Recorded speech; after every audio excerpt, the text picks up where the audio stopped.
It's been a few days since we said bye to the others in Nasha Town. Still no news about Rarer, though. Where could he have slunk off to?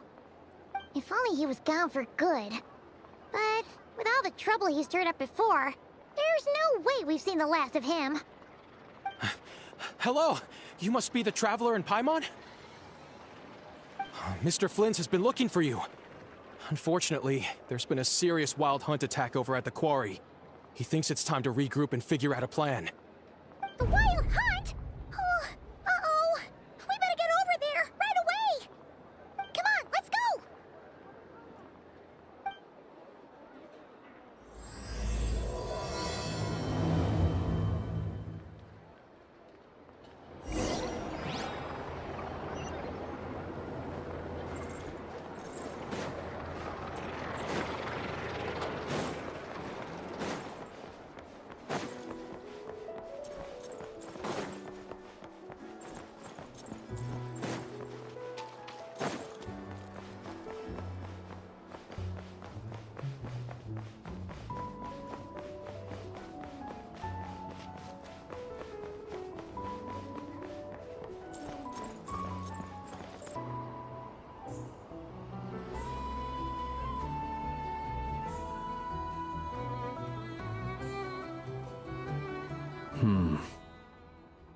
I can barely sense any Kuvaki at all.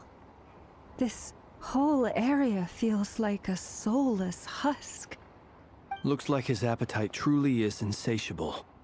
As if the power of that energy cannon wasn't enough. He's not seriously still getting stronger? What's his endgame here? Ah, everyone's here already. Hey, we made it. So, what's going on? We've all been on high alert since we split up a few days back, expecting Rerir to strike again. But it's like he just vanished into thin air. No one has seen him nor found any trace of his presence.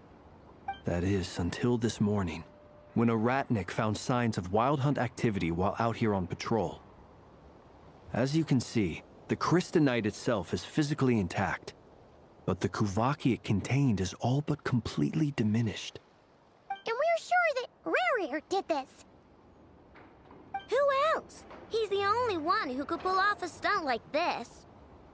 Kuvaki loss has reached critical levels. Reikir of Solnari set to maximum threat level.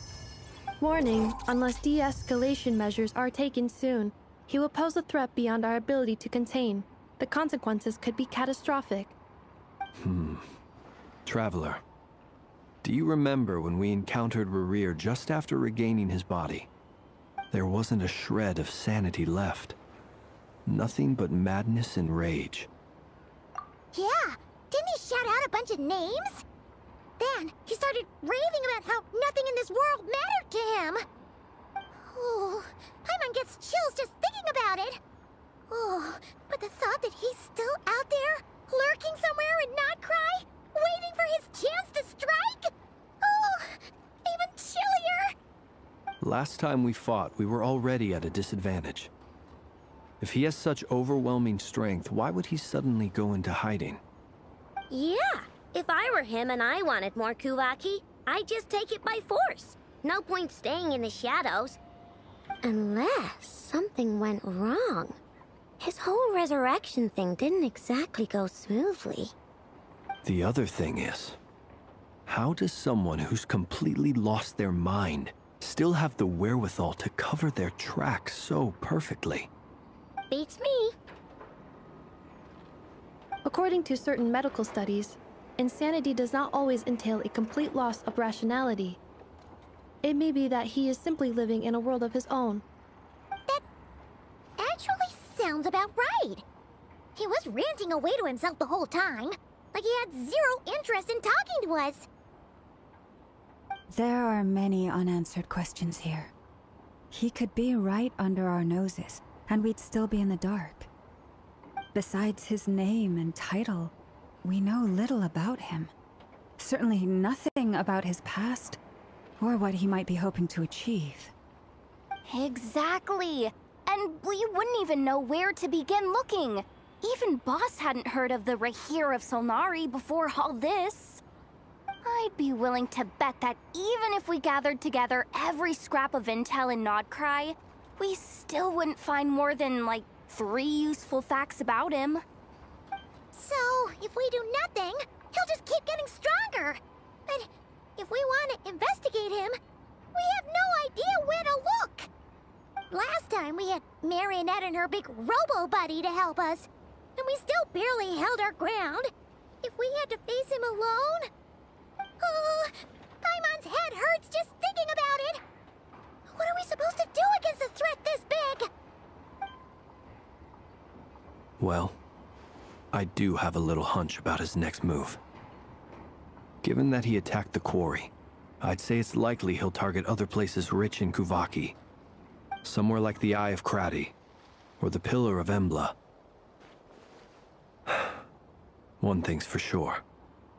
If we just sit back and let him keep absorbing Kuvaki, we really won't stand a chance against him. A perfectly reasonable hypothesis. However, it is worth noting that these 2 locations are quite far apart. To investigate them both, we'll need to split up. I agree, we should split up. Right now, Rarir's goal seems to be gathering Kuvaki, not fighting us directly. Once we're done, let's regroup on Hisi Island. Wait, why Hisi Island? If I recall correctly, your largest goddess statue was carved from Kuvaki-rich ore, was it not? That's right. Yes, it could well be a potential target of his. I should head back and start evacuating the pilgrims.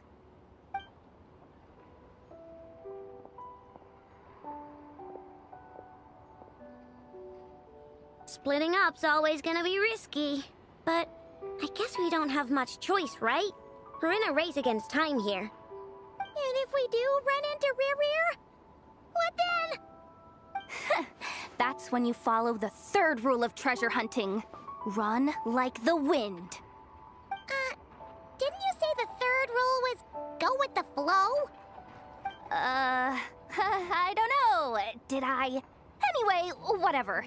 In this situation, go with the flow means go find backup. Agreed. If anyone finds so much as a trace of Rarir, do not pursue him. Get out of the area and alert the rest of us as soon as possible. We need to put safety first. All right, we'd better get moving. Come on, Anefa, let's go!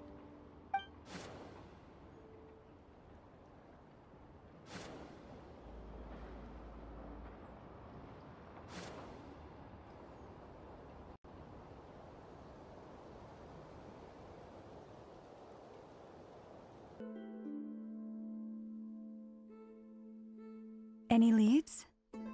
Nope. Diddly squat. No clues to where he might be hiding.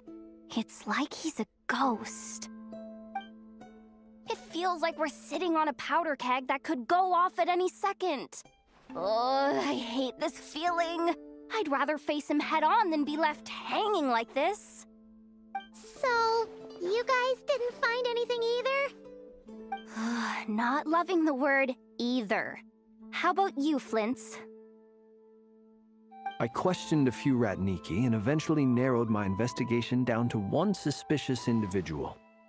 But by the time I got to his place, he was already gone.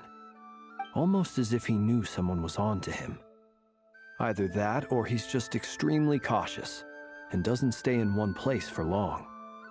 He's been biding his time for a while now. The question is, where or what is his next target? No idea.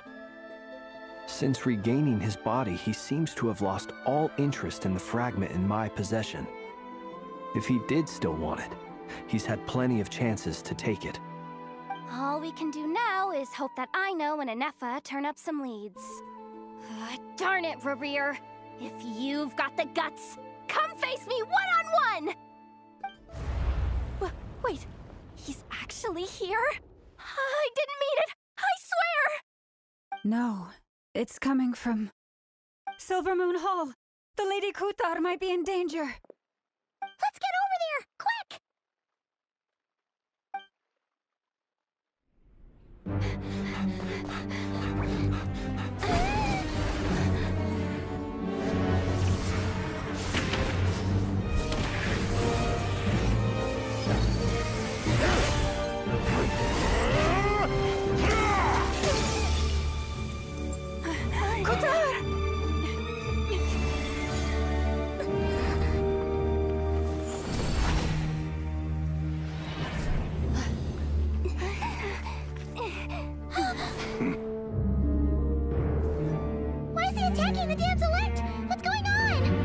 time for questions. Stop him!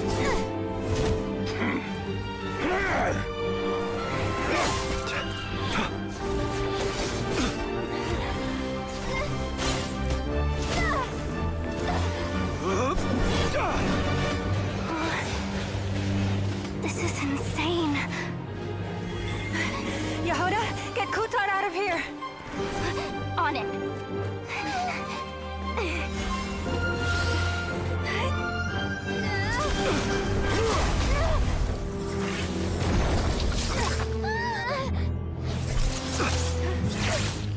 Look where your feeble light has gotten you. Now, you shall plunge into darkness. Thalindus, soon, I will find a way. Watch out!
Made it out of there alive. What's that guy's deal? How'd he get so crazy strong? He's a threat to this entire nation. I doubt his strength could even be measured by conventional standards. I have a question. When me and Anetha showed up, we saw him chasing after this lady like he wanted her dead. What was that all about? We weren't there for the whole thing either. They were already duking it out by the time we arrived. Yeah, we didn't see how it all started. It all escalated so quickly, we had no choice but to step in. Kutar, can you shed any light on the situation? Kutar. Cross-checking database. I see. So you're the one that the Frost Moon Scions refer to as the Moon Goddess? Wait, she's the Moon Goddess? Oh, no wonder she looks just like all those statues. There are many reasons why people might worship the moon, and just as many why they might despise it.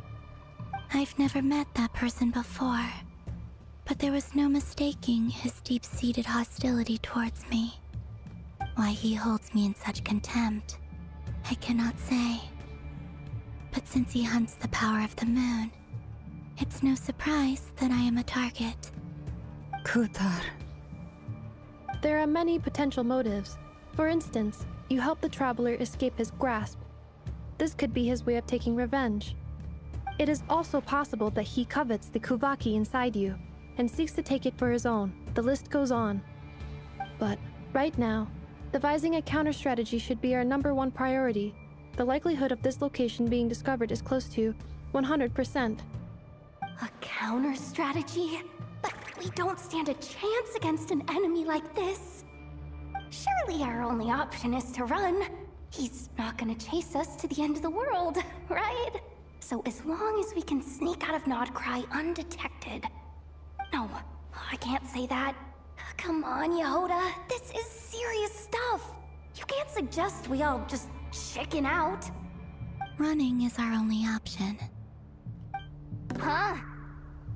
You seem surprised, but what other choice do we have?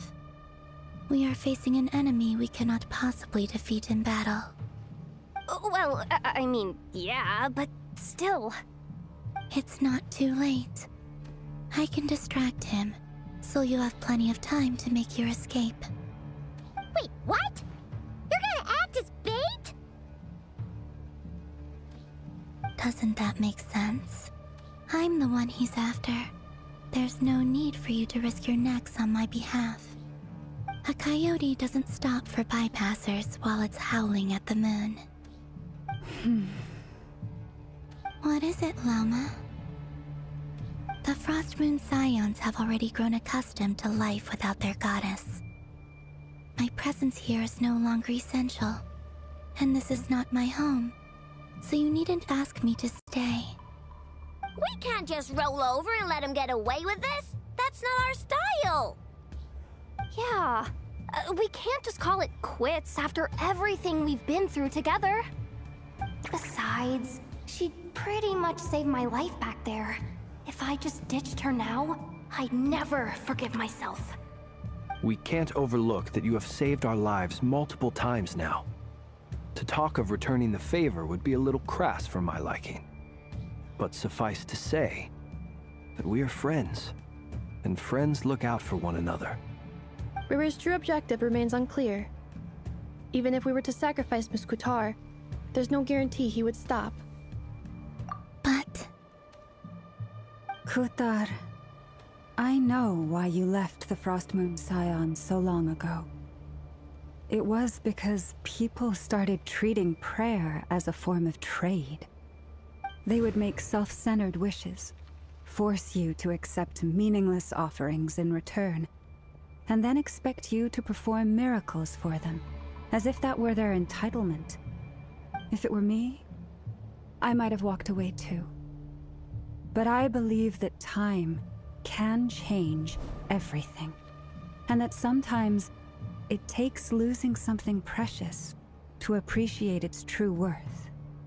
After much reflection, I've realized that this was never about whether the Frost Moon Scions need you. Any relationship based on need is purely transactional.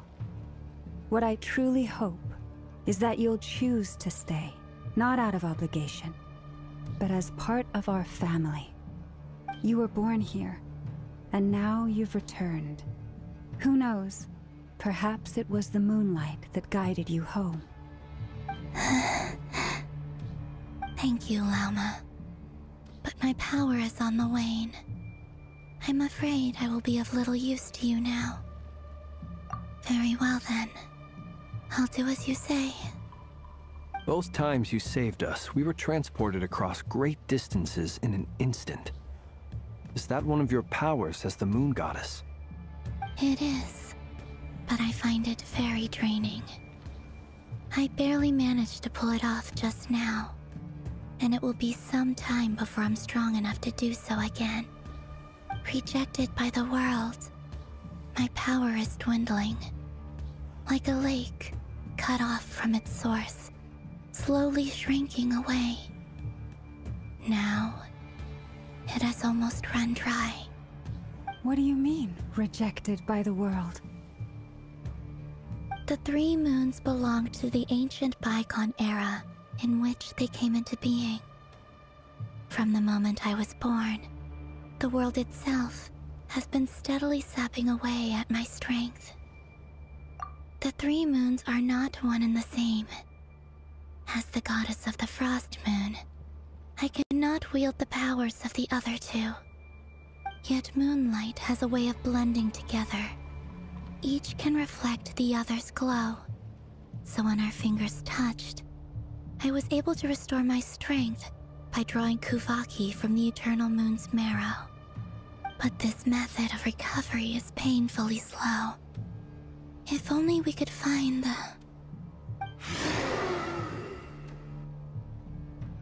It's the Wild Hunt! Even faster than we expected. We'll have to finish this conversation later. See how those Wild Hunt creatures are running away from us. They're likely just a scouting party, which means Rerir won't be far behind. Then what are we waiting for? Let's get the heck out of here!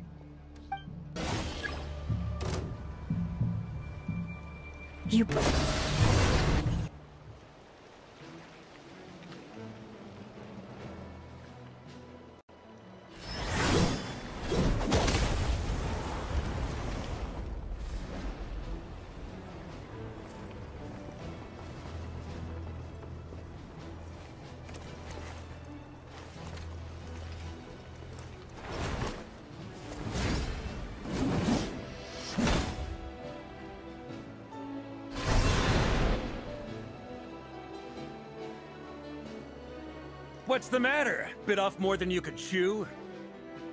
Who are you?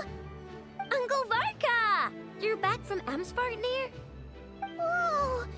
You're Varka? Grand Master of the Knights of Favonius?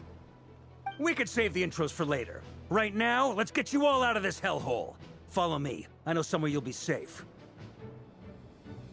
Oh, is that where I think it is? That's the one. Come on, move! There's no time to waste.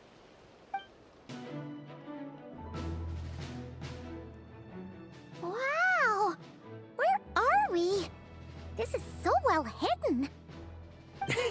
Well, that goes without saying. This is the Knights of Favonius' meeting place in Krai, and a contact hub for the Northern Intelligence Network. AKA, the black market of intel. No matter what faction you're with, it's the place to buy and sell information. Their headquarters are in Krai, but they've got contacts in every nation. As an expeditionary force on foreign soil, working with them has offered us the most effective way of getting our hands on reliable local intel. This is where we meet, so naturally, it's secure. Anyway, where were we? Folks from Krai should be pretty familiar with me by now, but I believe this is the first time we've met. Allow me to introduce myself. I am Varka, Knight of Boreas, and Grand Master of the Knights of Favonius. We've heard all about you. This meeting's been a long time coming. You look way younger than Paimon expected, but you definitely have that Grand Master vibe. Well, I'm no spring chicken. Just not showing my age yet. Definitely feeling some of that back pain today, though. Rushed back from Amsvartnir without a wink of sleep, only to get right into another fight with that freshly revived maniac. Another? You mean you fought him before? Yep. He wasn't nearly as strong back then, but he was still a formidable foe.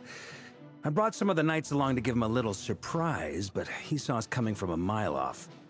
My squad took heavy injuries, and I barely made it out alive myself. We knew it might have been our last chance, so we staked everything on it. But still, it wasn't enough to stop him. I tried tracking him down afterwards, but he didn't leave a trace.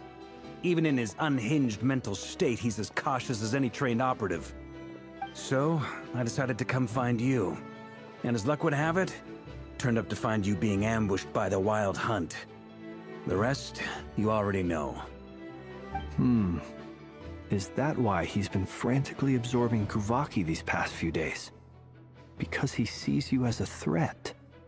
Maybe I'm part of the equation, but even if I weren't, I'm sure he'd still be gathering power. He's clearly working up towards something. Note to self, Uncle Varka's strength rating officially upgraded. Guess it's my turn to ask questions now. So, what exactly has been happening in Krai? Why is the Wild Hunt returned in humanoid form? And why is it after you? That's a long story, but I'll try to make it quick.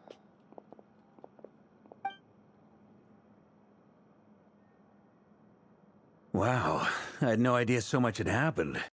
Sounds like you guys have really been through it. So, the Kutar is actually a Fatui Harbinger.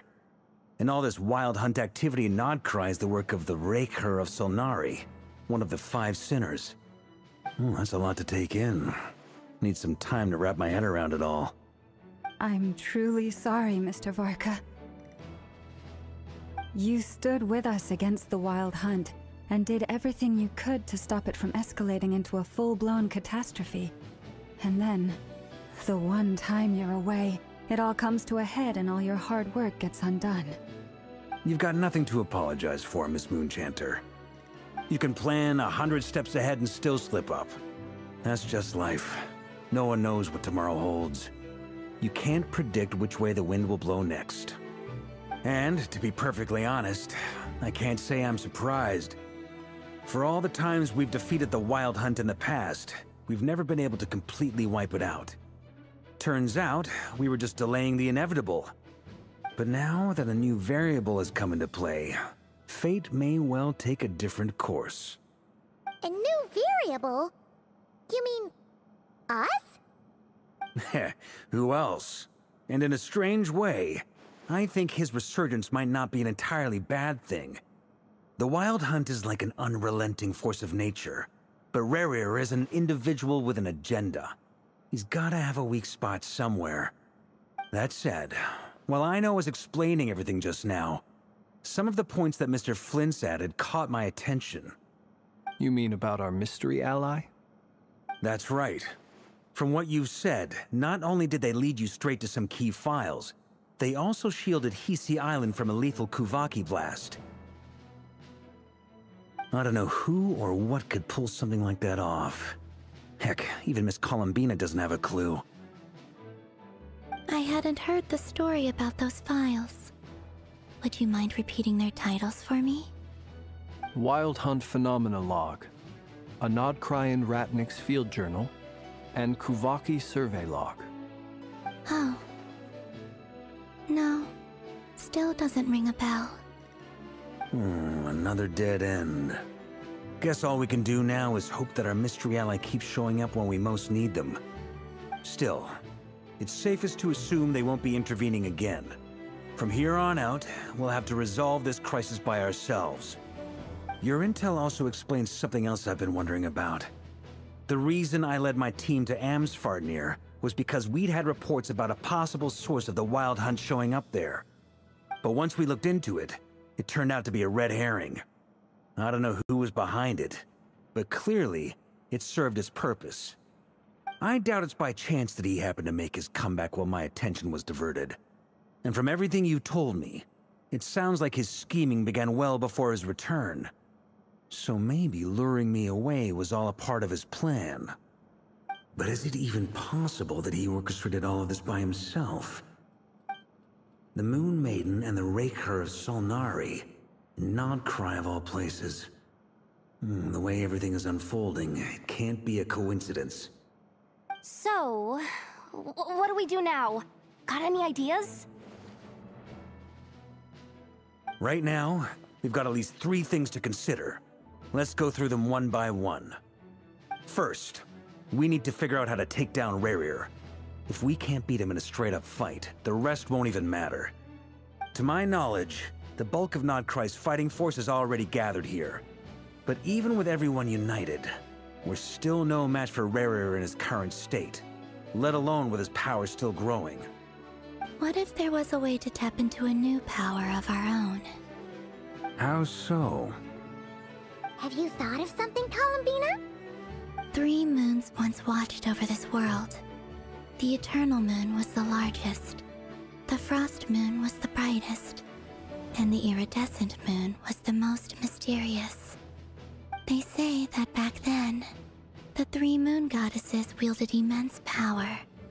Enough to shape the workings of the world itself.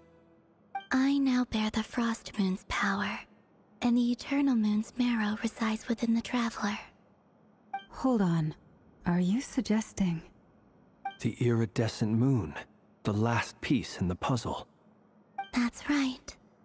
If we can find the Iridescent Moon's marrow, I will be able to regain my strength much more quickly. The 3 moons are said to stir the tides and illuminate all things. Perhaps they hold further secrets beyond our understanding. According to my analysis, this solution is feasible. However, it is subject to one major condition. How do we locate the Iridescent Moon's marrow? I know a way, but we will need to visit the Fatui's Experimental Design Bureau. The Experimental Design Bureau? Are you saying we need to involve Marionette? Yes. I must speak with Sandrone. It's a long way from here to the Experimental Design Bureau. There's a high chance you'll be spotted. You shouldn't go. Then that's settled. Next up, our second priority. Somehow, we need to figure out Rerir's end goal. As you saw for yourselves, when he was still in his Wild Hunt form, everything he did was for the sake of recovering his body and resurrecting himself. His first act since then, after laying low for a while, was to try and assassinate this young lady. People's obsessions often reveal their greatest vulnerabilities. There must be a reason why he despises the moon so deeply. Perhaps it sheds some light on his title, the Raker of Solnari. The Wild Hunt has plagued Krai for centuries now. If we want to stop it for good, we have to get to the root cause of what's driving it. It's true. We still know very little about him. If Kuthar hadn't given us that lead, we wouldn't even know his name. But where would we even start? I doubt even the Intel Queen of Krai has a clue, and she has info coming out of her ears. Oh? That's a rather hasty conclusion for someone who's so painstakingly meticulous when it comes to dealing with machines. Ah, she heard me.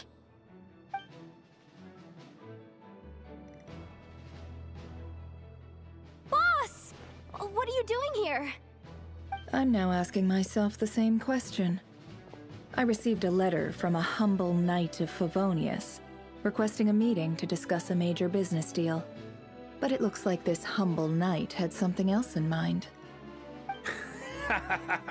Details, details. Miss Neffer, the important thing is that you've arrived at the perfect time. Since his failed ambush, I've been racking my brains trying to come up with a plan to fight Rerir. Given the severity of the situation, I think it's fair to say that our only chance lies in uniting as one. And I'm talking all the factions in Krai. We can't do this without the Curatorium, but I knew it'd be a tough job to win you over. So, I took the liberty of reaching out for a little chat. Wait a sec. How did you even hear about this place, Neffer? Didn't you say this is meant to be the Knights of Favonius' meeting spot? And a contact hub for the Northern Intelligence Network? And isn't it supposed to be super hidden? You really think he could have gotten settled in Krai without my help? Besides, I'm the one running this gig. Of course I know where the meeting place is. Allow me to introduce the current head of the Northern Intelligence Network. If it's intel you're after, she's your woman. Pretty much seen and heard it all. Please spare me the flattery. Let's cut to the chase. Seems like you've run into some trouble, huh?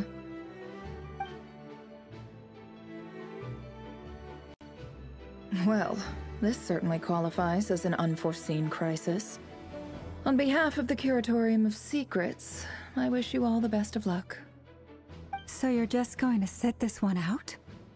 Why should I get involved? What could possibly be in it for me? What if we told you we can't do this without you?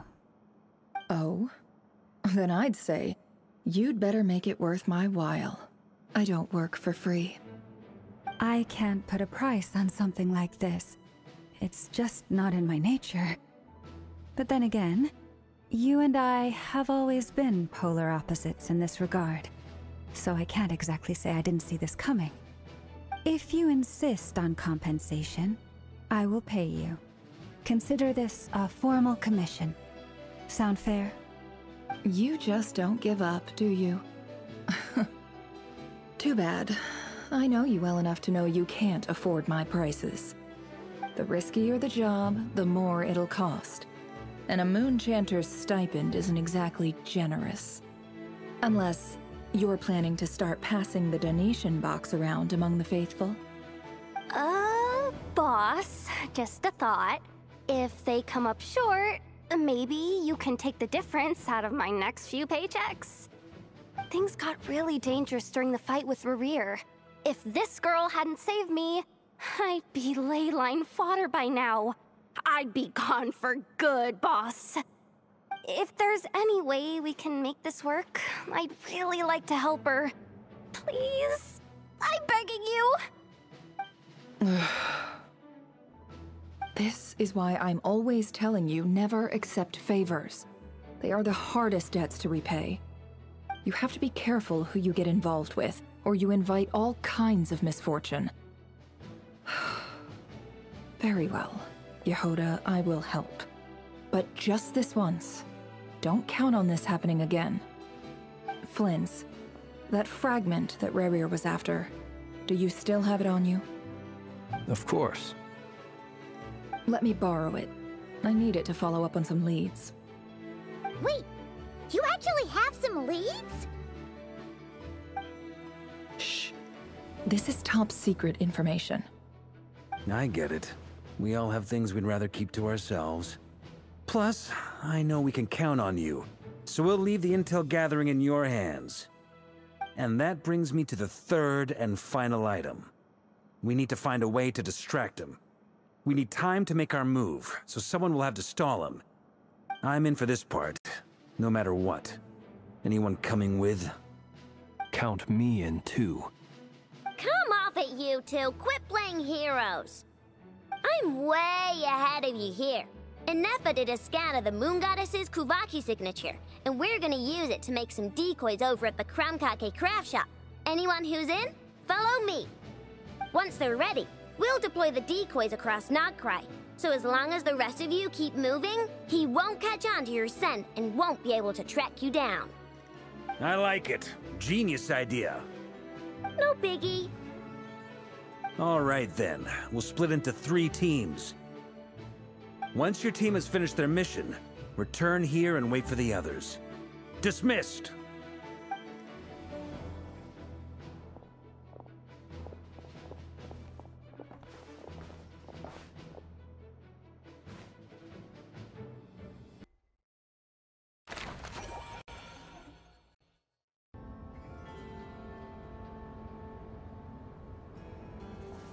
Lady Damselette. Wait. And you two? What are you doing at the Kuvaki Experimental Design Bureau?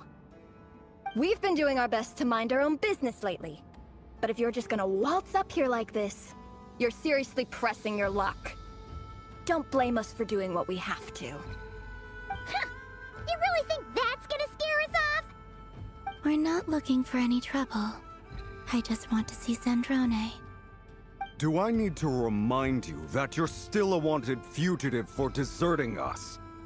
Out of consideration for our former ties and the crisis we're all up against, we'll let you leave in one piece. But don't even think about trying to get inside. Let them in. But... Are you going to make me repeat that? No, my lady. Zandrone seems to be in a good mood. Must be maintenance day.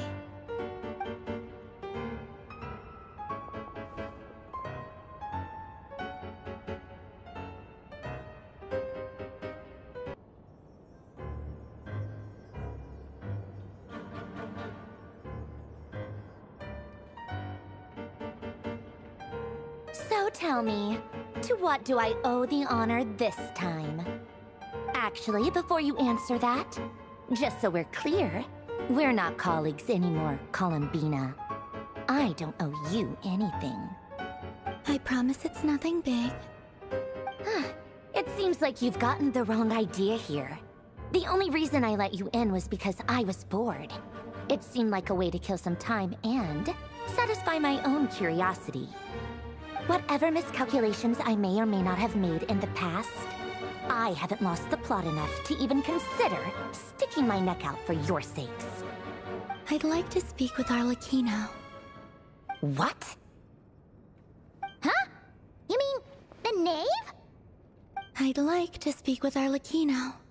Is she in Krai? No, she's not. Once the work on this facility was completed, she went back with the Rooster and Regrator. The only ones in Krai are me and... What is it you need to speak to her about anyway? Rerir is hunting me. If I'm going to face him, I must first retrieve the lost moon.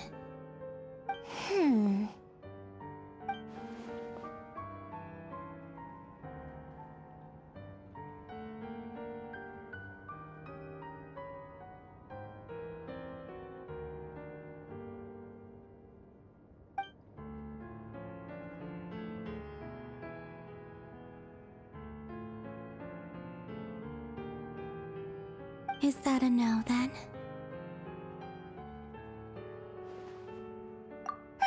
As if I need reminding. I was this close to settling things with him before Before someone decided to whisk me away to their weird little garden.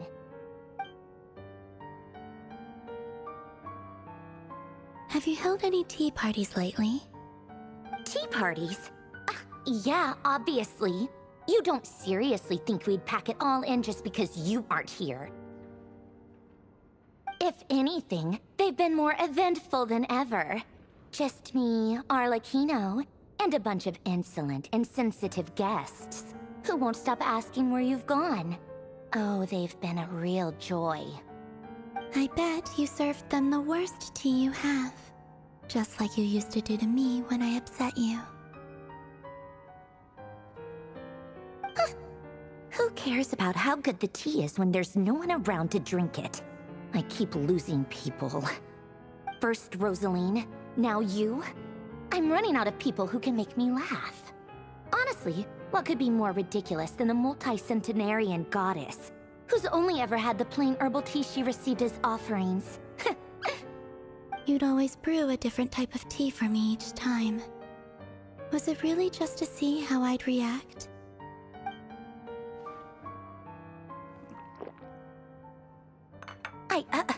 Well, duh. Why else? Watching you squirm was practically my only form of entertainment.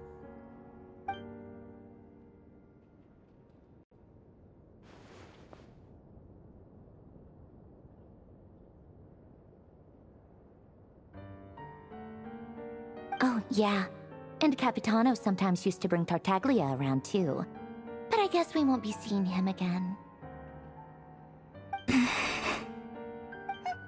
Well, I guess we are overdue for a get-together. Polonia! Have Favronia pass a message to Arlecchino for me. It's time for tea. Will suffice. Pass along a message for me, too, if you would. My body cannot contain the marrow of 2 moons, so I'll be leaving one of them in her care. Excuse me? Who said you were on the guest list?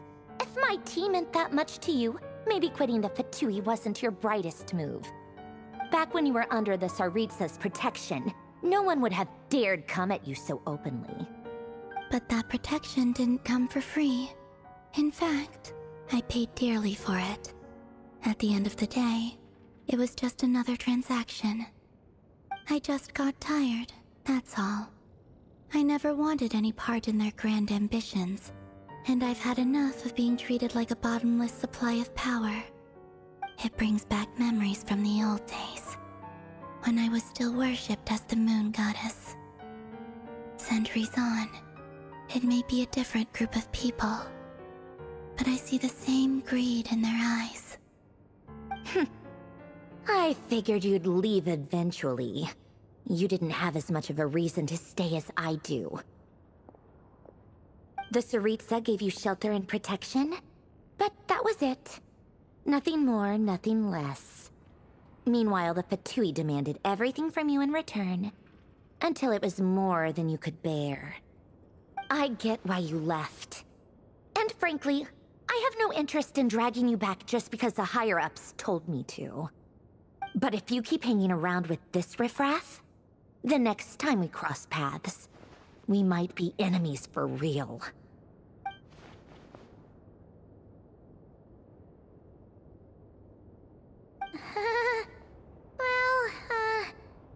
Guess that's our cue to leave. That might be your plan.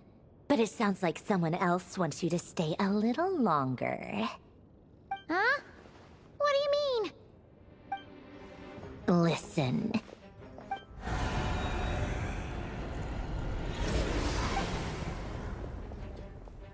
My lady, it's the Wild Hunt. A horde of monsters is headed straight for the facility. Another uninvited guest trying to crash my tea party. Clear the area! I'll handle this. Wait, what? You want us to leave you here by yourself? Huh, you'll be lucky to make it out of this alive. You really think you can afford to worry about me? Go on, get out of here.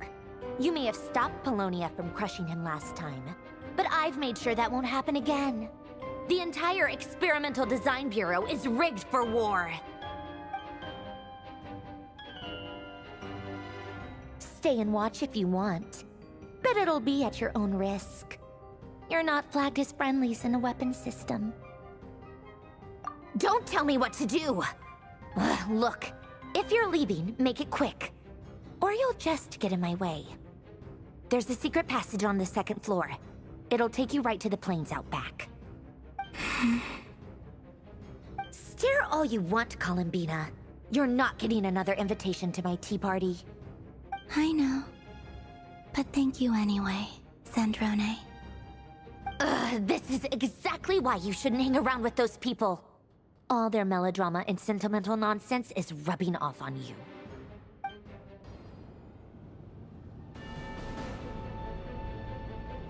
Come on then, Mr. Ray here. Let's pick up where we left off.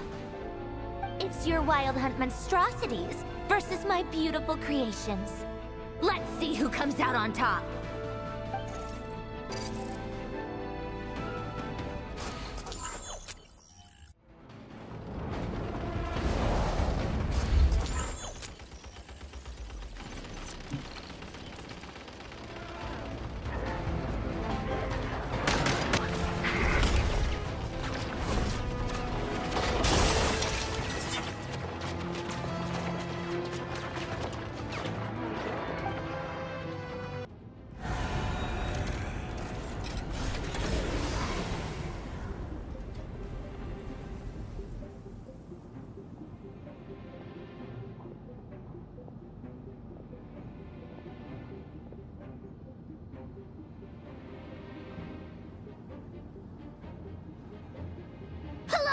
Get him! I've upgraded Polonia again since our last encounter, and uploaded every last scrap of your data. So let's finish this, once and for...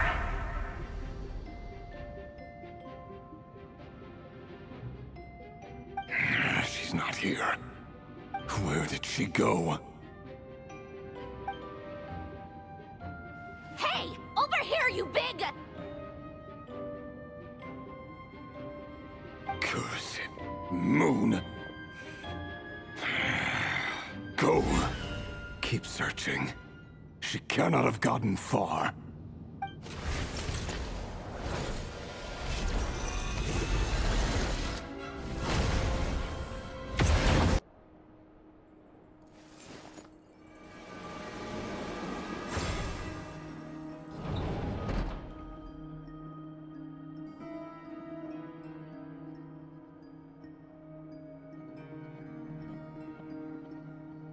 So this is your method for investigating Rarir's past? It almost looks like some kind of ceremony. Good deduction. But it's quite a different affair from what you're used to with the Frostmoon Scions. Whoa! First time I've ever been in here. Boss always said it was off limits, so I pictured some kind of creepy dungeon. But it's actually kinda nice. Oh, I guess this must be Sumero decor? That's where Boss is from. And that nice shopkeeper who sold me my treasure compass. I'm not sure exactly what you've got planned, but it looks like you're all set. When do we begin? Whenever we wish. But for some reason, I've got a feeling this isn't going to end well. I've never faced Rarir myself, but from what you've told me, his power is beyond anything I could imagine. I, on the other hand, am just an ordinary businesswoman. Our paths should never have crossed, yet here I am, forced to make an enemy of him. If you ask me, you're about as far from ordinary as it gets. So what are you saying? You're getting cold feet? Once I take a job, there's no backing out. Still, I have to ask myself if the power I'm relying on will even work on an opponent of this caliber. And also how to make sure I come out of this alive if things spiral out of control. Death is the one thing we can take for granted. It is the great equalizer, however fortunate or unfortunate we may otherwise be. So it's important to consider how to spend what lifespan we have left. Come on, boss. Lighten up! Quit talking about death. It's bad luck. For once, I agree with you. When you're up against a foe like Rerir, there's no such thing as being too prepared. Is there anything I can do to help? That won't be necessary. I've already made up my mind. Time to cash in a precious favor I've been saving for a rainy day. Yehoda, I need you to find someone for me. The sooner the better. Eh? Find who? That shady merchant who sold you an overpriced treasure compass the other day. Come on, boss. You're pulling my leg again. In what way is she shady? She showed up when I was completely lost and sold me a neat little gadget that was exactly what I needed. Trust me, she's a good person. Anyway, I know who you're talking about. Don't go anywhere. I'll be right back. Quit grabbing me. I genuinely can't run any further.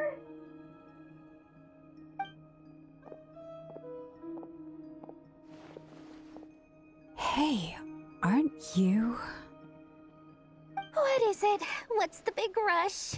You dragged me out of a dream where I was literally swimming in Mora. I'm charging double my usual attendance fee. See, look how easygoing she is. After that rude awakening, she could have completely snapped at us. But instead, she kept it together and just asked for an extra fee. Dori Sangama Bay? I never would have pictured you two doing business together.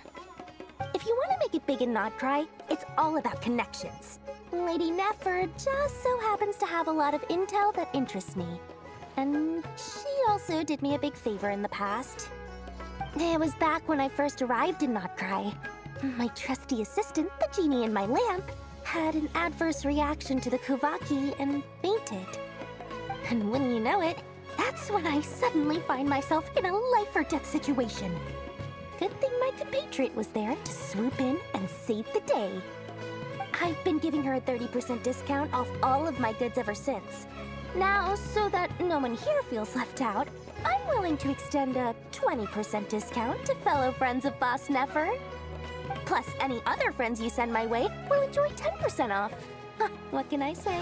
The great Lord Sangama Bay is nothing if not generous.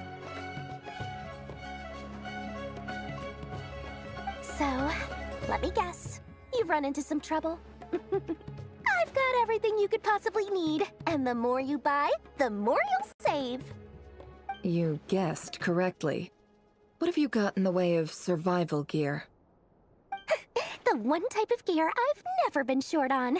What are you looking for? A jetpack fresh from the Academia's labs? An ancient suit of armor dredged up from the bottom of the sea? At the very least, I need to know what kind of opponent you're dealing with here. If even you're worried about staying alive, it must be pretty serious. What if I told you it's someone with the power to bring a nation to its knees? Is that so? Then we really are talking top-shelf treasures. I don't have anything like that in stock right now. I'll have to ask my supplier. Your supplier? A powerful woman, make no mistake. I can't reveal her identity, but luckily for you, I hear she's planning to visit Krai in the near future. If you're willing to wait, I can ask her when she's here. Can't say exactly how long that'll be, though. Then, let me put it another way. What would you do if you encountered an enemy like that? Roll over and serve yourself up on a silver platter? Of course not! I have a handy little trinket from one of my generous suppliers, which... Hold on. What exactly are you getting at? No, no! This is for my personal use only! Let's just say I'm borrowing it, all right? Just for insurance purposes. You'll get it back later.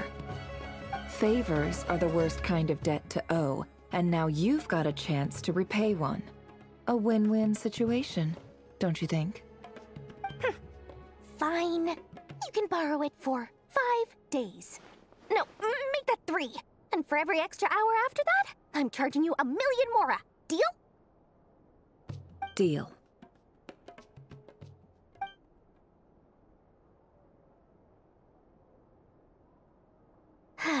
What a way to start the day.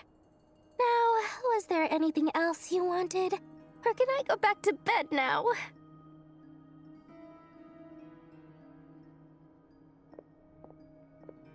That will be all. Take care now. Don't trip up on your way back, friend. See you later! You're my favorite shopkeeper.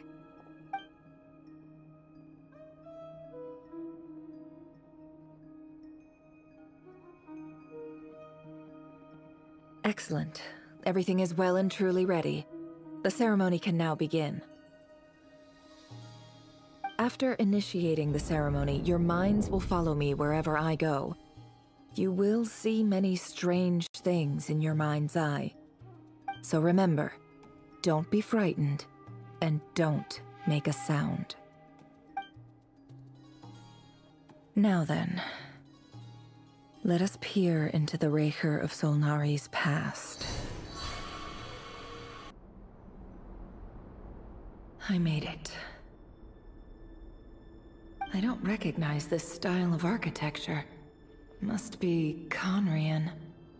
Simple furnishings, table and chairs.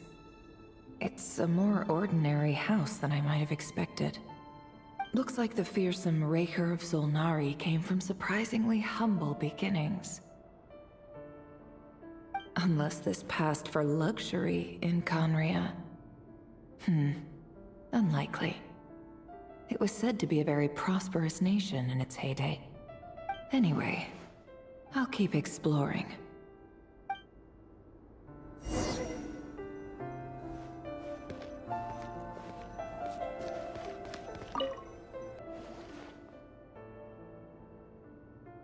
Hi, Rivier. Since you're working extra hours tonight, I thought I'd keep myself busy by checking out that new kebab shop. I've heard good things about their menu.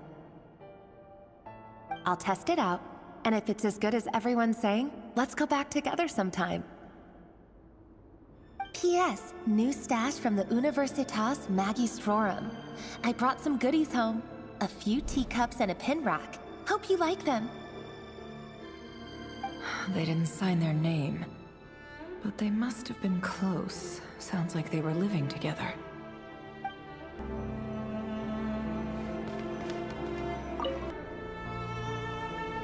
I went over to Joseph's for drinks today.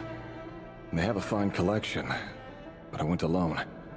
Felindis was tied up with something and couldn't make it. Joseph asked why I came alone, but I didn't really have an answer. He then went on to ask about other things. If you ask me, someone who asks that many personal questions is too nosy for their own good. But if he invites me again, chances are I'd still go. Felindis. That's the same name Ririr mentioned. Crane imports keep falling. If things don't pick up, we'll soon be back to meat and mushrooms only. Honestly, I'm not a huge fan of that new type of mushroom everyone's been into lately. Didn't it start out as a lab-grown variety? I heard it's even mildly corrosive. Seriously, why would you even eat something like that? I don't care if it's an impressive feat of alchemy. That just isn't the kind of thing I like to eat. Grain has to be imported, and they're eating a diet of mostly meat and mushrooms. Could it be because Conria is underground, so it doesn't get much sunlight? That would explain why they use so much stone in their buildings. They even use alchemically modified strains for food. Seems like the people of Conria don't have many options when it comes to dining. I've just about saved up enough now. Time to buy it and keep it somewhere safe.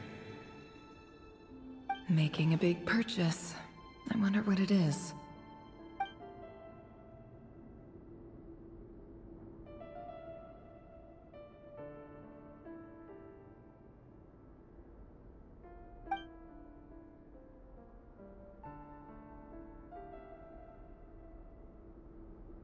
He really is a professional. No wonder he's so good at covering his tracks. Despite what he's become, it seems like he's retained certain habits, at least in this regard.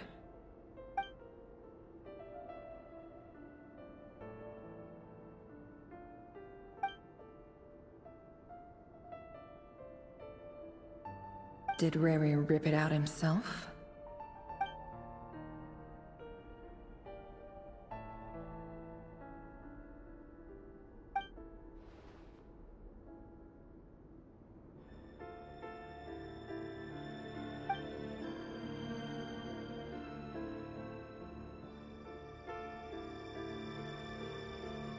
Before I met you, I was convinced that my heart was nothing more than a stagnant pool. The burial place of a fallen moon. A withered, windless grove where the waters rested forever unrippled. It was you who helped me see that my heart hadn't entirely withered away. That it could still beat to the rhythm of love. This is just trivial sentimentality from the looks of it. Why would he go to the trouble of hiding that? The burial place of a fallen moon.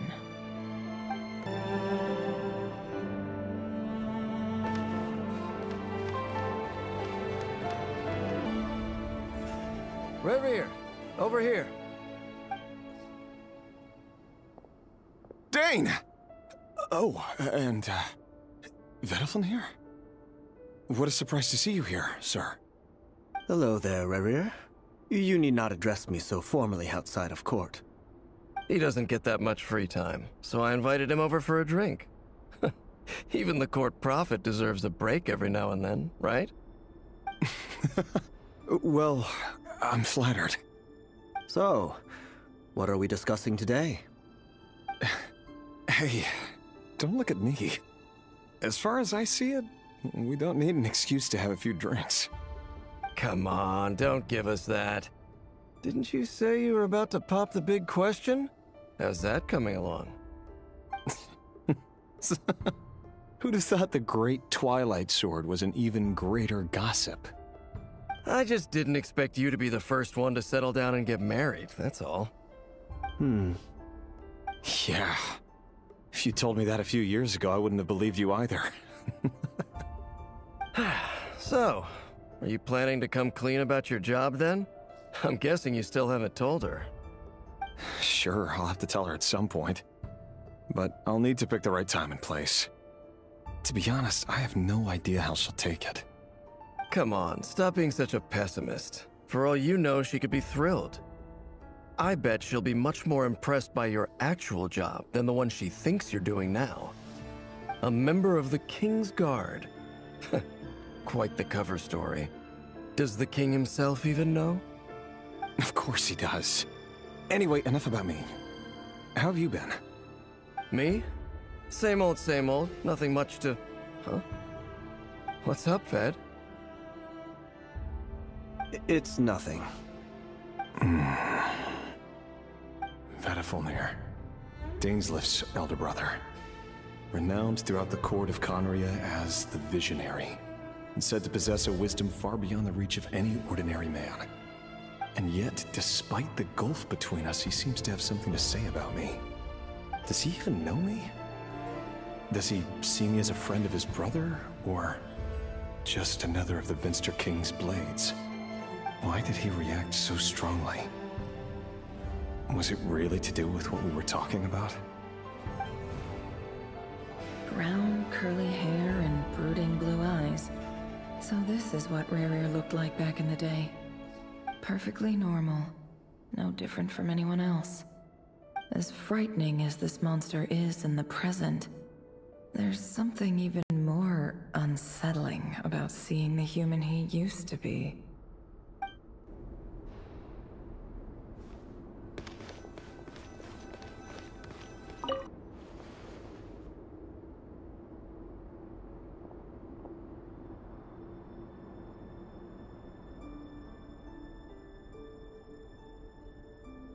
Felindis? You're back early? Our equipment's being serviced today, so I got off earlier than usual. How's your day been? Aw, why the long face? Is something the matter? Has your boss been giving you a hard time again? Went for a drink with Dane and the others after work. Isn't that a good thing?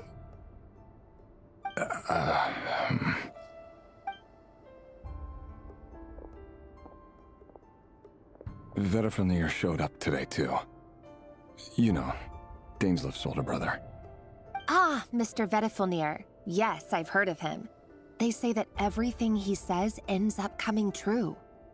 He overheard Daneslif mention that I'd recently proposed, and seemed to have an issue with it. But when I asked what it was, he kept it to himself. So, you're worried? You can be such a child sometimes, Revier. We're nobodies. Why would the Visionary be concerned about us? I'm sure someone in his position has much bigger fish to fry. Maybe you're right. You worry too much, Revier. We've been together for ages now, and everything's been going so well, has it not? You've even proposed to me. So, you do remember. Tell me then. What's your answer? Like I said, I need some time to decide. You can't just rush into things like this. We may be nobodies in the grand scheme of things, but if we want things to work out, we've still got to plan ahead. All right. Take your time. Just don't keep me waiting forever. Nobodies. Sounds about right. In the eyes of people like Vedifnir and Daneslif, what do we matter? Can someone whose gaze is so fixed on a far-flung future even see the present clearly? Besides, the dynasty's fate rests with the king and his inner circle. Whatever I do, it won't make much difference. Meanwhile, every idea they come up with and every decision they make, it affects everything. These days, the king is lost in his research, and the purge of the Crimson Moon bloodline grows ever more intense. The opposition tried to speak out, but nothing came of it. And I'm under no illusions as to why. Because we eliminated them and got rid of their bodies. A man can have 1,000 reasons to carry a sword, but there are few good excuses to use it. Yet the king has never even considered a gentler approach, and he never will. What becomes of someone who kills on another's behalf? Can he ever find true peace?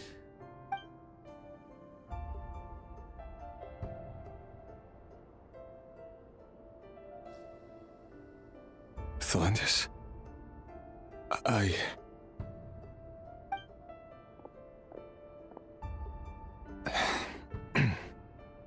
It's nothing. You were right. Fate has never smiled upon nobodies like us.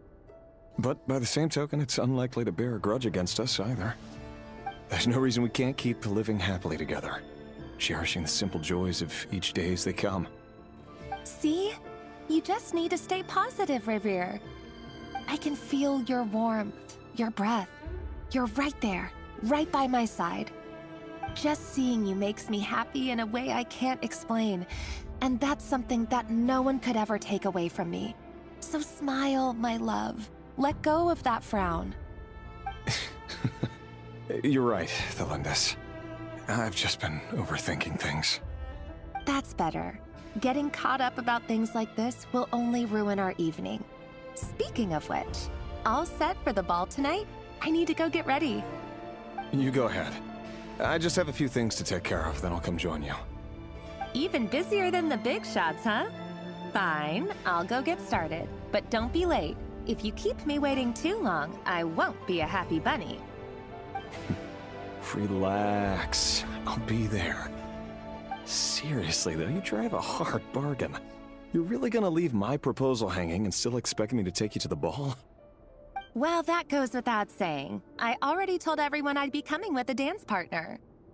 Besides, they're two completely different things. Let's take it one thing at a time, all right? All right. White outfit it is. It seems like Rerir was deliberately hiding his ties to the intelligence services by giving the impression that he was just an ordinary member of the Vinster King's Guard. He clearly doesn't want his would-be fiancée to know about his other life. Then again, that's hardly surprising. People in the intelligence trade rarely do. Who'd have thought we were in the same line of work? Let's dig a little deeper.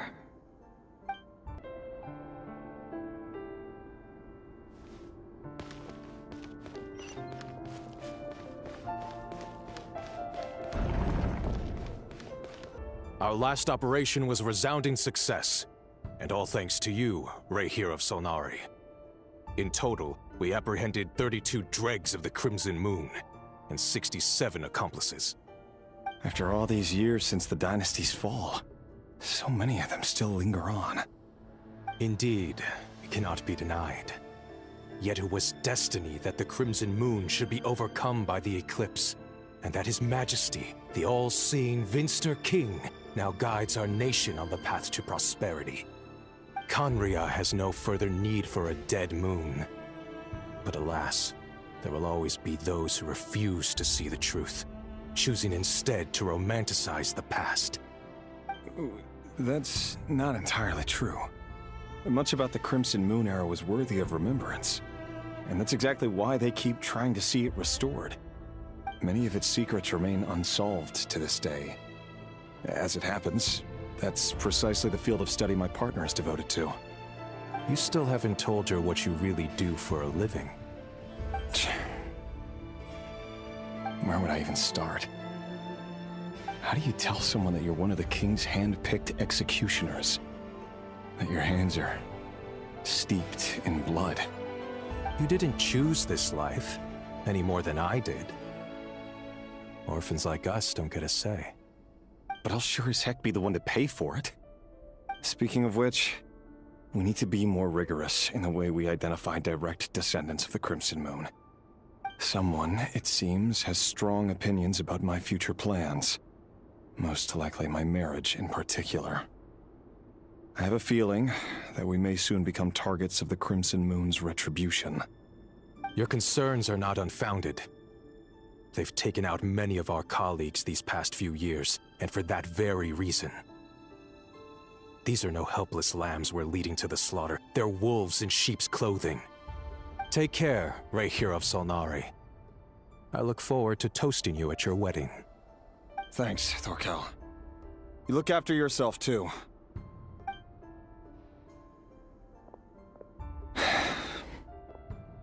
Thelindis, I never wanted to keep this from you. You're the last person I would ever want to lie to. But that's exactly why I can't tell you everything. There are things you shouldn't know. Things you cannot know. The moonlit dynasties are a thing of the past. Yet even now, with the sun shining high in the sky, there are those who would call forth a dead moon's ghost. Could that be why Vedalfnir held back? Or was it because of some court secret he's not at liberty to share? I have to get a clear answer from him. No matter what happens, I will protect Thelindis. Rerir seems to be very concerned by Vedalfnir's reaction. Vedalfnir and Dainsleif, the Visionary and Twilight Sword. So that's what they were really like. I've investigated this whole area now. There doesn't seem to be any other memories here. Should I try somewhere else? Wait a second. What's this black smoke?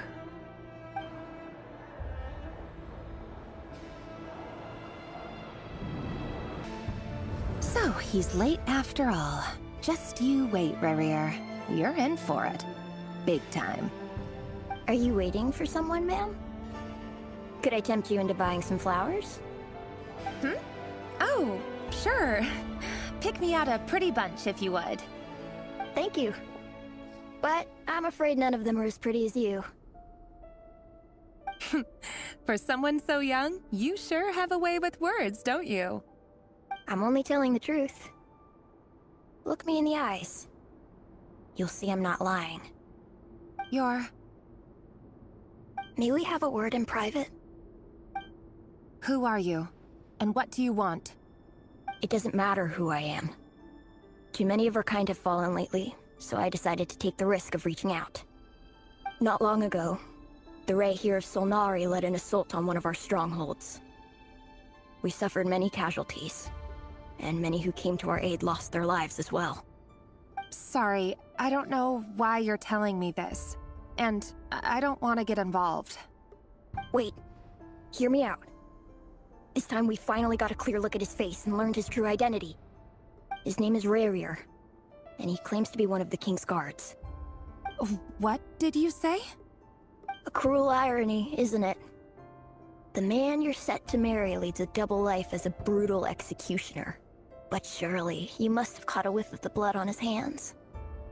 Why are you telling me all of this now? Simple. It's because... How strange. Rarier was nowhere to be seen in that memory. It clearly belonged to the Lindis. Rarier couldn't possibly know what happened if he wasn't even there. Why would her memories appear in his fragment? The ceremony won't last much longer. I think it's time to call it a day.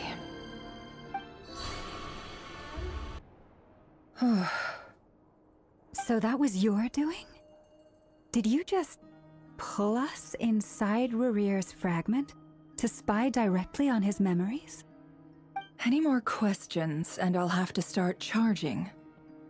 I had no idea you could do that, boss! Seriously, that was amazing! We're not worthy. We're not worthy! I gotta admit, though, I'm itching to see what happens next. Feels like we barely scratched the surface. I'm just as curious as you are, but the ceremony only allows for limited time inside. That's all we can see for now. Luckily, we managed to learn quite a lot. So far, so good. I just hope the others are doing okay too. Especially the group with the Traveler. Their mission is a risky one. Let's hope it's all going smoothly. If you're worried about them, go see how they're doing. If I know Boss, she's gonna need some time to write up all the details and make sure it's all coherent. I'll stay behind to lend a hand, but feel free to head back and meet up with the others.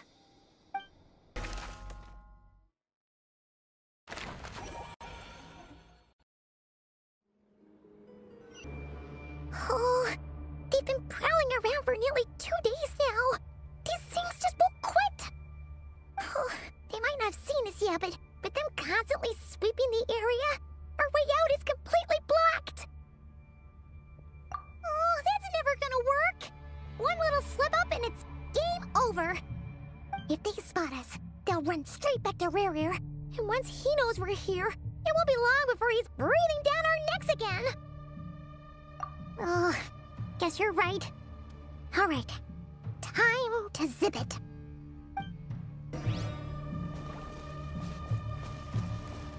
Quick, hide! We almost got spotted! Phew, that was a close call.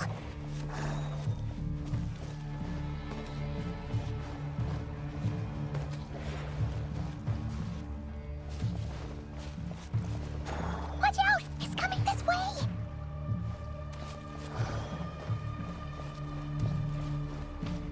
Keep going. We're nearly there. This is the final hurdle.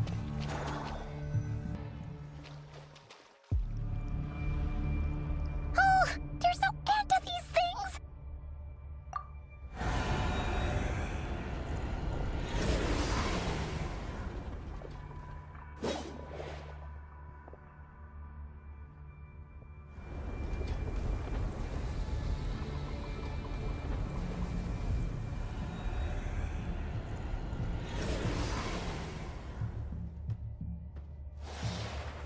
Fire. Fire? Wait, what's that smell? Oh no!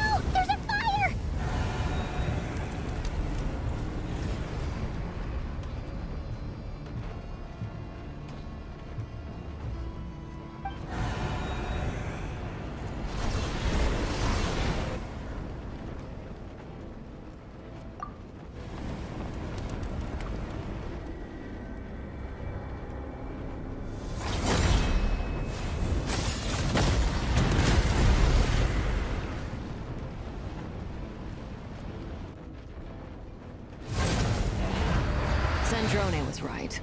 You look weak, Columbina.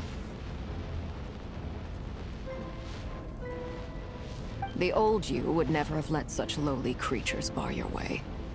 Word has it that you did something for the Tsaritsa, and that's why you've lost most of your power. Freedom comes at a heavy price, doesn't it? It's Arlecchino! You came!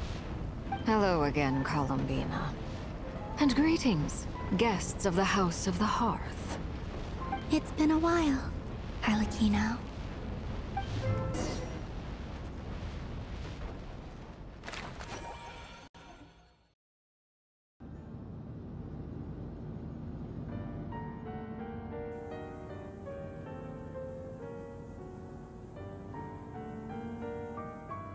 Stupid right here of stupid Solnari.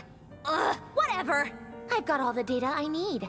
Next time we meet, you're finished.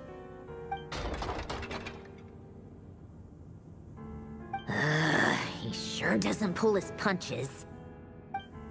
Excuse me, do you need a hand? You can do me a favor by staying out of my way. Can't you see I'm busy? Wait a minute. I recognize that voice. Hello, Miss Sandrone. Father sent us over to help. Huh. How considerate of her. Hey, Fremine, get over here and help me fix this. Lenny, you do your thing. Just keep your sister away from my machines. Nearly every machine that Catgirl touches ends up going haywire. Go put her on cleaning duty or something.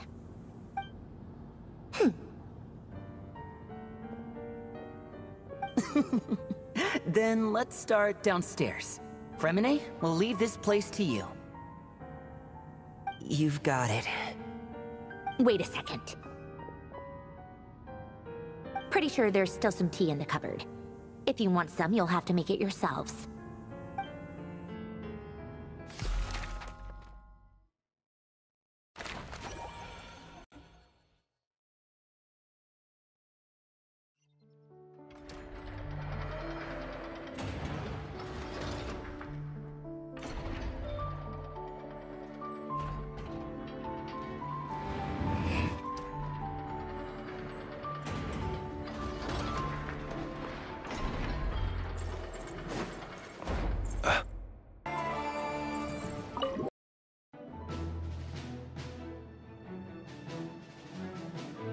It's a relief to see you all made it back in one piece. Huh? Feels like there's quite a few people missing. Where's Flint's and the others? And what about Nefer? I returned ahead of them. Flint is helping Aino and Anefa to set up the decoys and buy us some time. As for Miss Nefer... Boss is still wrapping things up on her end. She sent us back to fill you all in on the top secret intel we've been gathering. I see. Then let's get right into it. But first, who do we have here? You brought someone else in to help? Greetings. I was invited here to help as a longtime Tea Party companion of Columbina's. You may call me Arlecchino. Surely it can't be. Those eyes. Oh, where have I seen them before? Wait, of course. In those memories we just saw. The only Arlecchino I know is the fourth of the Fatui Harbingers. So either you share a pretty uncommon name, or you're more than just a Tea Party buddy. You're well informed, Grandmaster. A man from Mondstadt living all the way out here in Krai, and yet the people and affairs of Snezhnaya seem to hold a special place in your heart. Oh, the feeling's mutual. Sounds like you know all about who I am, too. A Fatui Harbinger. The atmosphere in here just got really tense. Guess we can't just start trusting Fatui Harbingers, even at a time like this. I must admit, though, I'm a little curious. Seeing as the Moon Goddess no longer belongs to the Fatui, what makes you so willing to put your neck on the line here? Nor does Krai belong to Mondstadt, Mr. Varka. Yet still, you're fighting for it all the same. Things don't always have to have a tangible payoff. Sometimes, stopping things from spiraling out of control is a higher priority than chasing the spoils of victory. Of course, I can't say there's nothing in it for me at all. But that's between Columbina and myself. Forgive me. I don't mean to doubt you. It's just that the Fatui really have been the source of many of our troubles. We have our own way of doing things here in Krai. But ever since they arrived, the Fatui have treated us with nothing but hostility. I know there's been a lot of bad blood between us in the past. I've done my utmost to avoid friction whenever I could. But sometimes fundamental conflicts of interest simply can't be settled amicably. That's why I'm here solely in a personal capacity. This has nothing to do with the Fatui. As a gesture of good faith, I'll be frank. I can help Columbina track down the iridescent moon's marrow, which will help her restore more of her power. Anyway, what else is on the agenda? Let's begin. She says she'll be frank, then completely skips over the details. Looks like she doesn't want to give away too many secrets after all. But she clearly wants to change the subject. It'd be awkward if I tried to bring it up again now. I guess we'll just have to go along with it. She's the fourth of the Fatui Harbingers after all. One look and you can tell she's not someone you'd want to mess with.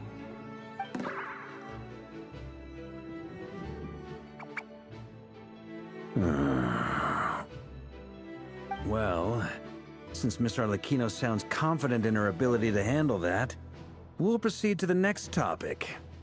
Yehoda, time to share that top-secret intel. All right, listen up, everyone. First, we now know that Rerir was originally a Conrian secret agent whose primary mission was to hunt down and assassinate the so-called Dregs of the Crimson Moon. The Dregs of the Crimson Moon? Mm-hmm. In the memories, there was a lot of talk about the Crimson Moon and Eclipse, and a whole bunch of other stuff from the time of Conria.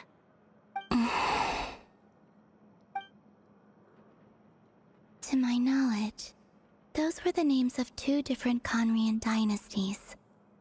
Long, long ago, it is said that the people of Conria worshipped the Crimson Moon, drawing a mysterious power from its reflection.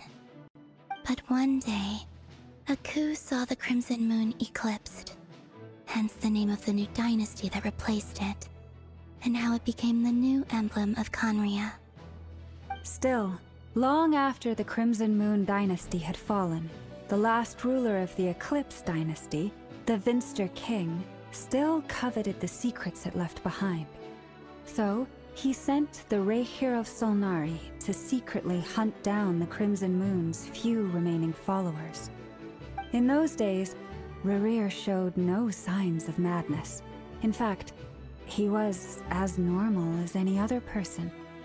Oh, and he had a fiancé, or at least a would-be fiancé, called Tholindis. What's the matter?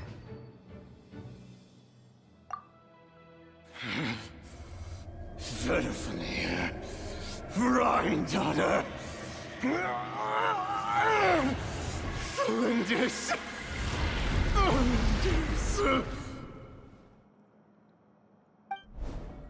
Interesting.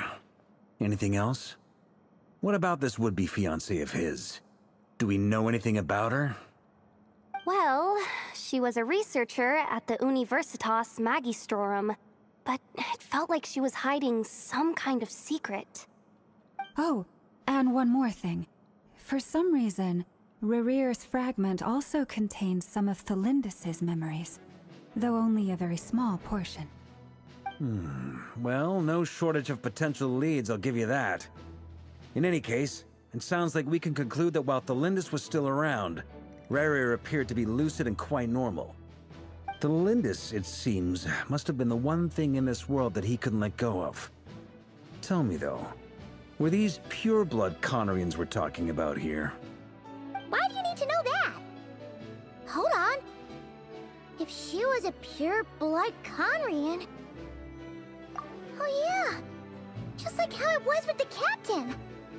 If we could somehow find her, do you think there's any chance Rerir might regain some of his sanity? It's possible, but it would take a miracle. We can't pin all our hopes on that. That merchant who Nefer knows, Dori Sangama Bay.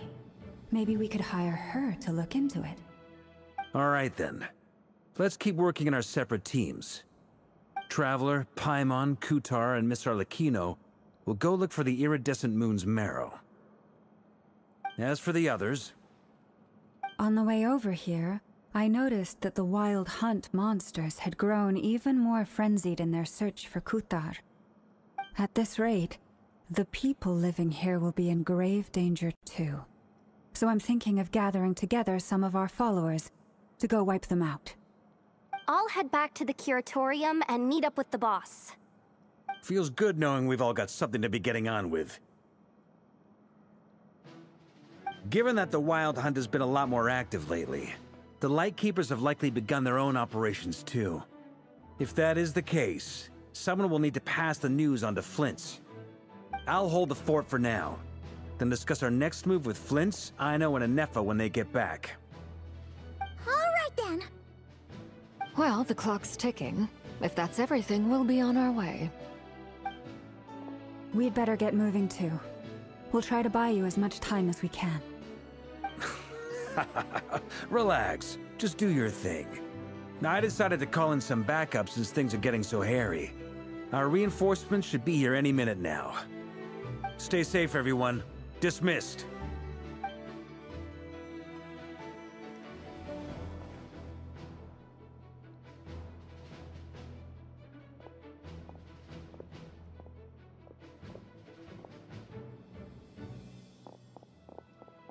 We're back. Did we get here a little early? Or a little late? A tad late. The others have already set off. To summarize, our resident moon goddess has found us a new ally, and Boss Nefer has uncovered some promising info. Everything going smoothly on your end? Not great. I don't know how long we can stall them for. The decoys are getting taken out way faster than we imagined. I'm gonna make some more later, but I need a timeout first. I'm so tired right now. Oh, right! Inefa, could you fill in Uncle Varka on what we just discussed with Flint's? Sure. Uncle Varka, you previously told us about how when you went to investigate a source of the Wild Hunt in Amsvartnir, you discovered that it was just a diversion. But according to Flint's intel, several outbreaks of the Wild Hunt had already occurred in Krai in the period leading up to that. That was before Rerir had regained his body, when he was far from regaining his full strength. In other words, in theory at least, he still lacked the means to act in two places at once. Flint's, with everything that's been happening, the Lightkeepers across Krai are rallying to fight back against the Wild Hunt. They're gonna need your help. I know, I'm sure you're capable of coming up with something far more effective than decoys. But for now, you should stay here and get some rest. Anefa and I will head back over to Amsvartnir to see if there's anything I missed. I told you Uncle Varka would say that, didn't I? A deal's a deal. Not a word about my snack intake for the next week. Database updated. Reliability of Aino's predictions increased. What does that mean? They were betting on how you'd respond after hearing their intel. It's the obvious choice, isn't it? That's hardly worth betting on. We already decided that Anefa should go investigate the situation over at Amsvartnir on her own. You might as well stay here and keep watch. Someone needs to hang back and oversee our strategy meetings. And besides, you still haven't fully recovered from ambushing Rerir. So I've ended up with the easiest assignment. Well, I appreciate it, everyone. See you when you get back.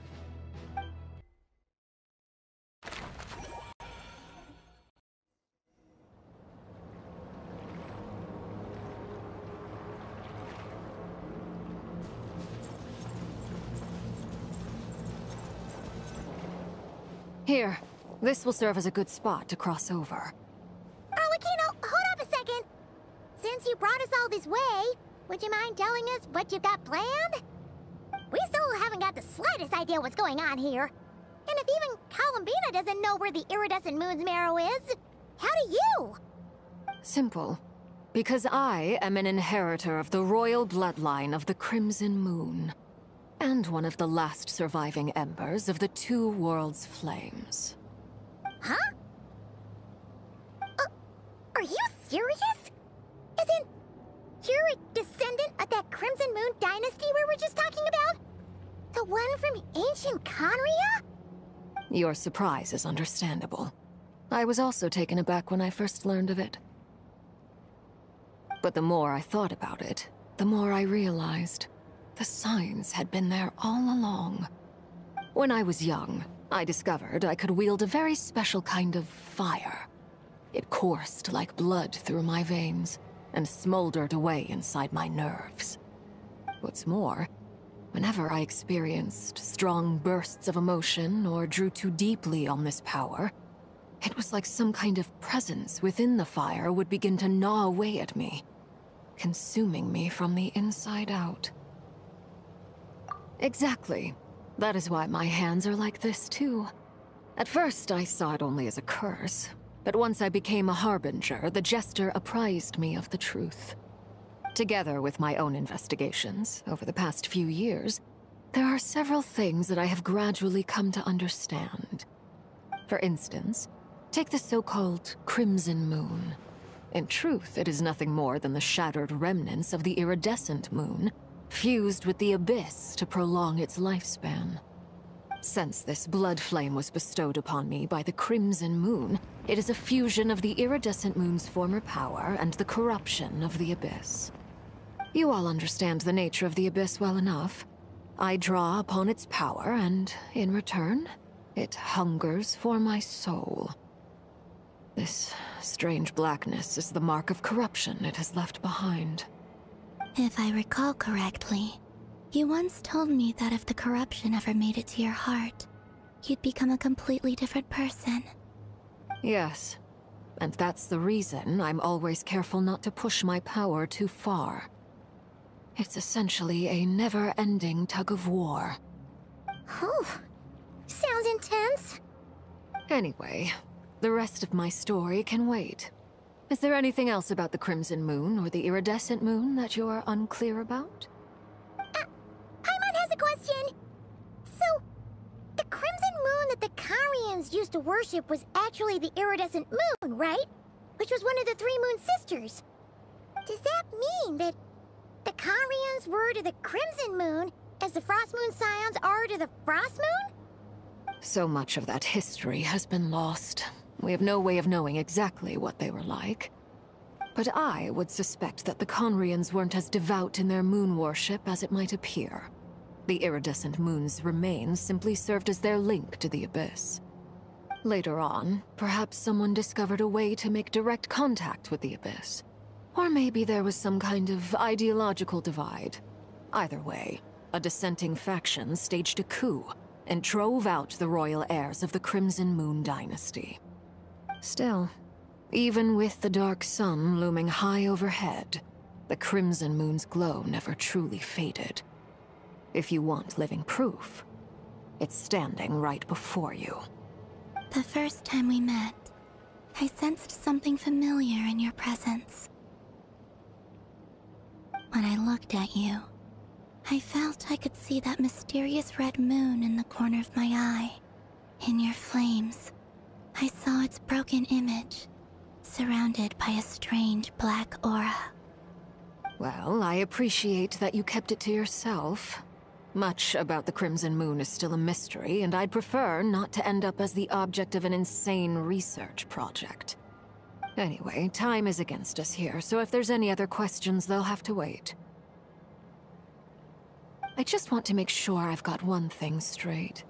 In her letter, Sandrone mentioned that since you are unable to contain the iridescent moon's marrow yourself, you intend to leave it in my custody, correct?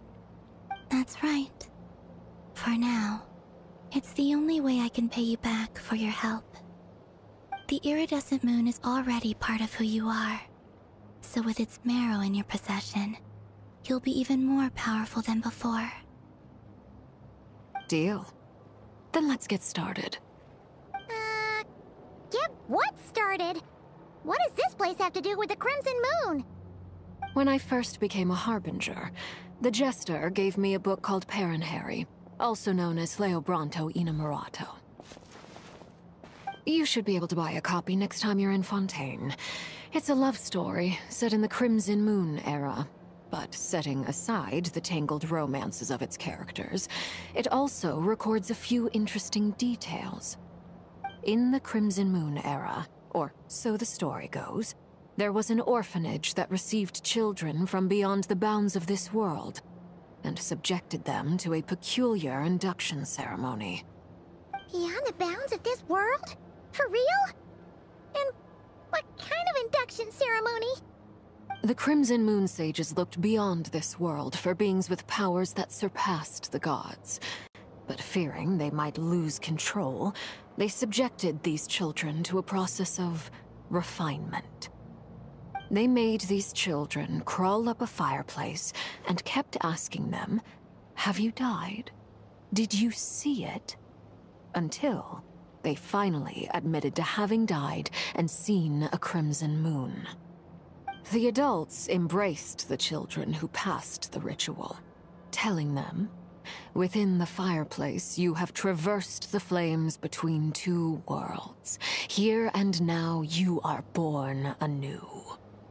The book leaves much unsaid, but I suspect that this was their way of branding the children they had enrolled, leaving an indelible mark upon them so that they would forever live in the Crimson Moon's light.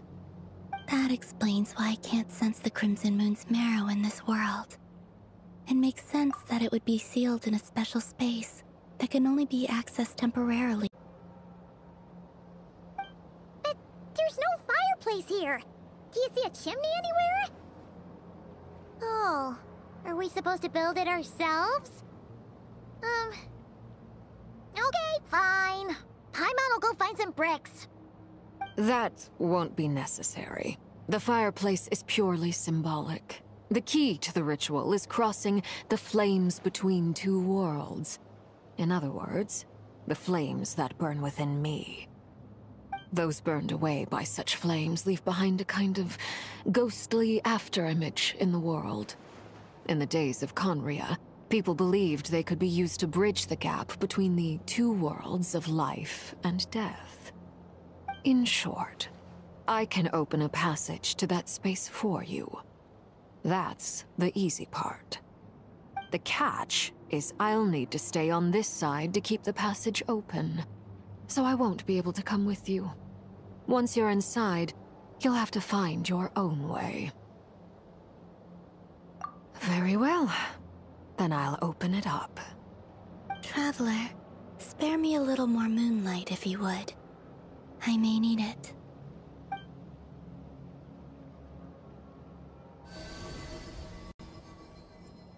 Thank you. I feel like I've recovered some of my strength now. It should be enough to move us across short distances and confront whatever dangers might await.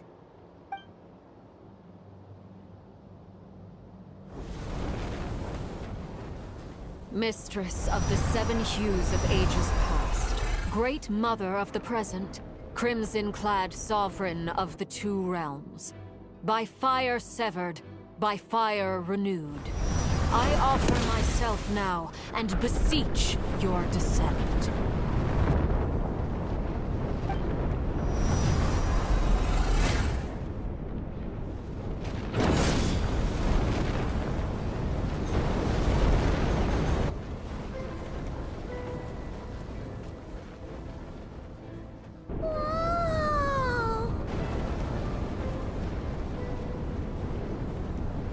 One word of advice. As you're crossing over, no matter what voices you hear, do not answer. Got it! I sense a sinister gloom inside, but also the familiar light of the moon. I feel that I am about to meet an old friend who has changed beyond all recognition. All right, let's go.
The abyss? It's practically filled the entire place.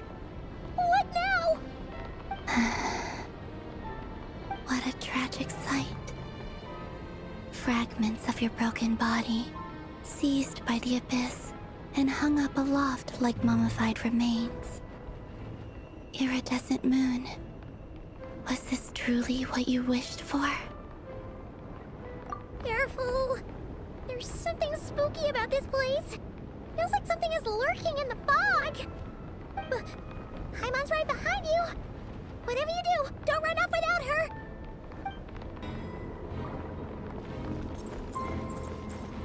By the way, Columbina, didn't you tell us that the iridescent moon had shattered into pieces? The moon up there looks pretty whole to Paimon. How is that possible?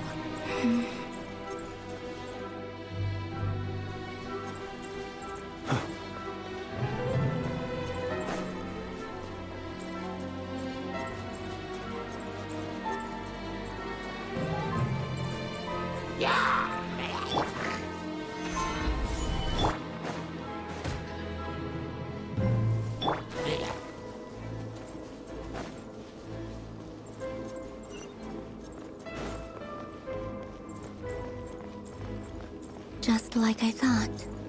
It was only a facade.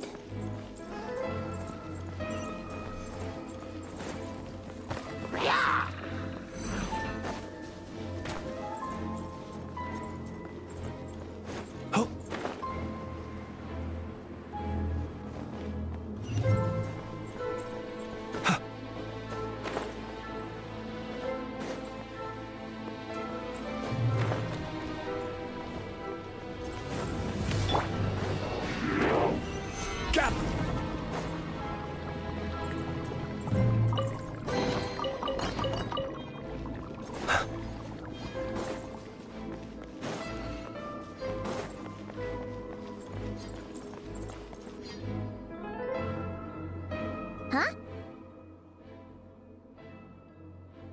Huh? For real? That's way too high!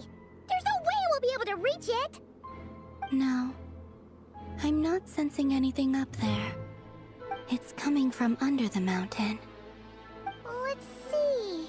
Ah! There's some kind of weird shadow over the water! Wait, see that? Looks like a mechanism of some sort. Let's check it out!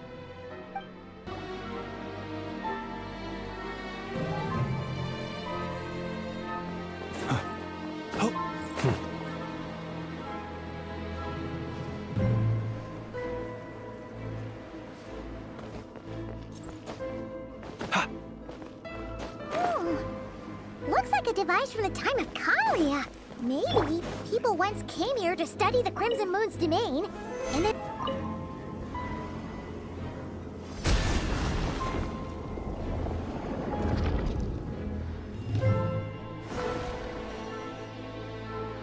Hey, look at that! Now that the mechanism's running, the shadow in the water looks different. Do you think these mechanisms might be the key to unlocking the secret? Let's try to find more of them! Thelindis, We'll leave the rest of the research in your hands. We'll be heading back now. I hope this isn't ruining date night. Ugh. Mind your own business. Just leave me some snacks on the table. Felindis? Is that Rerear's girlfriend? How come we're hearing her voice here? Oh yeah. So, do you think she was studying this strange space all along? The Abyss has made this space extremely unstable. Maybe that's why some of the things she said and did were preserved here. Like echoes. Or after images.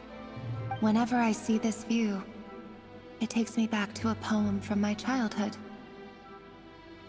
Waning moon, oh lifeless damsel, weeping on the mountain crest. Mourning still in wistful tone, her fragile soul now laid to rest. For me, of all people, to be here investigating the mysteries of the Crimson Moon space, is it a coincidence or something more?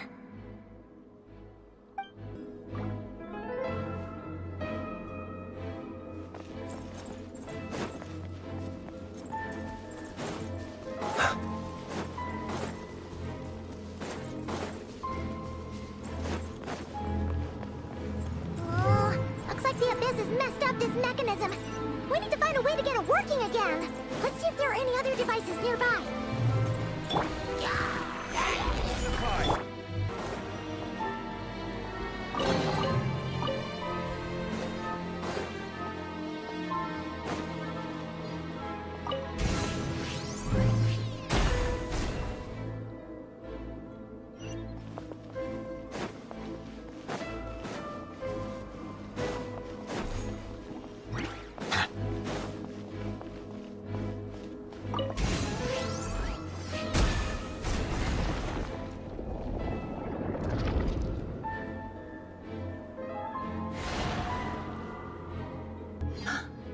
I see.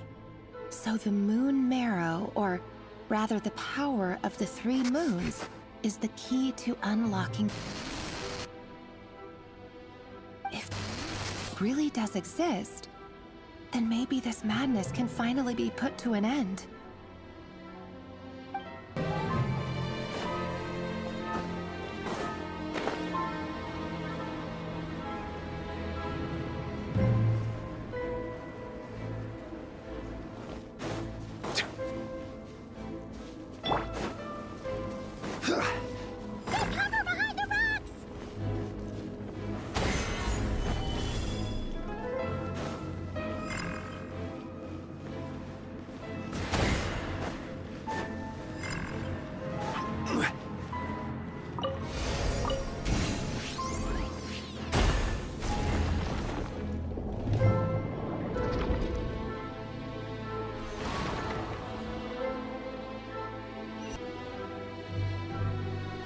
With the Abyss inhibitors in place, I should be able to access the chamber with the moon marrow.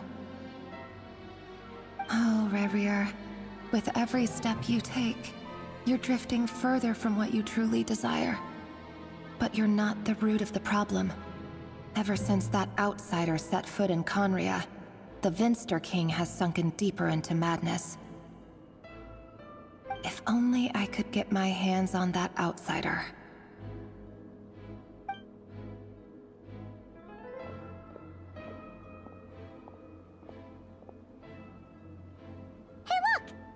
Reflection is back to normal. Felindis' voice mentioned a chamber with the moon marrow. Do you think maybe it's hidden in the moon's reflection? It must be. For within it, I sense the fragile aura of a dying soul. Then there's no time to lose. Let's go!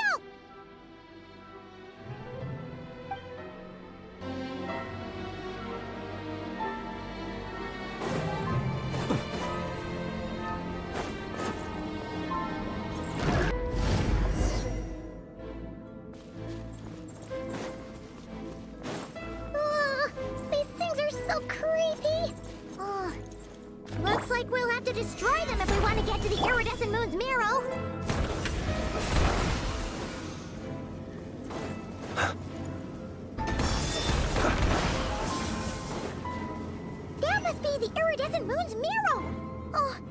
We'll need to destroy these things before we can reach it.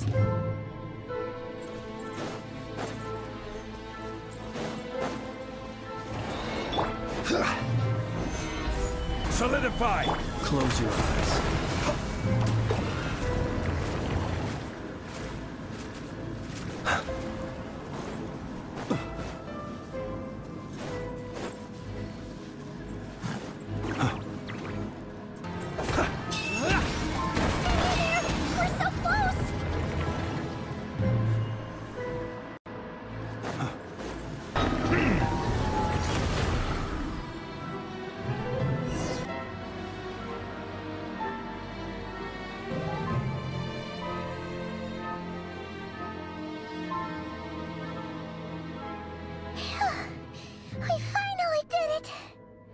The iridescent moon's marrow, still burning away like an undying flame, yet now contaminated by the abyss. It has taken on a new form entirely. If we can purify the abyssal power within, we should be able to obtain its untainted essence.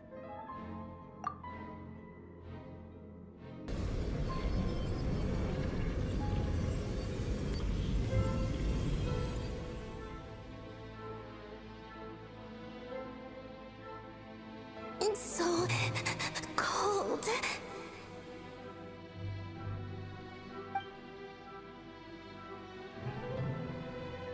Is it you? Are you here? Huh? Are you talking to us? At long last, I can see you once more. Our fates have crossed, and I am finally free. I'm sorry, I lied to you. Even knowing what was to come, I still couldn't let go of the fear in my heart as death drew near. The moment the moon shattered, my body began to split apart piece by piece. Like I was being cut into pieces by 1,000 blunt blades. My thoughts scattered as the cold crept in. But I could not bear to fade away like that. Tell me, what was it that brought you to us all that time ago?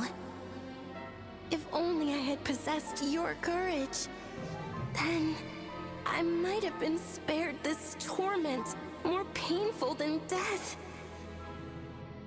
You look so puzzled. That's how I felt too when I first saw you. But trust me when I say that everything happens for a reason. Farewell, Hypo.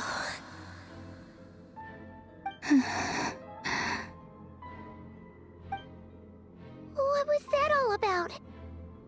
Was that the goddess of the iridescent moon? Oh, it sounded like she was speaking to a long-lost friend. But none of us have ever met her before, right? Perhaps.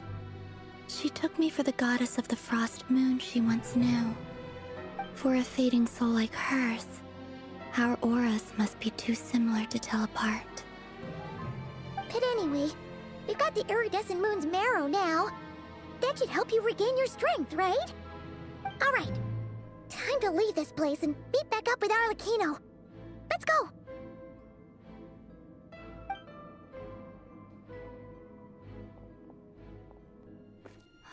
That's odd.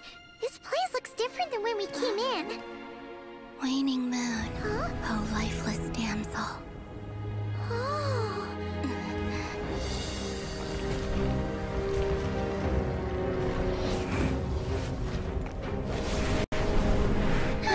Hurry! The place is collapsing! It wants to trap us here. Who's it? The abyss? Now we've taken the moon marrow. All that's left here is a dark will. It will show us no mercy.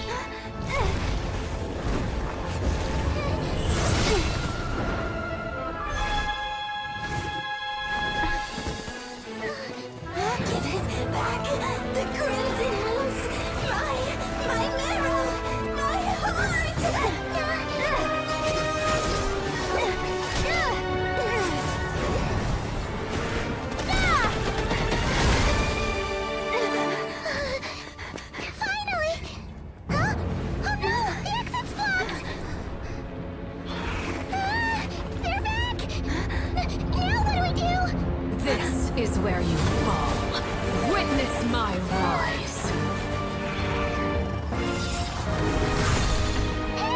What are you waiting for?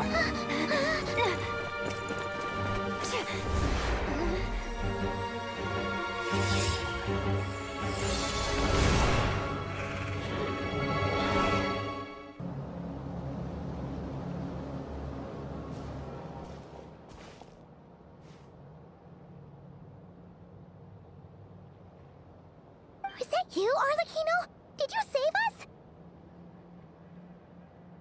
Wait, your hands! They're... Oh, this? Don't worry. It's a small price to pay. The Abyss wanted to trap you inside, and I defied its will by bringing you out. No wonder it's a little angry. No.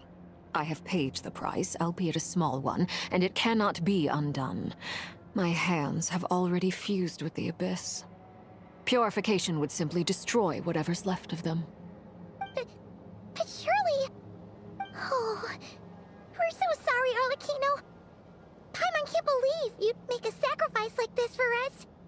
As much as I'd like to call it a favor, the truth is I was simply holding up my end of the deal. Well, Columbina. Yes, you did your part. And as promised, I will leave the iridescent moon's marrow in your care. From this day forth, may the two worlds' flames burn ever more brightly.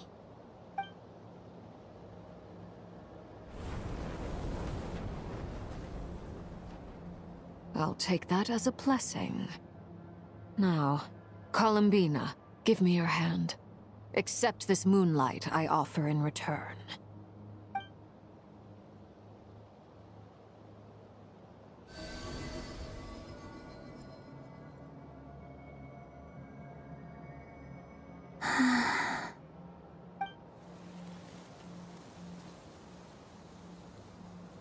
Feeling stronger? Hey, Columbina! Are you okay? I'm fine. Our powers are a little at odds, that's all. By the Frost Moon's authority alone, wielding the power of the other moons was always going to be a stretch. Still, I think it's fair to say that your strength has returned. At least to the level it was at as Third Harbinger. It's still not enough. There's no way I can hope to challenge Rayrir like this. Just one more ray of moonlight, if you would. It's okay. I can take it.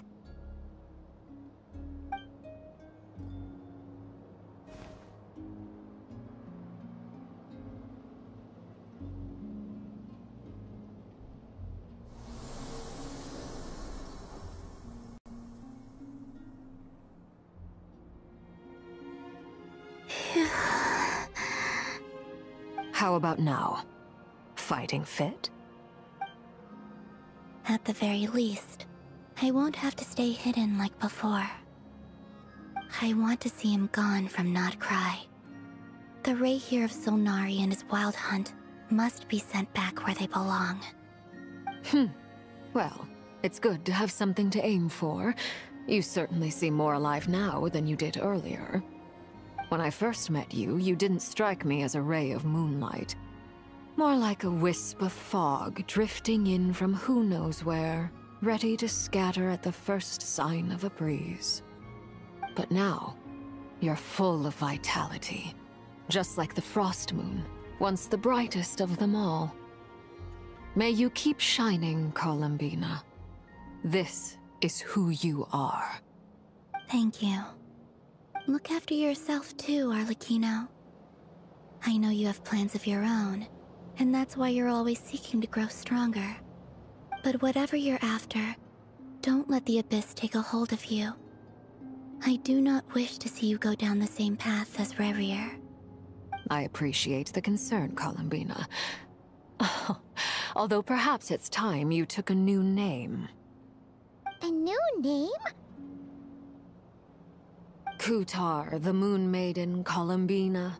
They're nothing more than code names. They describe who she is and the roles she's played, but they're not her real name. We often use code names in the House of the Hearth, too. But it's knowing your real name that keeps you grounded. Up till now, you've been living a wandering life, so you've probably never really cared. All I'll say is this. Once you've defeated Rerir, give it some thought. All right, that's it from me. I'll get you back safely first, then go meet up with Sandrone. You're the best! I appreciate the gesture. It speaks to your good character.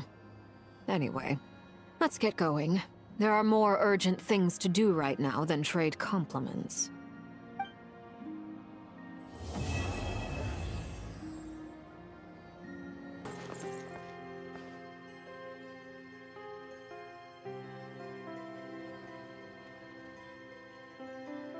Oh, do you think the others are making good progress?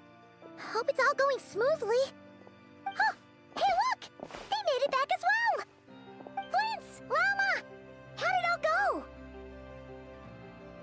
All is well, thank you. Nefer and Yehoda had to stay at the curatorium to wrap things up, so they won't be joining us for now. I ran into Miss Anefa and Miss Aino on the way back. Their work is still in progress, so I suspect they won't be back for a while either. You seem rather cheerful today, Mr. Flintz. I certainly am. I achieved what I set out to do and came away with more than I bargained for. Fighting alone can get quite tedious, but I had the good fortune to run into a pair of brave young warriors. We meet again.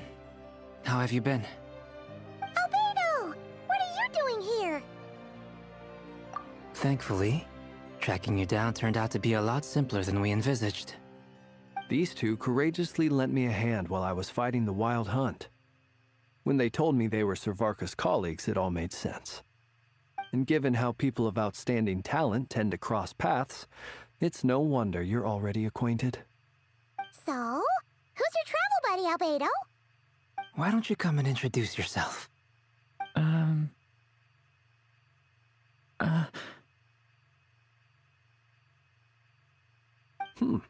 A gentleman of few words, I see.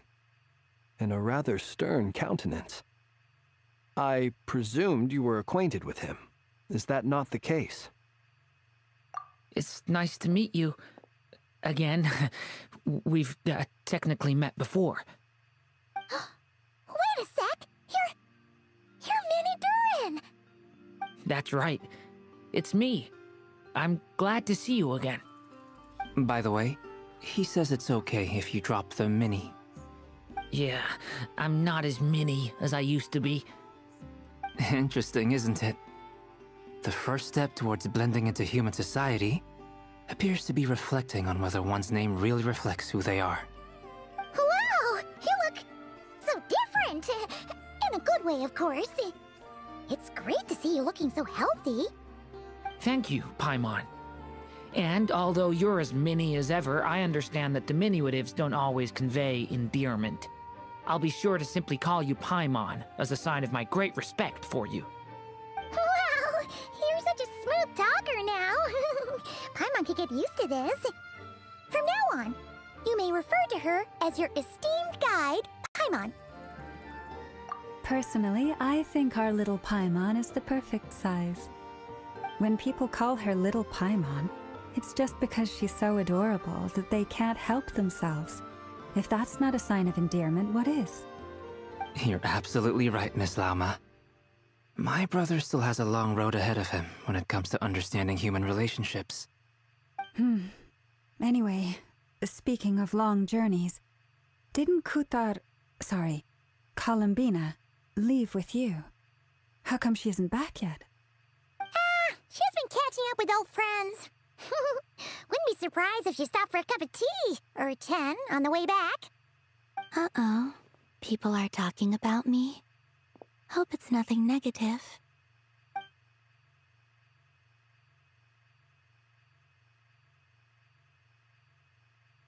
Judging from your expressions, I'm guessing it all went well? It's getting crowded here. I'll go grab some chairs.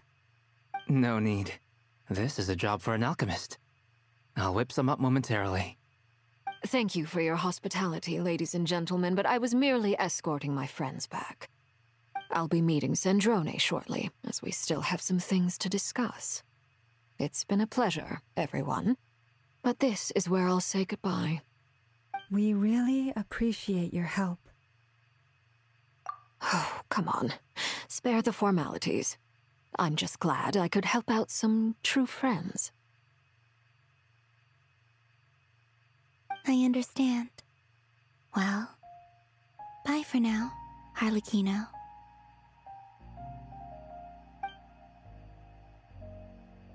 Oh, this place is hopping. It's probably a good thing one of us left. Otherwise, we might not fit all these people in. Are you saying we're about to run out of chairs? As a matter of fact, I am. Come on in and see for yourself.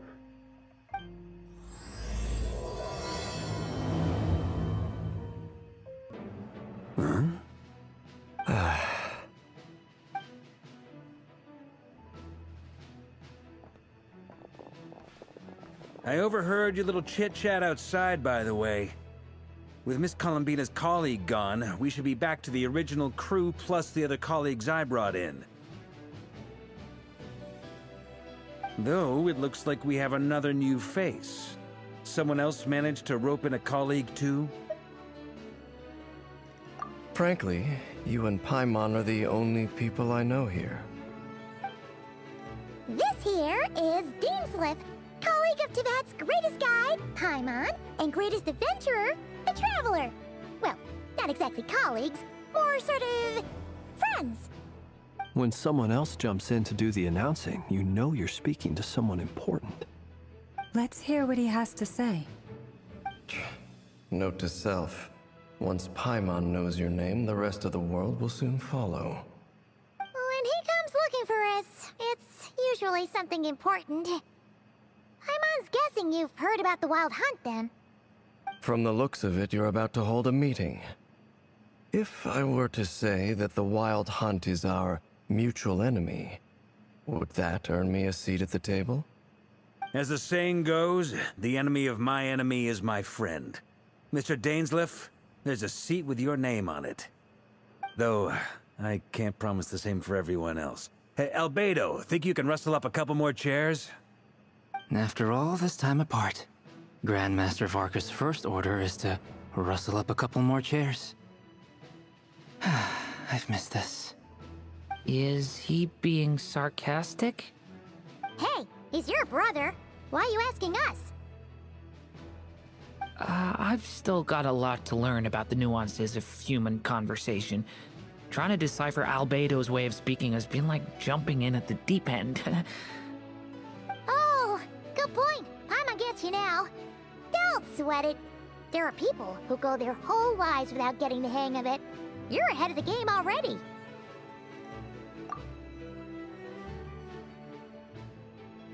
I wonder what's taking Nefer so long. Perhaps you should go and check in with her. If anyone can hurry her along, it's you. I just got back from the curatorium. Besides, aren't you curious to see what's taking her so long? Miss Nefer doesn't strike me as the type to share secrets. And since gathering intel is her specialty, I'm guessing she'd prefer to keep her methods confidential. Under such circumstances, would it not be tactless for me to impose? Oh, but it's fine for me to impose. What can I say? You have an unrivaled ability to garner people's affection, Miss Moonchanter. Besides, you have far more in common with her than I do. All right, then.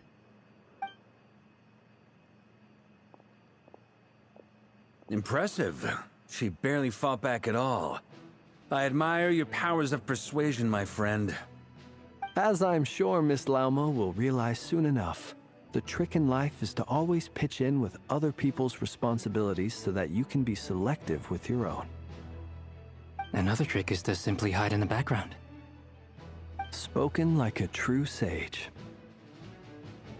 Anyway, looks like we've got some time to kill before the meeting. Let's take a little breather, folks. And feel free to chat amongst yourselves. We'll get down to business once the other two arrive.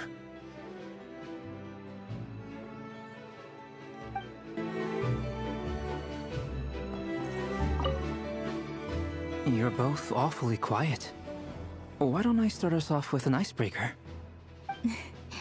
Much obliged. Have either of you ever had your portrait painted?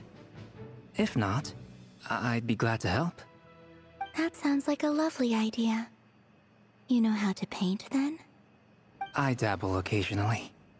He's an excellent painter. Tables, chairs, people, dragons, you name it. He'll paint it for you. I'm flattered. If I ever get the chance, I'd like to give it a try myself. I'll bear that in mind. Anyway, how about you, Durin? What sort of portrait would you prefer? Oh, I'd be fine with anything. Whatever style feels best to you. Very well. Then I'll play it by ear. You can replicate any style I want? I can try. If you show me a sample, I'll do my best to match it. Thank you. In that case, I'll dig up some reference material for you.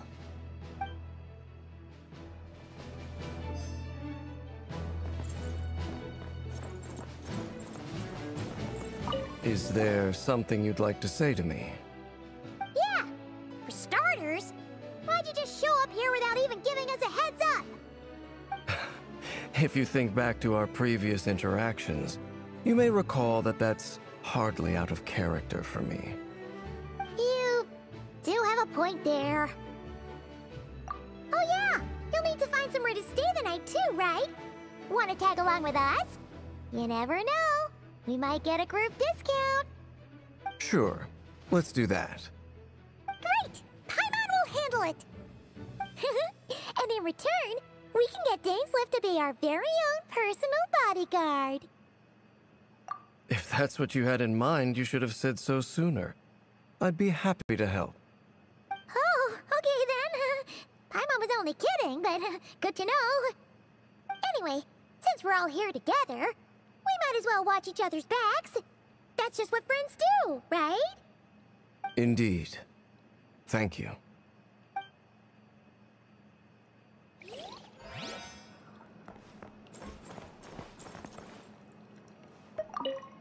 Truth be told, I can't remember the last time I was in a meeting with so many people. You're not alone there, my friend.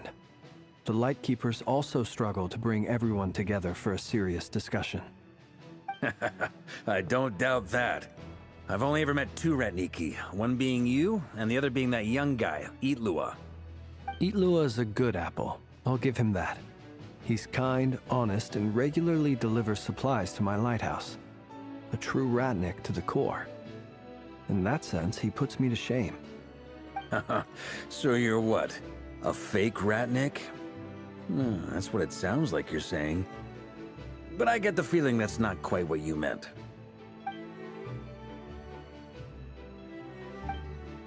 Come on, why the awkward silence?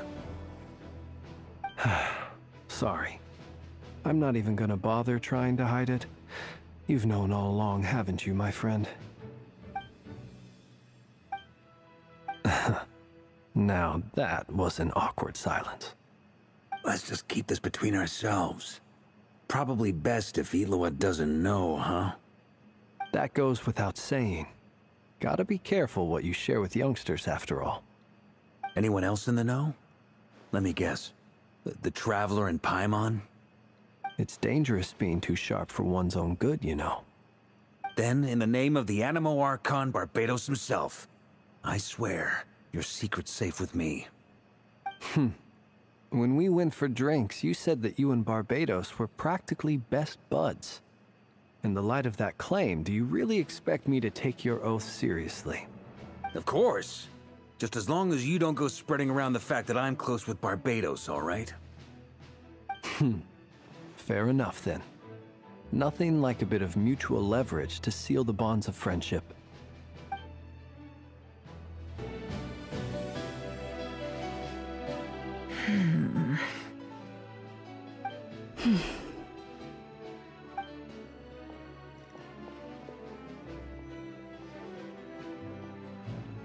Ah, Miss Nefer. You made it after all. But what about Yehoda? I'm here to give you an update on how things are going on our end. Once this is over, I'll be heading straight back to continue my work. I left Yehoda back at the Curatorium to watch over things while I'm gone. Huh. So much for just this once.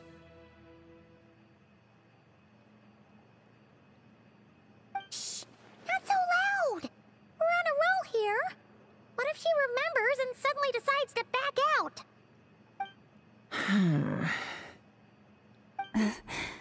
Did you say something, Mr. Varka? Huh? I didn't say anything. Right, Flints? Must have been a frog. They get so noisy around here at nighttime. It's like they're putting on a concert in the background. Anyway, before we begin, there's a few introductions to make. Let me start by saying that it's an honor to be speaking before so many distinguished colleagues and collaborators. First up, we have Miss Lauma.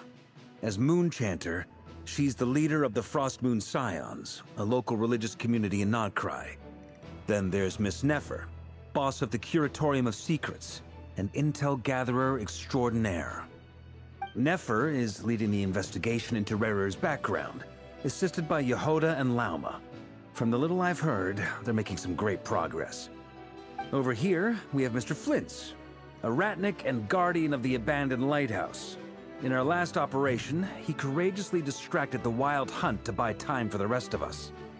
For those of you who've never met, this is Mr. Albedo, a renowned alchemist and captain of the Knights of Favonius investigation team.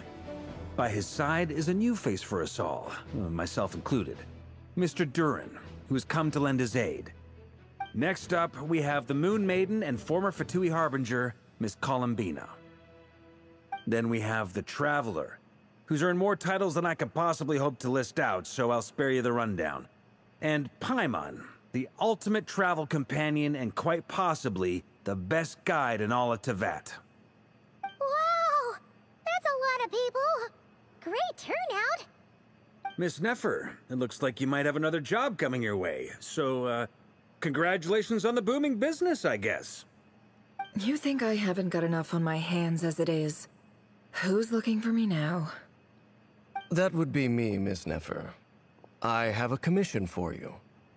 And you are? Who I am doesn't matter right now. What does matter is that I'd like you to gather more intelligence about the Recher of Solnari. Well, it's not as if we never take on anonymous commissions. But in your case, I'll have to decline.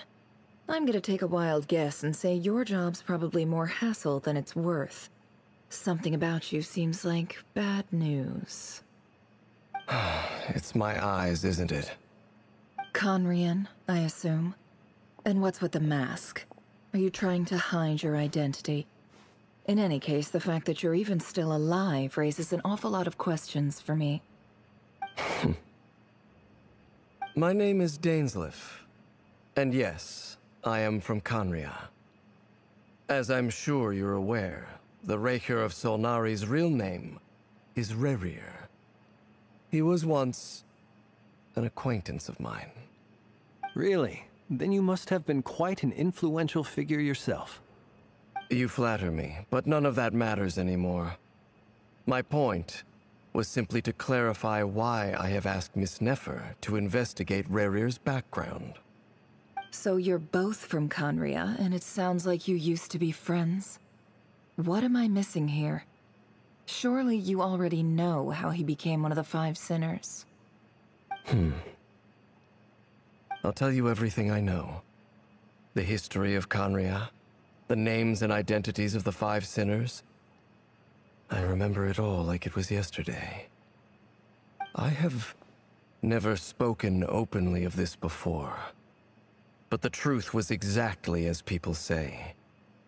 The Five Sinners were each driven by their own desires, and it was by playing upon these that the Abyss tempted them to their fall, tearing Conria apart in the process. The visionary, Vedafenir, who wished to foretell the future. The wise, Haroptatir, who sought limitless knowledge. Gold, Rhine-daughter, who desired to create life. The foul, Sertologi, who pursued supreme strength. And last, but not least, Raker of Solnari, Rerir, Ravager of the Moon. Of the five, Rerir is the only one who remains a mystery to me. He never harbored grand ambitions, so what changed in the space of a single night? How did he come to fall like the others? In other words, you're saying that his change came as a shock to you, and you have no idea what actually happened? That's right. You mentioned how the Abyss tempted them, which led to their fall. But what did that look like in practice? And what other context can you give me about the events of that time? The more detail you can give me, the better. Strangely, now that it comes to it, I hardly know where to begin. The fateful night took place during the era of the Eclipse Dynasty. One day, my elder brother, the visionary, Vedifenir, was summoned to the palace by the Vinster King, only for the king to gouge out his eyes and cast him into the dungeons. When I came to hear of this, my fury knew no bounds. I gathered together every ally I thought I had, and together, we set a night to storm the palace and free Ved. Centuries on, the memories of that night still haunt me, like a never-ending nightmare. We broke through the palace gates, just like we had planned, each striking towards our separate targets. But then, I was betrayed. Even Vedifenir, the very person I had come to rescue, abandoned me and partook of the Abyss's power. So, it's personal after all. Then tell me, Mr. Dainsleif, what price are you willing to pay? You, of all people, must know that nothing comes for free. I cannot say what price would be worthy of such a commission. But know this. Rerir was not always a madman. Believe it or not, there was a time when he was just an ordinary man, working for the Conrian Intelligence Service. Uncovering the truth of Rerir's past is the only way to unravel this mystery. But before you decide if you will accept my commission, I will tell you more about him. Enough, I hope, to help you plan your next move. Sounds pretty good to me. Feels like we just flagged down a random passerby, only to discover he's actually a master strategist who has a score to settle with our enemy. Can I borrow your halo? It could be useful in the lighthouse. Hey, enough with the wisecracks! Besides, isn't that lamp of yours bright enough already? Relax. It was meant to be a compliment. If that was a little over the top for your liking, I'll make sure to tone it down next time. I'll give your proposal some serious thought, Mr. Dainsleif. Let's speak in private once the meeting is over. Before that, there's a few things I'd like to share.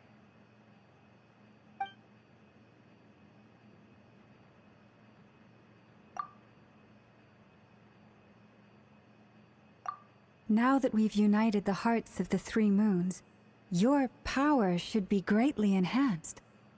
But it seems like that hasn't happened yet? I believe it will take a little longer. You've done so much for me, so I want to be completely honest with you all. Even though I'm doing a lot better now, the truth is, my recovery will likely be an ongoing process. From the moment I was born, my power has been slowly ebbing away. And that is because Tevat has never accepted me. Even with the moons united as one, it seems my rejection cannot be undone. So far, I have yet to find a solution. It may turn out to be a problem that will plague me until the day I finally leave this place behind. Even so, I will do everything in my power to help you drive out the Raker of Solnari. As Arlecchino put it, This is not about chasing the spoils of victory. It's just a gesture of heartfelt gratitude. Kutar.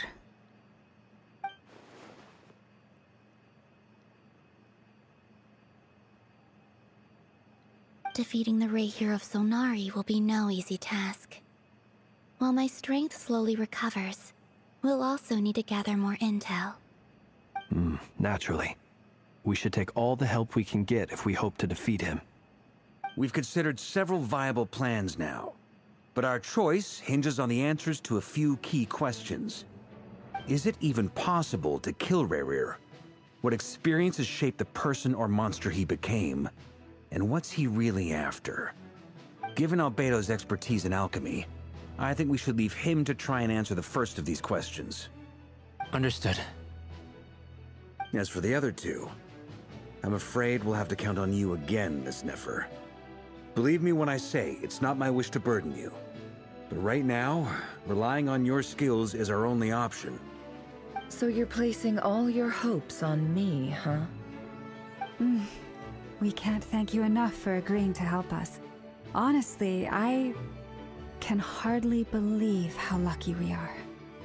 You sure have a talent for changing your tune, Miss Moonchanter. Timid like Yehoda one moment, then flinches insincere flattery the next. Ladies, please. I must object to your portrayal of me. That's all. Feel free to keep bickering. Just pretend I'm not here. I almost don't want to leave this room. I'm curious to see how this plays out. I have faith in you, Miss Nefer. Something tells me you'll stand by us until the very end. Oh? And what makes you so sure of that? What if I suddenly decide that my compensation is insufficient? This isn't about the money. I can sense that you've got a deep-seated distaste for Rahier. And knowing you, that alone is motive enough.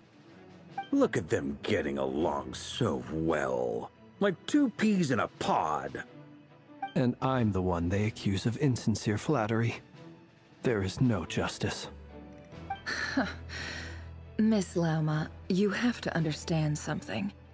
Unlike you, I don't actually enjoy having everyone's hopes on my shoulders. Is that right? Well, maybe the fact that I'm willing to put my hopes in other people says more about me than you. But the fact is, I also trust you. And that's because I know that you're someone we can count on. Anyway, we've got our plan, so let's get moving. Mr. Dainsleif, let's talk. And Traveler, once we're finished, if you've nothing else planned, I'd like you to come with me. This whole experience is teaching me a lot. For instance, I now know that when other issues come up in the future, I'll have far more luck getting Lauma to convince Miss Nefer than trying to do it myself. Hate to say it, friend, but that's one of the funniest things I've heard in a while. Why? You think I've got it wrong? Quite the opposite. But what makes it so hilarious is how long it's taken you to realize.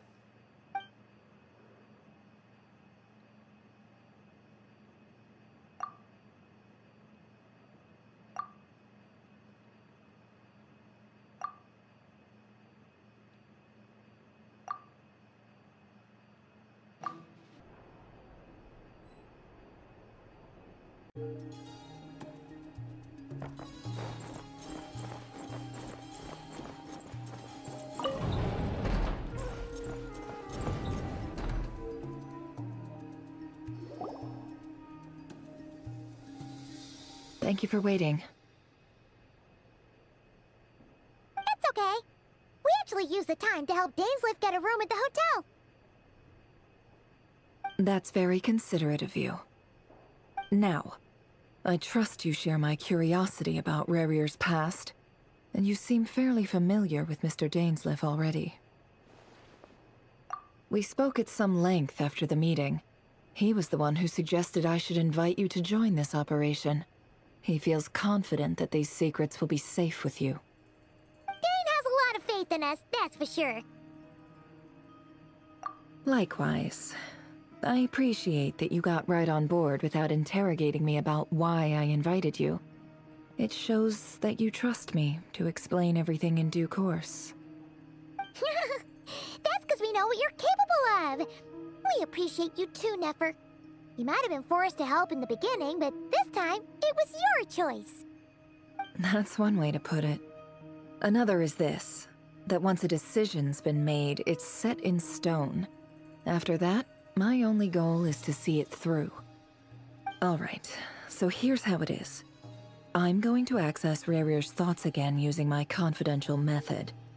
Now, I'm sure you've seen things like this before on your travels, so you're surely well aware of how dangerous it can be.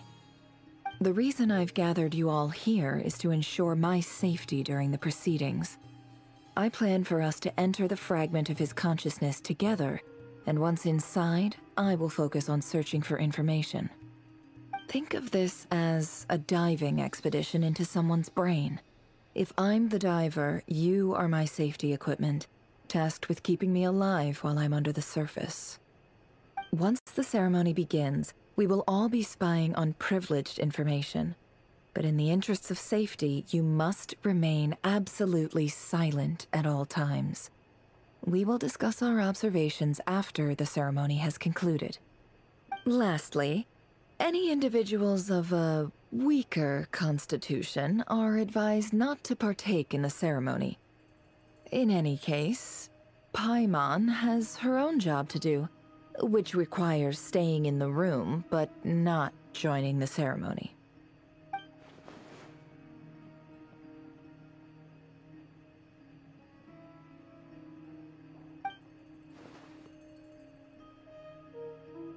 Well, good luck, everyone. Sounds like all Paimon can do is cross her fingers and root for you guys. There's a little more to it than that. I was being serious when I said you have a job to do. While the rest of us are inside Rerir's mind, it's imperative that we have a team member on the outside. In the event that something goes wrong, you will be our first responder. I don't anticipate any issues, but the extra level of safety will be greatly appreciated. I second that. This is a dangerous operation here, and you're our whole rescue team. That's pretty much the most important job in the crew. So, Paimon's like the lifeguard? Yeah, that makes sense. All right, got it. Good. Please, take a seat. We'll get started momentarily.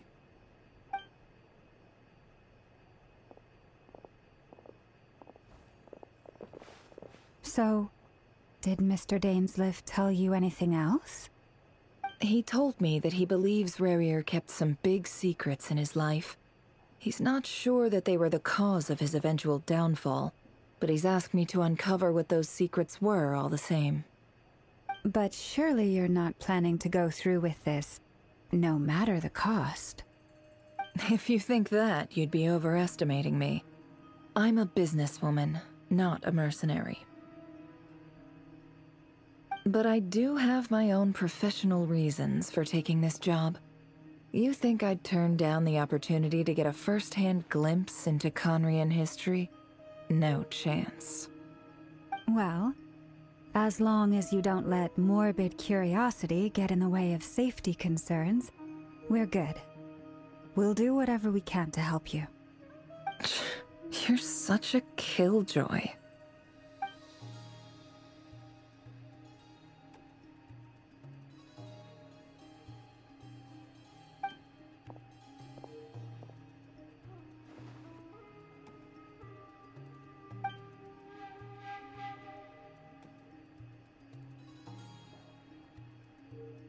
All right, I'm good to go.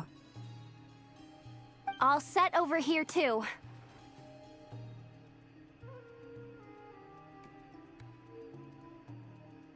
Promise, Paimon, you'll be extra careful. All right. Let your whole body relax. We're about to begin. Close your eyes. Phew. Could this be his office? Pretty standard setup. Bookshelves, paperwork, files. According to Dainsliff, Rerir used to be an intelligence operative. Chances are there's plenty of top-secret intel stashed away in this room. Is this where you keep your secrets, Rerir? Can't say I'm not looking forward to this.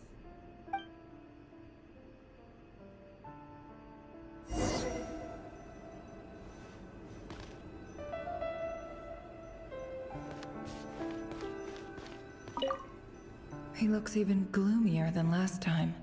I wonder what's changed.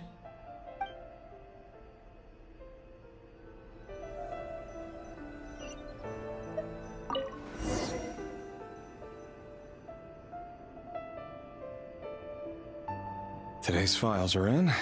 Time to wade through them, just like usual.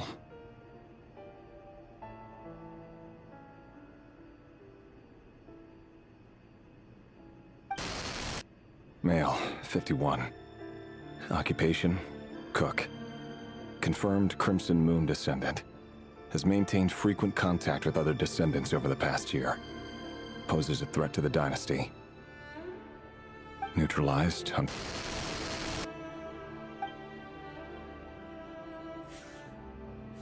This one should be archived under purged targets.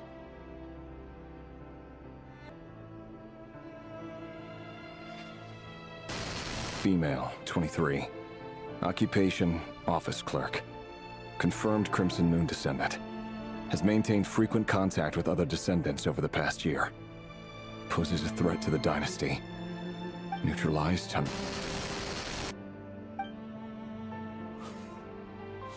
Another one for purged targets. Sounds like she was that other man's daughter. Never mind. What's it got to do with me?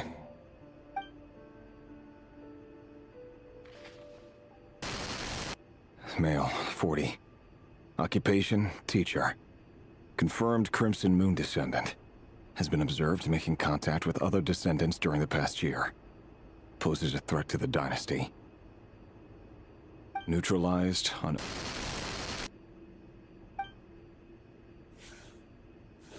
Just another nobody for the archive. Come to think of it, I remember surveilling this man. A case like his never would have been considered a priority in the past. Huh. He barely even interacted with other Crimson Moon descendants.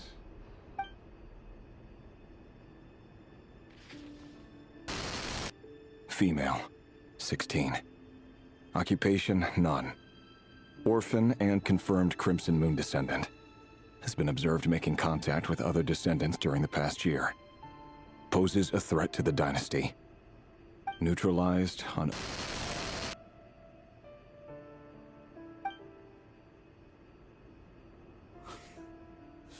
Filed.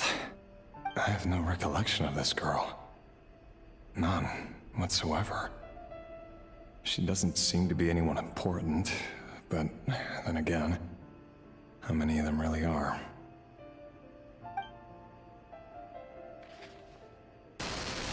Female, 13. Occupation, none. Orphan and confirmed Crimson Moon descendant. Has been observed making contact with other descendants during the past year. Poses a threat to the dynasty. Neutralized on...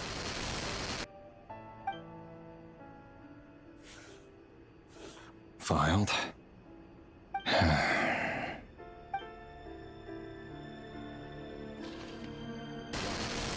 Male, 11. Occupation, none. Orphan and confirmed Crimson Moon descendant. Has not been observed making any contact with other descendants during the past year. Neutralized on...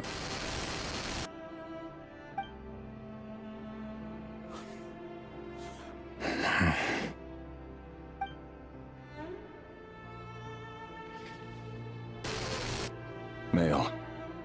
6. Occupation, none. Orphan and confirmed Crimson Moon descendant. Poses a threat to the dynasty.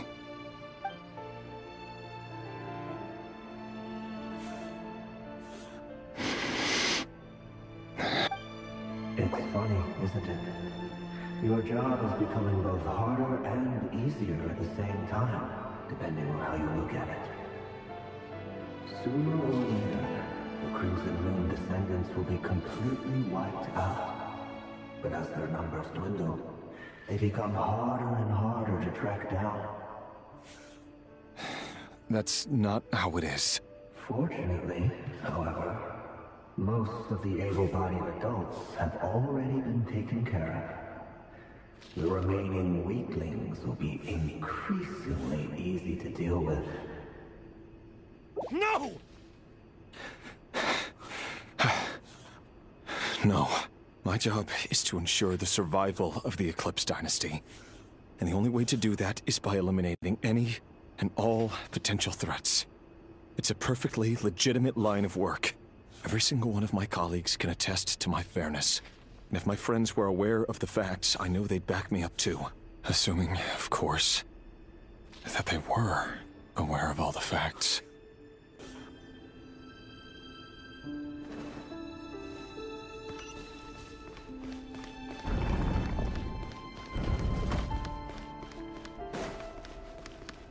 Mr. Vedifalnir, it's been quite some time since we last met. Rerir, I trust you're here because you have something important to discuss. Forgive me. I wasn't tuning out, it's just, I noticed you didn't even phrase that as a question. As if you knew I was coming. Tell me, does someone in your position ever feel the need to ask questions at all? It is indeed within my power to foresee certain things. Things like your arrival. I was just thinking. It won't be long before I'll be inviting both you and Dane to my wedding. That isn't a lie, but nor is it a fact as such. It's a wish, isn't it? No fooling a prophet, is there? Ever since that day we met for drinks, I knew it was only a matter of time before you came looking for me. Does it feel good? Knowing how the future will unfold. I'm afraid the notions of good and bad fail to capture the complexity of what such a power entails. Once you've seen what will come to pass, it can be all too easy to succumb to fear and melancholy.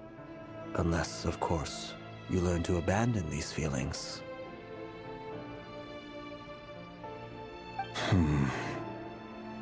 You fear my silence, and long to hear the words I left unspoken that day. That's right. You must have noticed my reluctance to broach the subject. And the reason is simple. Because the truth could never have lived up to your hopes. For both our sakes, such words are better left unsaid. The burden of prophecy was never meant for your shoulders. So who exactly do you deem worthy to hear your prophecies? None but our exalted king? Or rather, our king as he once was. You're closer to his majesty than I am. You must know better than anyone how much he's changed. You say that as though it is to my benefit. Yet precisely because of that, I dare not speak rashly.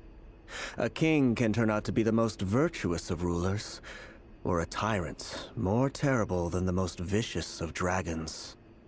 You are so wise and far-sighted, yet still you would have me live in fear of the unknown? You make a fair point. Especially given my silence alone was all it took to send you spiraling downwards. Very well then. Let me offer you some advice.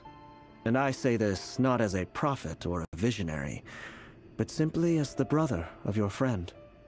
For many reasons, there is very little chance of your marriage ending in happiness. If happiness is what you seek, you should find another fiancé.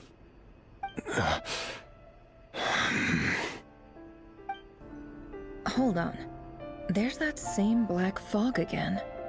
Could this memory belong to Thelindis? Guess I'd better tread carefully. Wait. Hear me out. This time we finally got a clear look at his face and learned his true identity. His name is Rayrir, and he claims to be one of the king's guards. What did you say? A cruel irony, isn't it? The man you're set to marry leads a double life as a brutal executioner. Why are you telling me all of this now? Simple. It's because I want you to kill him. You are the only person he would never suspect. No, absolutely not. I would never dream of doing such a despicable thing. So you'll just stand by and watch him slaughter us to the last? Do not forget that the blood of the Crimson Moon flows in your veins too. The blood of the Crimson Moon? What does that matter now? The dynasty has long been dead and gone. You think that alone is reason enough for me to throw away everything I have? Why wouldn't it be? You two were once a child of the Crimson Moon, just like me. Don't tell me you've never felt so much as a flicker of fury for the way we were trampled into the dust. As long as you promise to abandon this pipe dream of restoring your dynasty, I can try to persuade him. Or have him persuade the Vinster King. Persuade the Vinster King? Do you even know why he's so obsessed with hunting us down? Why he keeps trying to force us to hand over our secrets? Over and over again? Or why we refuse to give up on restoring the dynasty? The Vinster King. A blind fool. His eyes clouded by powers from beyond this world. A petty little man with a miser's heart. And he dares to sit upon the throne? Mark my words. Sooner or later, Conria will fall. And it will be his doing. If you can't bring yourself to do it, so be it. Just you watch. It won't be long before calamity descends upon us all. The Rayrir of Solnari. That really is quite a secret you've been keeping from me, Rayrir. But who am I to talk? Am I really any better? I've kept my own past a secret this whole time, too. Love should be built on honesty. But ours was born from lies. And yet... is it really so wrong to hide things that would only make life harder? If we don't cover up the parts that no one else should see, how can we go on pretending to be normal? Vedifulnir must have known all this. And that's why he made his prophecy. In the end, nothing stays hidden forever.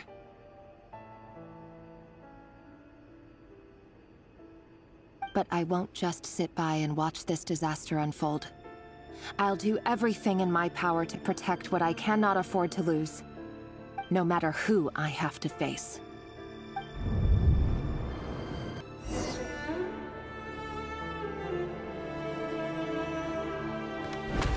Huh? Was that Rayrir who just walked past the window?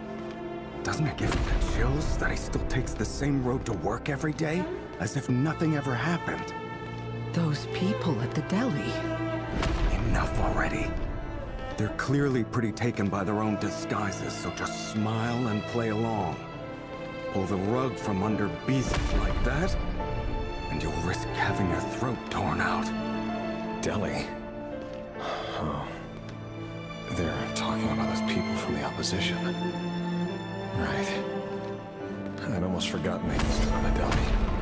People of no consequence always vanish so easily. And no one even remembers them. But surely you can see he's not the man he pretends to be. So many have died already, and they say that the king's madness grows with each passing day. We're not going to survive this, are we? But why does it have to be this way? Do we really deserve to die just because of the blood that runs through our veins? Felindis, are you even listening? Sorry, Freether. My mind was off wandering. I heard you, though. You're talking about what Rayrir said. He's just following the King's orders. He's a secret agent, and it's his job to hunt down rebels and dissidents. By the time you first met him, he'd already taken lives. Maybe he was using you from the very beginning. No. Reverie has no idea I have anything to do with the Crimson Moon. My family are only distant relatives of the main lineage, and besides, my eyes are perfectly ordinary. Truth be told, apart from my teacher, pretty much no one knows I have any connection to any of it. It's been a long time since my family severed ties. But as Orlog said, who could possibly talk sense into that raving lunatic of a king? No one. I'll work something out. Trust me, I'm with you all. But for now, you need to keep yourselves hidden. Don't let anyone find you, anyone at all. Don't forget that Rerir is an Eclipse operative. You need to be extra careful when he's around. And when I am too. For now, don't come looking for me. And if anything happens to me, just act like we've never met. If even you can't escape this, what hope do the rest of us have? But after all this time together, surely he wouldn't lay a hand on you. I won't speak in his defense, nor can I give you a clear answer to that question. But I'll do everything I can to put an end to this. Here, hold on to this. If an opportunity to escape presents itself, take it. You'll be glad you took some spare change. You call that change? But what about you? I've got a job, and there's still money coming in. But you can't go anywhere right now. Please think about yourself for once.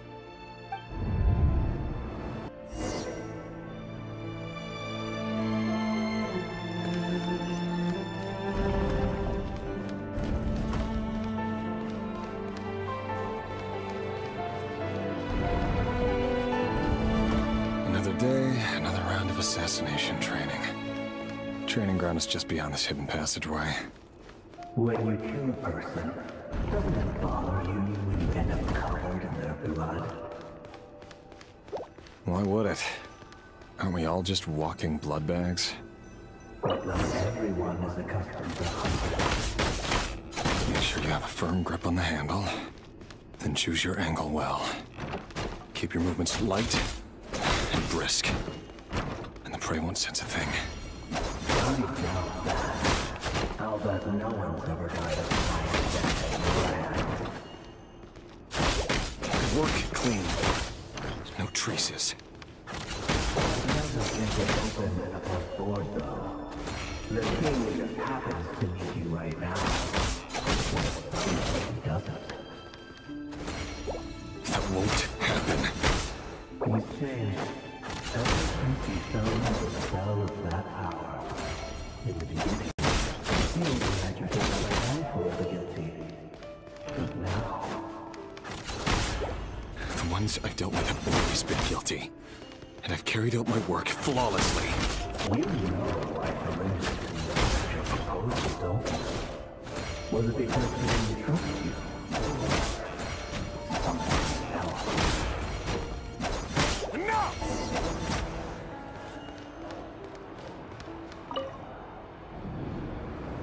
Delindis, do you still remember Orlog? Orlog. The boy who was pretending to sell flowers. You spoke for quite a while, didn't you? Yes, we did. What about him? He was arrested 2 days ago. Chances are he's already dead. He... I just don't get it! After everything he's done, why do you still stand by him? Or does it mean nothing to you that people keep dying?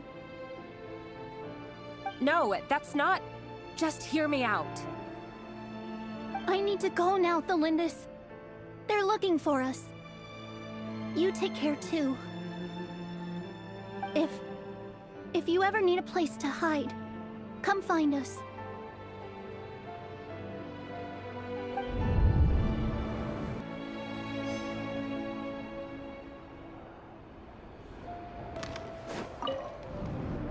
Author, Thelindis. Over the course of this week, the research object was subjected to interference for a total of 47 hours for experimental purposes. The results are as follows. All subjects of observation that were sent inside have now... The situation within is proving more problematic than anticipated. No progress whatsoever. What now? Won't you give me even a glimmer of hope? Things are getting worse by the day. I have to find a way or we'll all be in danger.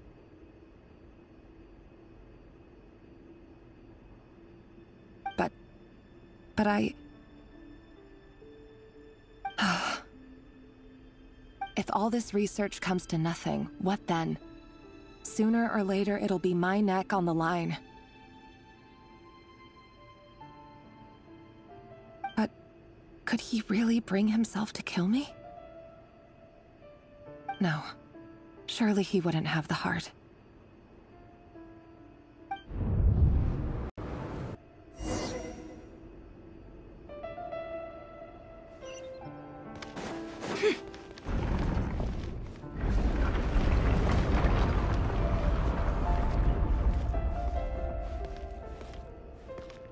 Why won't you just let us go? We don't even know each other. All we want is to live ordinary, peaceful lives. You want... to live?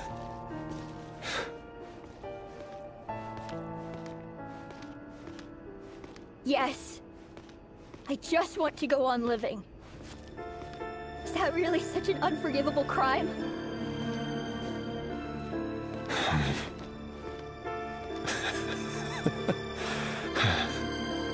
You want to go on living.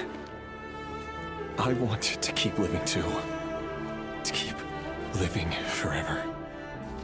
That's why I have no choice but to continue on the path I'm on. If only some savior would suddenly swoop down and change the way the world is.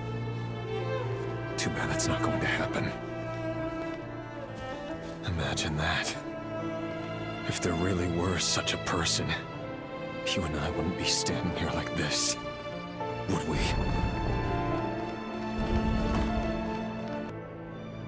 So these files are in.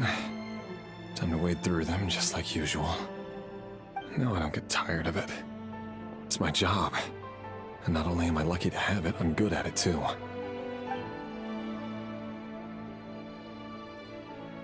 Huh. Wait. That's... Thelindis? No. No! No! Why? But you bear no mark of the Crimson Moon. How could you possibly have anything to do with them? It cannot be! A diluted bloodline. Carefully concealed. I see it now. You've been living in the shadows just like me. What a fool I've been. Numbing myself with talk of justice. Even imagining my friends would back me up. But in the end, Irminsul. Finster King! How far are you going to take this? From the direct bloodline to secondary offshoots? And then what? Today it's the descendants of the Crimson Moon. Who will it be tomorrow? Will you not rest until everyone down here is dead?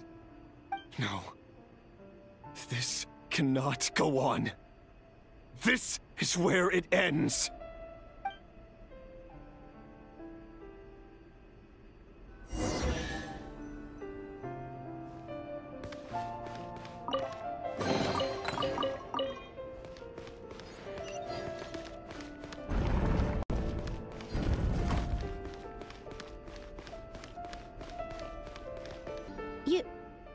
You're really letting me go? I am. As long as you can guarantee that no one will find you. Don't worry, I'll be extra careful. No one will know I was here. But what about you? Me? If you let me go, you won't be able to complete your mission, will you? Good point. In that case, maybe you should stay. No, please! I just want to see the outside world again. To... Go on living? Yes. I know you're a man of your word. So please, just let me go. If I let you leave, what will become of me? Just kidding. Go, now. But remember, don't let anyone know you were caught. We'll be seeing each other again very soon if you do.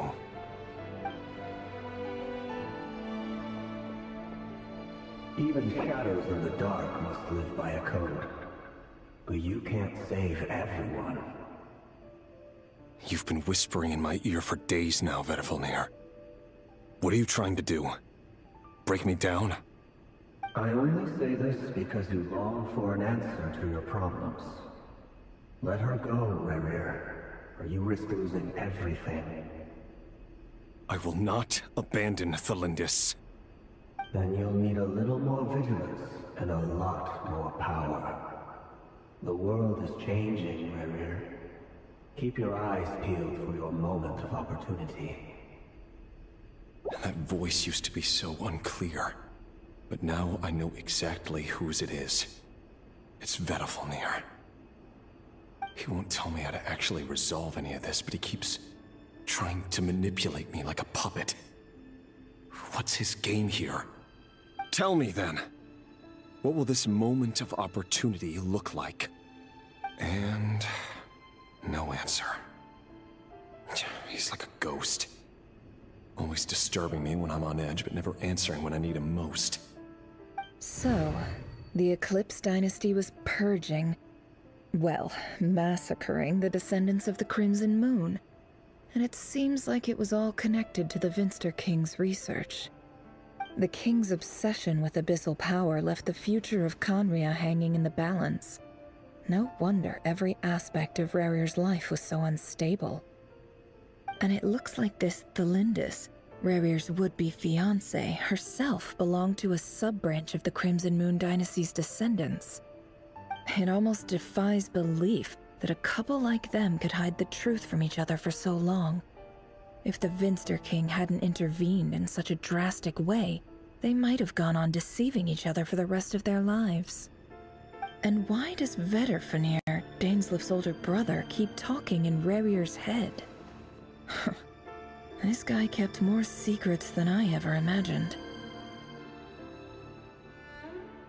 The human mind is like a vast desert of shifting sands.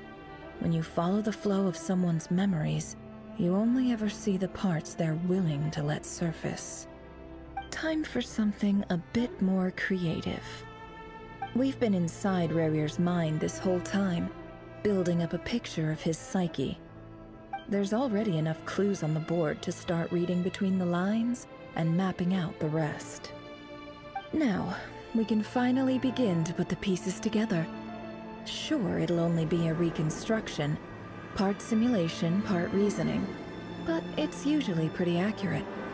Once we've built up a cognitive profile, we just need to cross-check the logic behind his actions. And then we'll be able to take a sneak peek at whatever it is that Rerir has really been hiding.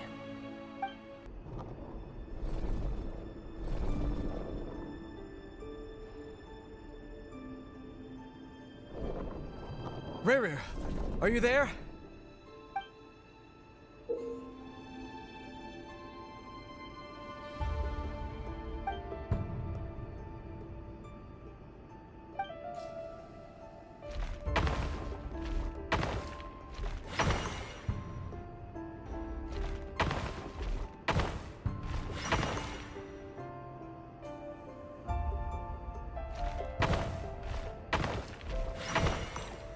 Hey, Rerir!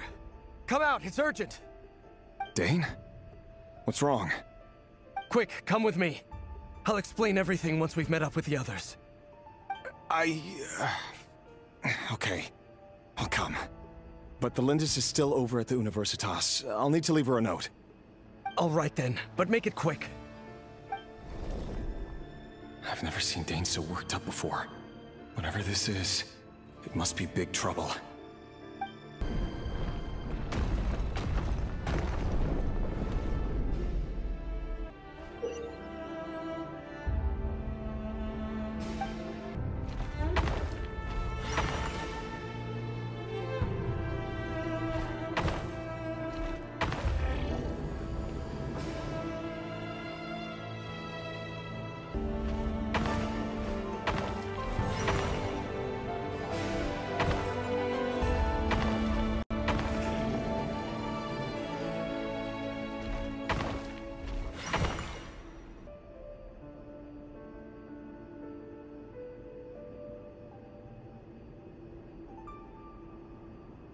Well, this is a nice change, meeting you all at this hour.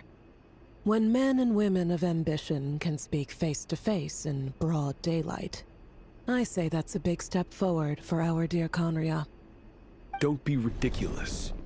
We do not fear the day. Why would we seek refuge in the night? You might ask your blade that same question. I'm told it prefers the cover of darkness. The word on the street is that Sertologi only strikes when he has an unfair advantage. But that is patently false. I see you're missing an arm and a leg. Surely only a fair fight could explain that. If this is your way of offering me replacement limbs, believe me, I'll take them. Oh, we can certainly discuss that. With bioalchemy, anything is possible. Assuming I have your full support in my research. Lunatic. Roptatir, what brings you here? Why, Dainsleif, of course. He invited me. Please, cast aside your apprehensions, Miss Rhindaughter. Whatever the rumors may say, I am but a humble servant of the king, and I can assure you he affords me no greater convenience than he does you. Well, the Universitas Magistrorum won't stop fawning over you, so at least some of the rumors must be true. You're clearly doing well for yourself, so drop the humble servant act. It endears you to no one. You're president of the Universitas Magistrorum, the chief royal mage known as the Wise by royal appointment, and by far the most favored among the 4 pillars of Khaenri'ah. Vice President Veidt doesn't even try to hide his envy when he sees you. My success is the product of hard work and good luck. It's as simple as that. Were the king not such an extremist, I hardly think I would have received a senior post at my age. Of course, no job is without its gripes. Serving a king like ours can be a challenging task, as I'm sure you can imagine. And as for Efterveit, in missing out on the presidency, he's dodged a mountain of stress. Like everything else in life, it comes with pros and cons. You're all here. I apologize for the short notice, but it was an emergency.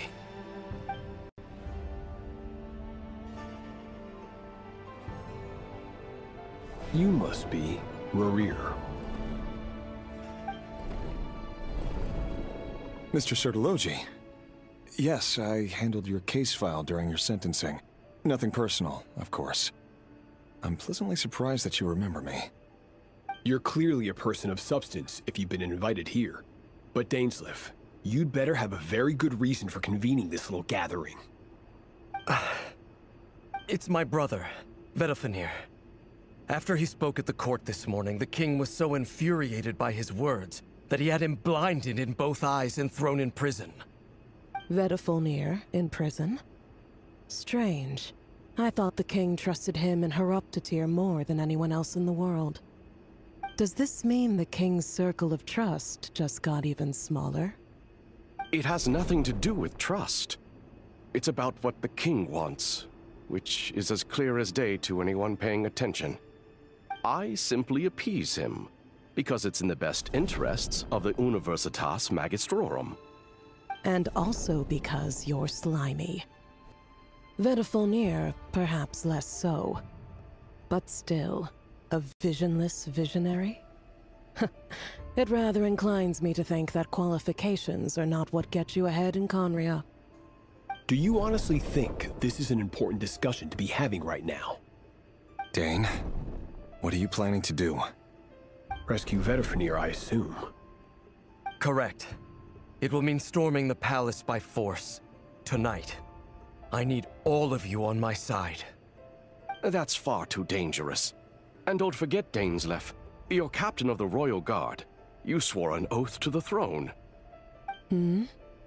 You've been planning this for a while, haven't you? I have no desire to commit treason.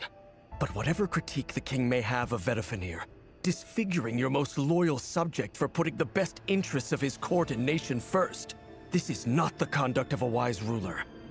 My blade will force the king to see the error of his ways. So, Vedifenir's prophecy enraged the king.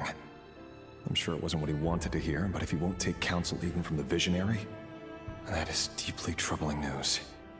The extent of His Majesty's madness is now all too clear. The question is, how does a man like me get out of this situation unscathed? You have noble ambitions, Dane, but I'm afraid they don't do much for a guy like me. I'm not interested in saving the world. All I want is a letter of pardon. A letter of pardon? For whom? Thelindis? The chances of the Vinster King issuing a pardon for anyone connected to the Crimson Moon seem vanishingly slim.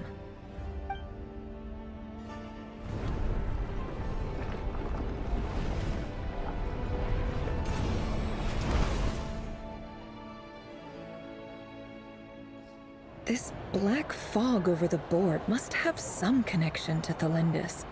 But why is it taking this form? Does it have something to do with Revir's past? Another mystery I'll need to unravel.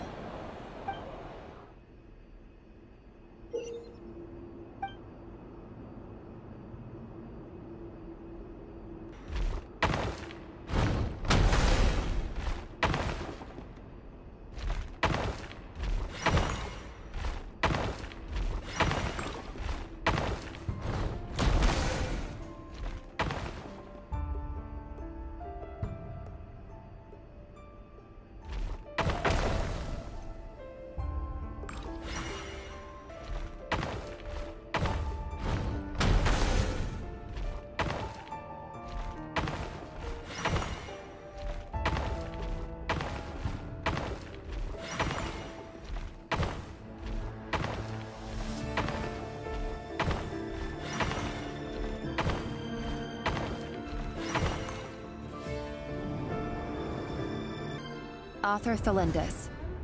Over the course of this week, the research object was subjected to interference for a total of 60 hours for experimental purposes.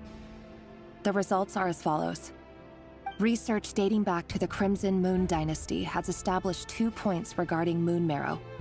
Firstly, its origins have something to do with a god's power. Secondly, it serves as a portal to an as-yet indeterminate location. Moon Marrow can thus be defined as a spatial gateway. However, there are a number of hurdles to overcome before we can answer the question of where it leads to. To start with, opening the gateway requires a specific power source, which the relevant literature indicates. An enormous amount of power is then required to keep the gate open. Currently, the total power output of our instruments remains in the single digits. To make matters worse, I am now the only staff member remaining in the Moon Marrow lab. The Universitas Magistrorum recently decided to move most of its personnel into abyssal energy research, which has stymied all Crimson Moon-related projects. This is not a wise move. I have always maintained that placing all our hopes in a single source of power is risky, especially one as poorly understood as this. As well as making ourselves overly reliant on a single resource, we are neglecting other promising technologies. I apologize if this comes across as disrespectful. But as a Moon Marrow researcher, I desperately want to see the world beyond the gateway. If we really made it there one day, what would we find? And how would we go about taming the unknown? My imagination is endlessly fueled by questions such as these.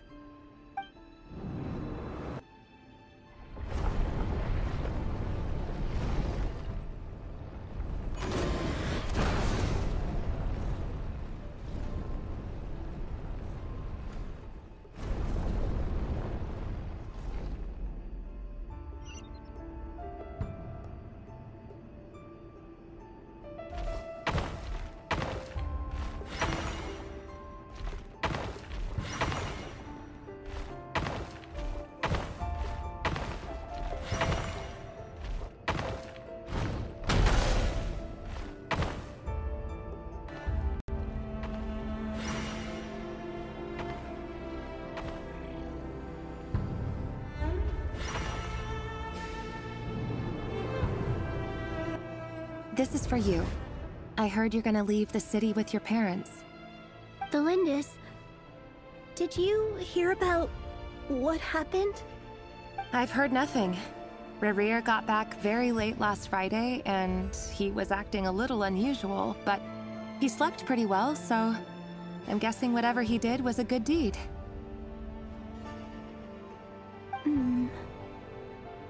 You never saw him, and I don't know what he did. And this conversation never happened. You understand? What if he finds out that you pried into his secrets? Don't be silly. I don't know what secrets he does or doesn't have. All I know is he's just a normal guy who happens to run some errands for the king. Are you scared of him? I don't know. The Rerir I know doesn't match the person you all describe. Logically, I should be scared of him. And yet, I don't want to lose him. But enough about that. You should get going, and be careful with the package I gave you. Keep it secret. Keep it safe. What's in it? A piece of the moon. All you need to know is that as long as you keep it safe, then in the future, everyone will be able to see a red moon. A red moon? You mean...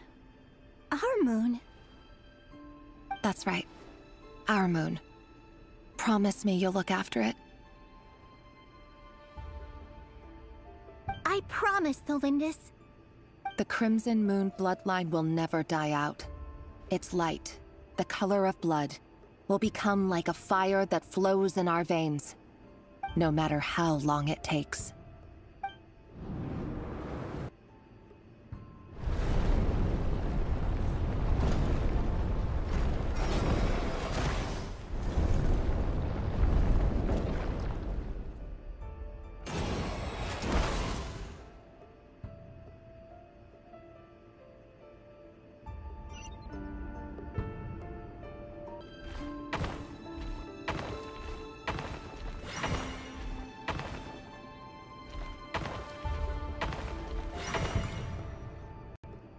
Hurry, everyone, and stick to the plan.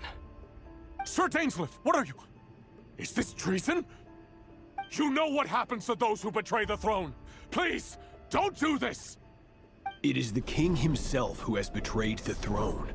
He has betrayed all of Conria. If you have any love left for justice in your heart, you should join me. It's showtime. Dane and his group will handle the troops in the palace. Then Hraptatir and Rhindaughter will disarm the security measures. My job is to enter the prison and rescue Vedifalnir. Stay safe. Wish me luck. Look after my brother. Draw your blade. It is time for justice to prevail.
smell is abominable.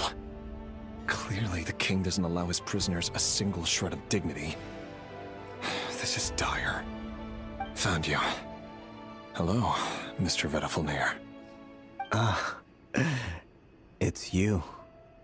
Surprised? Oh, wait. I guess surprise isn't an emotion that prophets feel very often. I certainly felt some surprise in the moment when I was blinded. Surprise at the king's sheer ignorance. Surprise at just how unfairly this world responds to words of earnest remonstration. I'm curious. What did you prophesize this time? It wasn't a prophecy. It was a word of warning. Someone had to say it. The king has forsaken all reason in pursuit of his obsessions. I simply told him that if he continues on this path, Khaenri'ah will surely fall. But he didn't listen. Worse still, he stabbed you in both eyes and locked you away. Dane asked for my help. The court is in complete chaos now, but I'm sure you predicted that. Everything is transpiring as I foresaw, yet I am powerless to change it. Fate is an immutable force. I can but lament as the inevitable unfolds. I do wonder whether giving a man the power to see the future does nothing more for him than slowly crush his spirit. Forgive my curtness, Vedafilnir, but the king did not suddenly turn on you today. His suspicions have been brewing for a long time. You can't have wisdom beyond the reach of your fellow man without attracting his fear and suspicion. There are things the king does not want to see.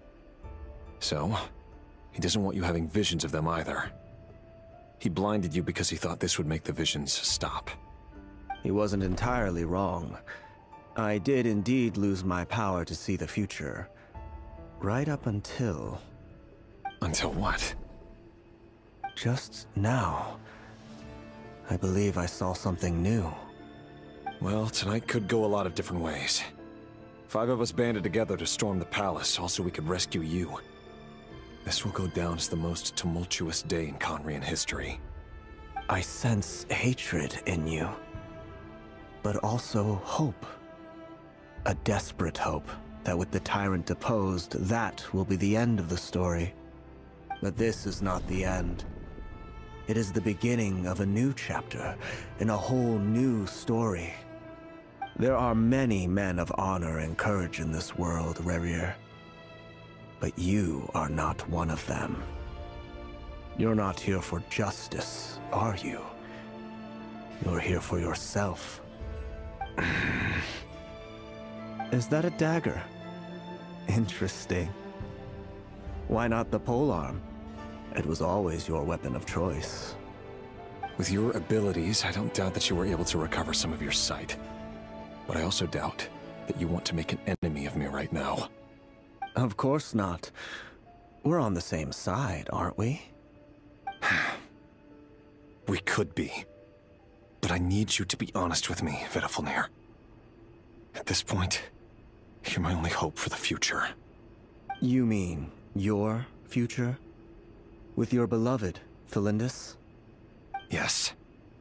And I know there are bigger things at stake here. A dynasty, a nation, maybe the entire world. But forgive me, I care first and foremost about myself. I can't abandon the one I love to save myself. I just can't do it. But you see a broader picture of the future than I. You see the solutions to the biggest problems of our age. So tell me, what is my solution? What's the answer? In matters of fate, answers are either right or wrong. What will be and what will not. Maybe you are willing to pay a certain price in the pursuit of happiness, but unfortunately, fate does not negotiate. That is the cruelest thing about fate. It is unmoved by your sacrifices. That can't be true. I know it's your voice that I keep hearing in my head, urging me to see how the world is changing, to seek more power, so I can protect the things I love. You show me disaster, but you won't show me how to avoid it? Why? Why are you doing all this? My voice. in your head.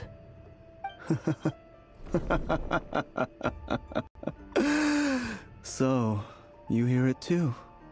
The voice that steals your mind, gains your trust, and drives you crazy. It turns out that we are not so different, you and I. Vedifalnir just broke into the strangest smile I've ever seen in my life. As if he'd discovered some monumental secret. But then he suddenly switched to looking extremely weary. Very well then. My advice to you is as follows. You must persevere. Whatever trials and tribulations you may face, be steadfast in the belief that they are your path to the future. For as long as you live, your story with Thelindis shall not come to an end.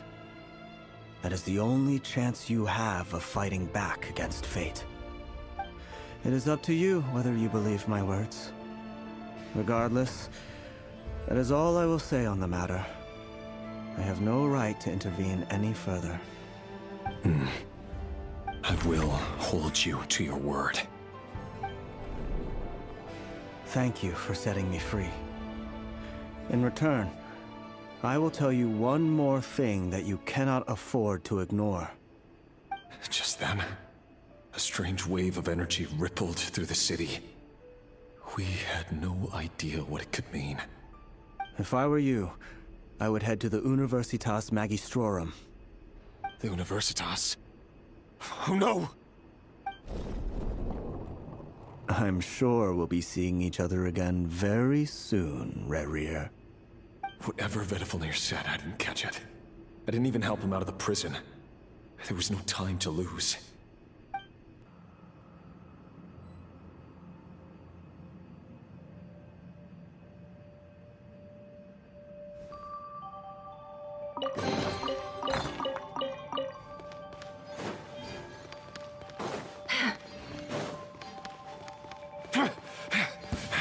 Monsters? Is this Rhindaughter's doing? The Universitas. That reminds me of a rumor I once heard. Allegedly, the king installed secret mechanisms in the palace and around the city. No one knows where they are or what kind of power they hold. But if they were ever gonna activate, it would probably be on a night like tonight. Help! Help! Hold on! Don't let them anywhere near you! Save me! I can't! Ah! That sounded like an explosion. So, the rumor is true? The king really went through with it? What other means does the king have at his disposal? They must run on power from the Abyss. And given it's a major center of Abyss research, anyone over at the Universitas will be in grave danger. I have to hurry! Monsters? At the Universitas Magistrorum? Why now? Oh no! They're coming! It's no use. The table won't hold out much longer. The weapons. Where are the weapons? Of course. All the lab equipment was upgraded after the inspection last week, but the new weapons haven't been allocated yet. I'm done for. Is anyone there? I need help! Ah!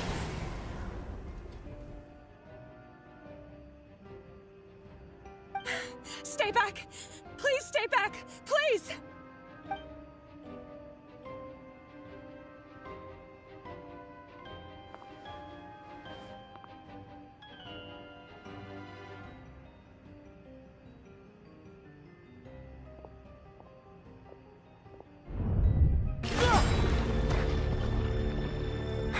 What's that?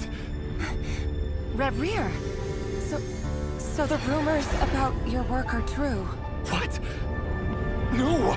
Listen, something happened at the palace tonight. We have to leave! You don't need to lie to me anymore. What do you mean? I know why you're worried, and I will respect the decision you've made. But it's okay, because I found a solution. I know how to end all this. You can have it back. the normal life you so desire. But until then, I'm afraid our wedding will have to wait. Cylindus? No, don't do it! Cylindus! Cylindus!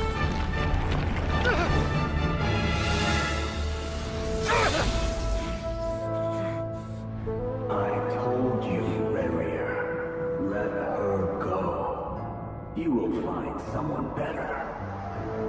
No! No, I won't do it! I have to save her! By what means exactly? A lowly pawn. You lack the power and the strength of will. Do you know a way? Tell me! Come to the palace. Join us.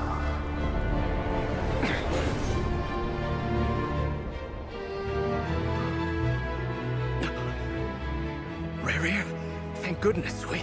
Step forth and take your share.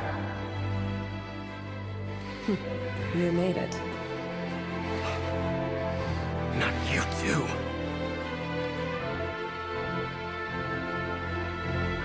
Hatred or grief, despair, desire.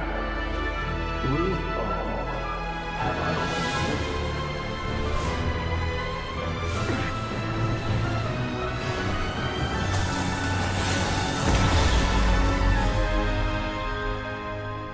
Rarier. Rarier. Cylindus? Were you daydreaming?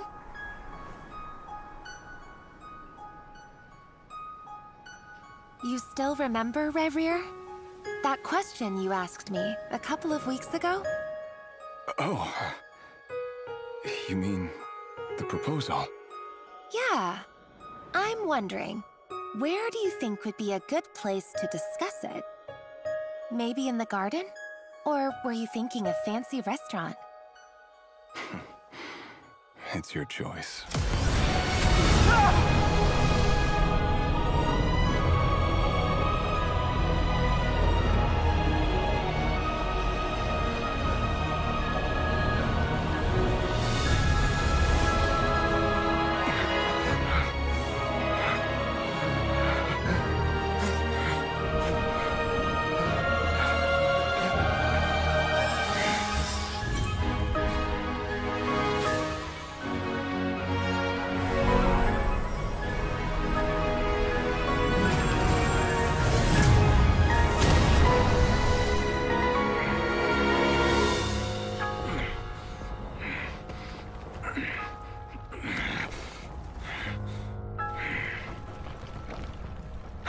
Find you.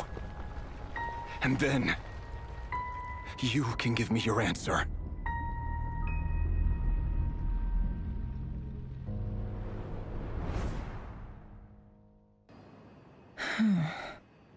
So that's how the Raker of Solnari was born. A monster created by circumstance is a monster all the same. Viewing other people's thoughts for too long can get uncomfortable. Right now, I'm feeling a strong sense of loathing. In a nutshell, the story of Conria is what happens when the truth falls by the wayside. Everyone tells little white lies, and before long, you have a huge pack of lies that destroys everything. Phew. Time to get back. His past is filled with sorrow, but the tale of any fallen civilization is one of endless tragedy. Cruel as it may be, that was Conria's fate.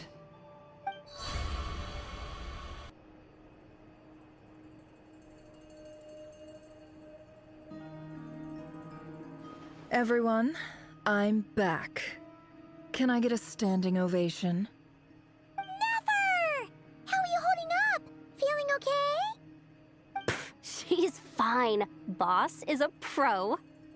Yes, I'm fine. You will have seen the events of Rarier's life through my thoughts. It's now clear that he is just a regular nobody, driven by personal tragedy. as he said himself. I mostly agree.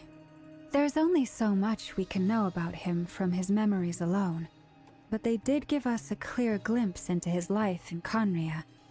However, I would not consider Rerir to be a nobody. He was deeply involved in the events of that era. Yet, when the catastrophe of a generation strikes, nobody is safe. Sounds to me like you're speaking in riddles again. Is this you urging me not to abandon the people of Krai in their hour of need? That's not what I meant. Although I do hope you choose to remain a part of the plan. Without you, the mission ahead will be all but impossible. Then try to remember that I respond better to the carrot than the stick. And I don't appreciate being bossed around. Now, as for you, Missy, you were excellent. You stuck to the rules of the ceremony and kept your mouth shut the entire time. Bravo. Cool! So, can you fill me in on the deets now? Most of what I saw went right over my head. Patience. You'll hear the whole story, don't you worry. But let's meet up with the others first. It will save me narrating it twice. Yehoda? Yes, boss! Let me get that door for ya. That's more like it. For a moment there, I was worried you'd forgotten about the first clause of your employment contract. Forgive my curiosity, but what does the first clause say? It says I gotta do the annoying stuff that boss is too lazy to do for herself. Like opening the door, pouring the tea, yada yada. Is that right? If something is in the contract, it's because she willingly agreed to it. Rest assured that the Curatorium abides by the very strictest of labor policies. You don't seriously think I'm cruel enough to treat her like my slave? In any case, I've hardly shied away from my share of the work today. Hope I don't catch Flintz and Varka lounging about in their chairs, enjoying a leisurely cup of tea. There's nothing I dislike more than other people enjoying themselves while I'm hard at work.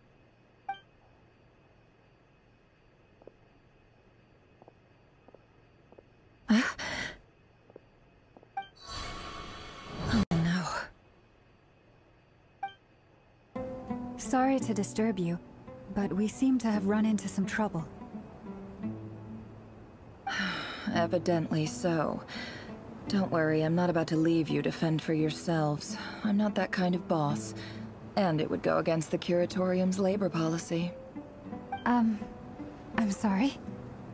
What did you hear me say? I wasn't talking about labor policy. Wait. How long have I been standing here? Not long. You just appeared by the door a moment ago.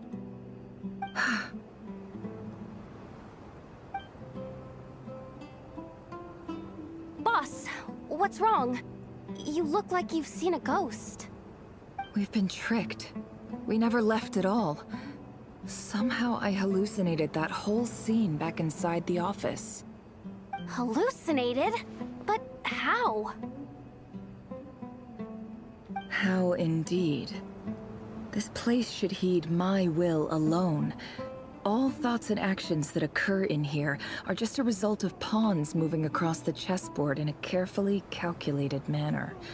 And nobody has access to this chess set but me. So you control everything in here? More or less. But yes, it's a special technique of mine. Has anything like this ever happened before? Only once. It was the first time I used the chess set. Is there any similarity between what happened then and what's happening now? I suppose my thoughts are a little turbulent, which was also the case my first time. Is there anything I can do to help? The first clause of your contract clearly states that I only need your help with things that I'm too lazy to do myself. Meaning, you're not feeling lazy right now? Meaning, this is not something Yehoda can help with. The chess set is a personal treasure that I alone understand. I must be the one to find our way out of here. Boss, it's fine. Really. Let me do something useful. Oh, listen to you. Whatever would I do without you, Yehoda? What? Really? Yes, really. Where would I ever find another employee as obedient and servile as you? God forbid anything ever happens to you. Oh, okay. Well, anyway, I was thinking of fetching some water. There's gotta be a source around here somewhere. I suggest everyone finds someplace comfortable to take a rest. We gotta conserve our energy. Even though all this chess malarkey doesn't exist in a physical sense, mentally speaking, it's all real. And so is our tiredness and fatigue. You don't want to dismiss mental fatigue. Just because it isn't physical doesn't mean it's any less serious. But anyway, I got your backs, so don't worry about a thing. Don't I have the best employees? Jealous much? If we can find a suitable time, I'd love to borrow Yehoda for a day to help out at the Frost Moon Scions. Would you be amenable to that, Boss Nefer? Oh, Lauma. Have I ever told you just how pretty you are? Beauty runs from the tips of your antlers to the depths of your imagination. Time to rally, everyone. Follow me. As we continue our journey, the same rules will apply. That means stay focused and no talking no matter what we encounter. And don't disturb the chess pieces. You have my word that I will get us all out of here.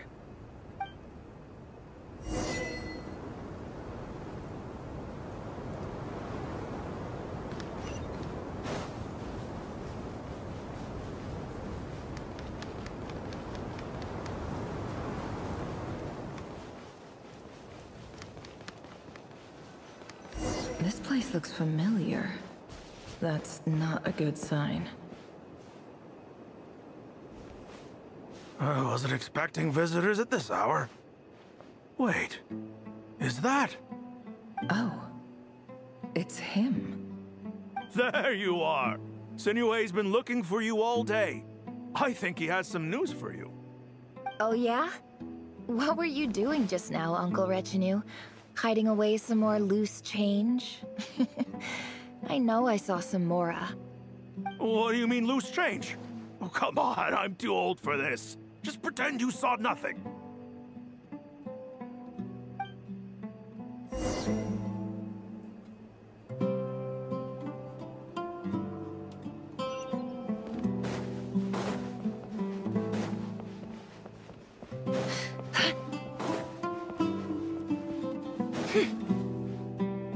Hey, kid.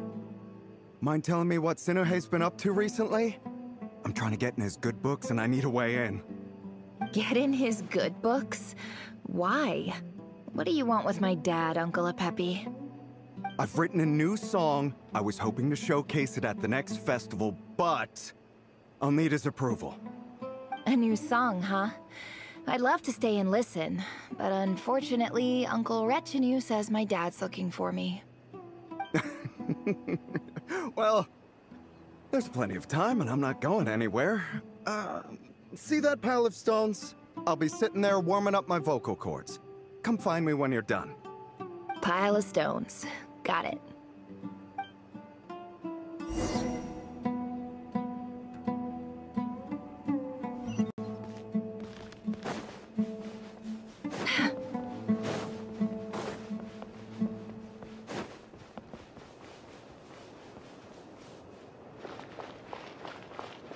Hi, Dad. Uncle Retinue said you were looking for me. Ah, there's my little princess. If you'd gotten back just a little sooner, you could have shared the spoils of war with me. Spoils of war? Who were you fighting against, Dad? It was just a figure of speech. The aftermath of a sandstorm is no time to be waging war. I was talking about our war against thirst.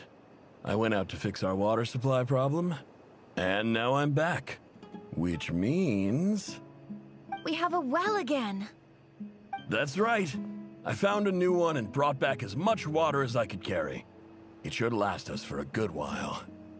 If it wasn't for these blasted sandstorms, our wells wouldn't be caving in. You wouldn't be spending all your time out searching for new water sources. As the chief of our tribe, I'm supposed to be leading us out of hardship and poverty, onto better things. You know how prosperous our ancestors were. I've told you all the stories. And look at us now, squeezed into these hovels. No one would choose this, if it wasn't for the endless wars over the years. But things are looking up. I started working with some folks from the academia a few months back. They gave me some contacts in return for my assistance in the desert. So you're the academia's helper now? Special ambassador, they call it. Think of it as a partnership. It's nothing bad, okay? We've been isolated here in the desert for too long. Seeking opportunities elsewhere is the best thing for us, and the fastest way to progress. So, do you get anything good out of being a special ambassador? Of course. My luck's improving all the time. One day, I swear I'm gonna lead us out of this place. We'll find somewhere new. Somewhere better.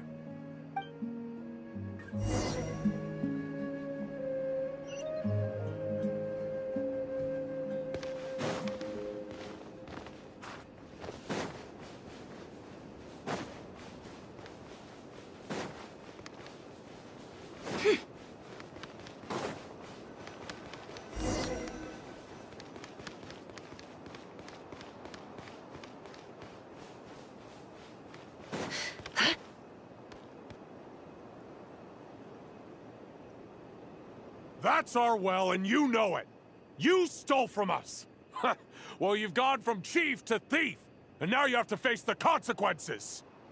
Did you really think you could take our water without permission and get away with it? You're either brave, stupid, or both. And that special ambassador act? Yeah, nice try. We spoke to the academia. They said it was all news to them. You're a liar and a cheat!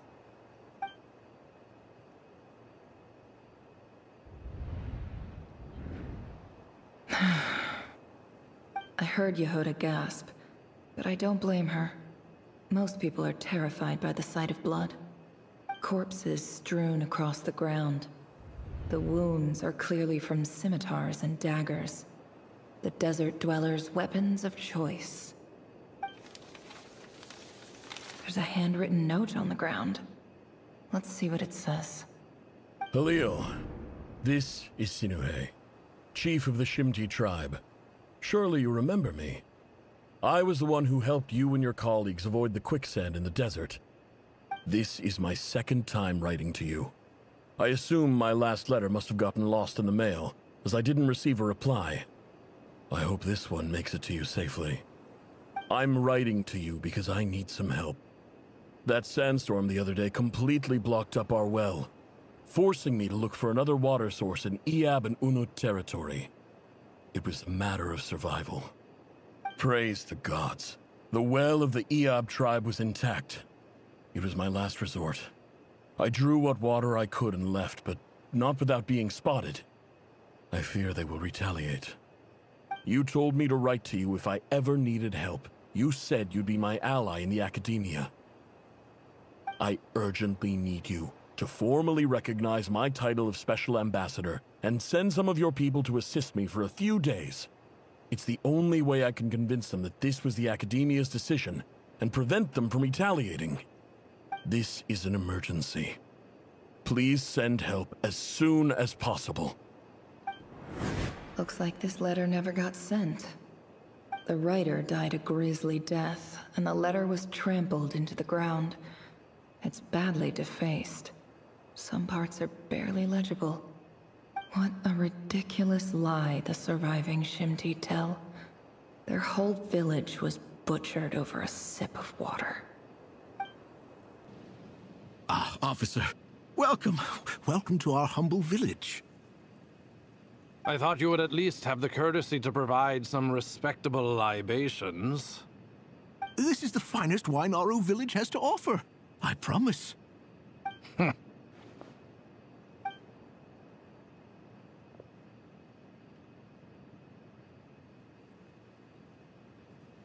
The Academia has agreed to reserve a single space for a candidate from your village.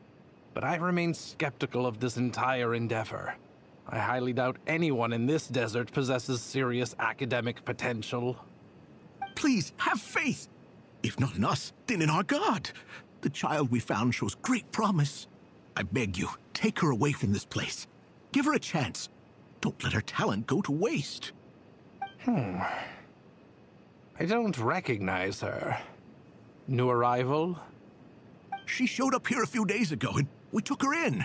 She's a really bright kid. Please help. I'm begging you. So, where are you from? Nowhere special. Just a sand dune. What about the rest of your family? How many of you are there? Just the one. It's only you? Correct. So, no brothers, no sisters, no mother or father? Any who have slept on a bed of sand, I call my brothers and my sisters. Apart from that, I have no family. All right. Get over here. Sign your name on the form.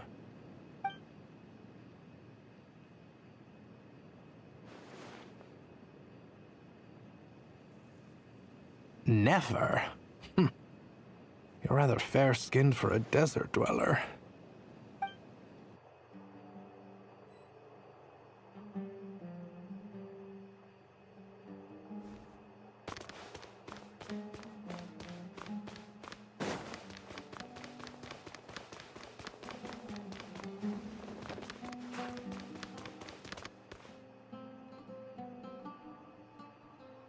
Nefer, this term's assignments have been issued already. Please read through the materials thoroughly, conduct your own additional research, and then write an essay on the topic. Yes, Professor, I'm aware. I just had a couple more questions I wanted to get your perspective on. Oh? Please, ask away. Well, I saw the other students' problem sheets, and I couldn't help but notice that my assignment is much easier than theirs. Do you really think I'm a weak student? A weak student? Goodness, no. Quite the opposite. You have a sharp mind. Almost too sharp. I think what you're saying is, a weak student wouldn't have noticed the discrepancy. And if they did, they certainly wouldn't complain about the lighter workload. You see, sharp as they come. You see things the way they are. And I'm sure you know why they're like that. Because of where I come from. Because I'm different. I'm sorry, Nefer. I don't like it any more than you do. It's just... Anyway, you said you had a couple of questions. What's the other one? I wanted to check... If someone sent me a letter to the Academia, where do I go to collect it? Ah, your family wrote to you. Well, as long as they put your name on the envelope, someone should hand it right to you. Not exactly. It's not even a recent letter. I was just curious where the mail would end up if no one collects it. The House of Dana, I expect. I know there's a box for unclaimed mail somewhere in there, probably sitting on a shelf. Whatever you're looking for, that'd be the place to start.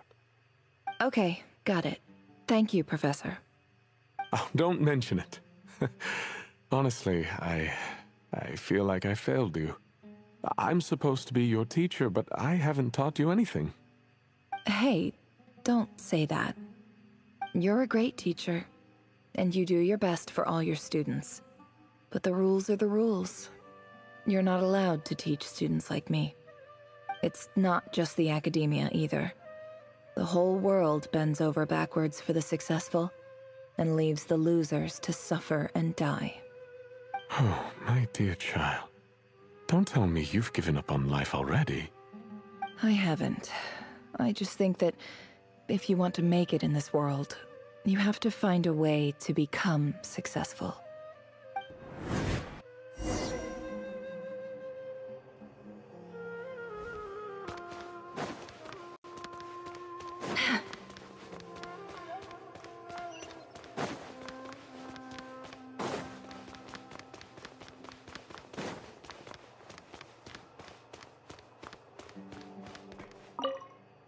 This must be it. A big cardboard box full of unclaimed mail. And probably some letters that ended up here by mistake, too. Let's take a look.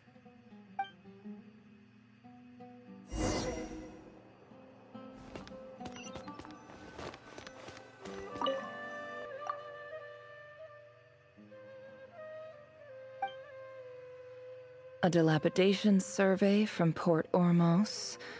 Looks like it's from a Core of 30 representative. What a strange thought. A bunch of mercs losing sleep over rundown buildings. This one was never even opened. I guess the recipient didn't care what the Core of 30 had to say about anything. Who was it addressed to? I don't recognize the name, but it must have been a Ksharawar professor. This one is addressed to the Immorta Sage. The title is Changes Observed in Satyavada Life Symptoms. Why do all these letters read like full-blown dissertations?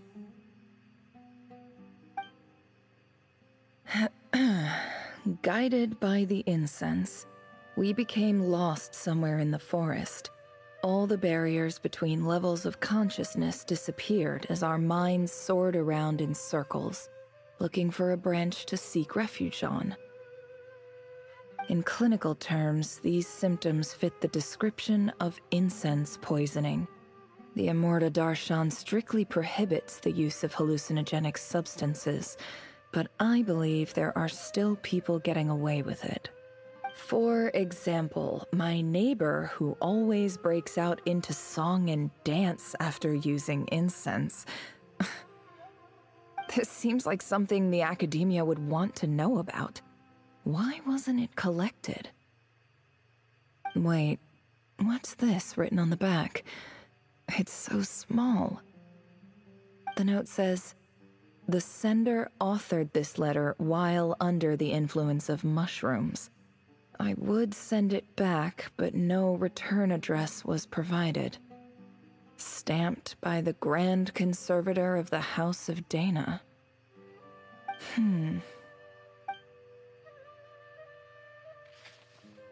This next one is addressed to Grand Sage Azar. A few words of protest regarding recent changes in Sumeru's educational policy. In recent years, the academia has taken on a small number of students from the desert region, as per the policy to this effect. However, it appears to me that these students have not, in fact, been provided with educational opportunities that are, in any meaningful sense, equal to those enjoyed by their peers. As well as receiving dumbed-down assignments and perfunctory tutoring, they do not even have full access to the Akasha system. Education is the fundamental purpose of this institution, which should go without saying in a nation whose founding virtues are knowledge and wisdom. I ask you, is the lip service we pay to the policy of education for desert students truly the standard of pedagogy to which the academia aspires? As Grand Sage, policy decisions are your prerogative, but do not forget your roots. You and I were once students too, as was everyone else in this institution. I do hope you will give some serious attention to this matter. I encourage you to discuss issues like this with myself and others, and listen to some alternative opinions. Great letter. Shame it didn't get to where it needed to go. And the sender is... Huh? Sage Cyrus of Spantamad. I didn't realize anyone else even knew how bad students like me have it in this place. So this is where letters from the Sage of Spantamad end up? Nice one, Grand Sage. Really enlightened leadership. Whatever. This isn't what I came here for. Moving on. I'm not exactly holding out hope that a letter sent from the desert would even make it here. But if it did, where else would it end up if not in this box? I can't believe how much discarded mail there is. Must have been years since someone last went through it all. And this is just one box. The whole House of Dana is boxes on shelves. I don't believe for 1 second that any human being has sat down and read through all the documents in this place. Who has that much free time on their hands? Wait, could this be it?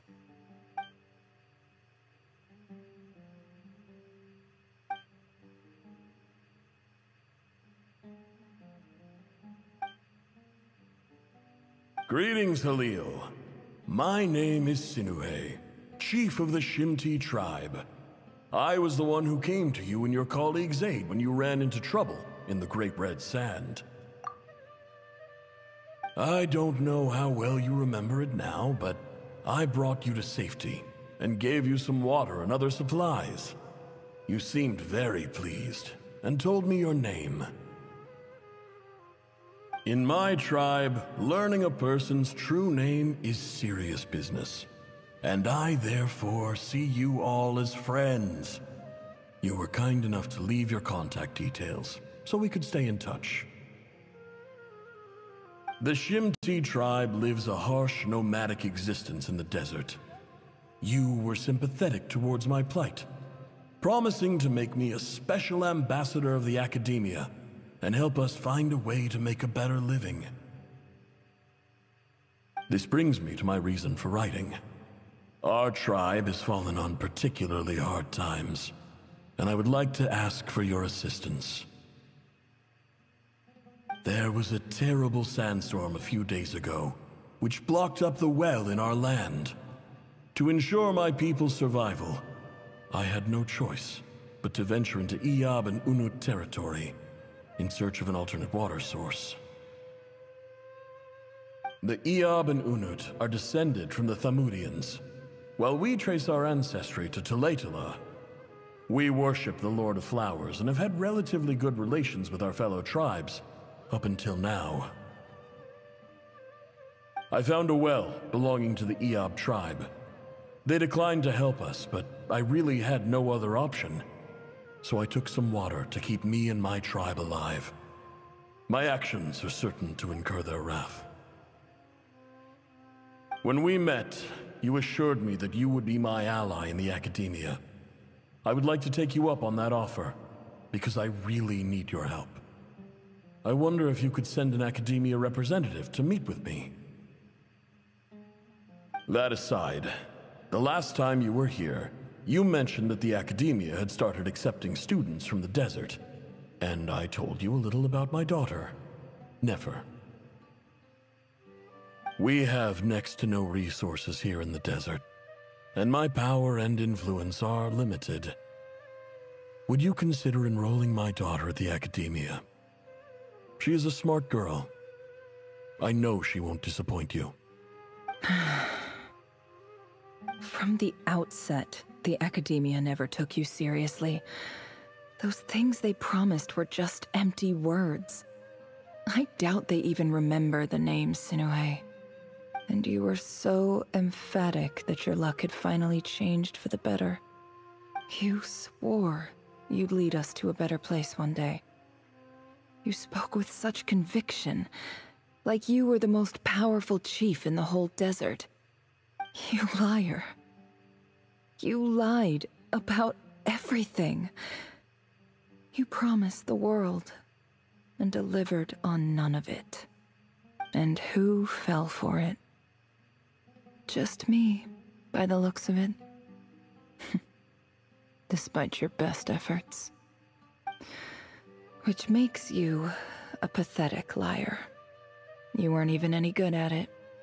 I think I'll take over from here. Let me show you how it's done.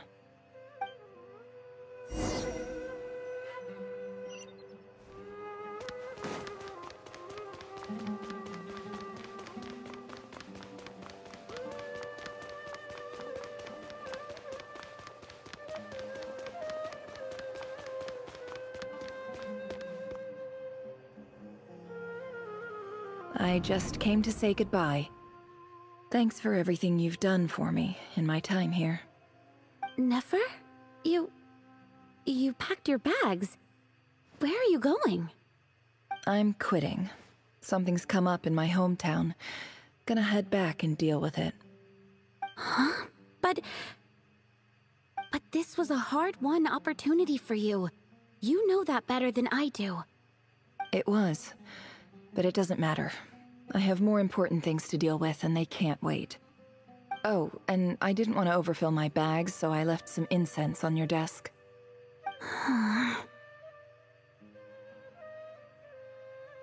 What's wrong? I thought you liked incense.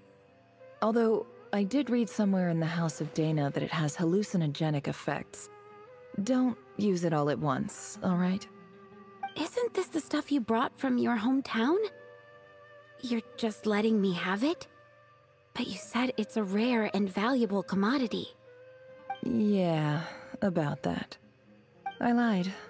It's not rare at all. There's this bunch of ruins near my hometown that are practically overgrown with this plant. It's not worth much. Keep it, it's fine. But Nefer... Alright, that's all from me. You take care.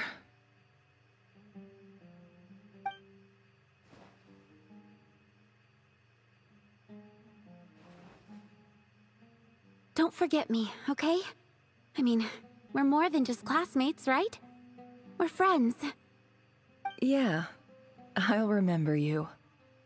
I lied again. That incense is worth a fortune, and it's a rare find even in those ruins. And as for remembering her, I have far too much to do when I get back. No time to reminisce. I'll be lucky if I even make it through this alive. But either way, I expect I'll forget you pretty quickly.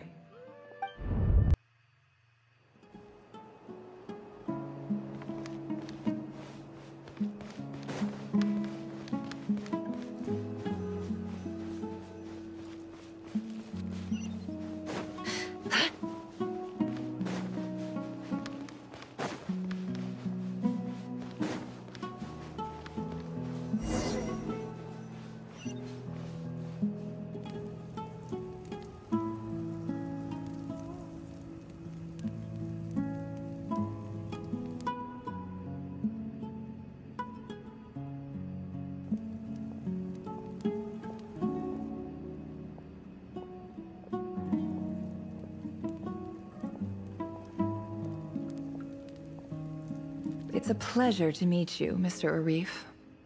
So, what does the Academia want? Since they've sent their special ambassador, I assume there's a big business deal to be made. If not, I'd be very disappointed. Please, sir, lower your blade. You're lucky I'm the one they sent. Not all special ambassadors share my admiration for the Iab people. The ever-shifting balance of power in the desert reduced the once great civilizations of this region to rubble and sand. But the story of the Iab has a very different trajectory.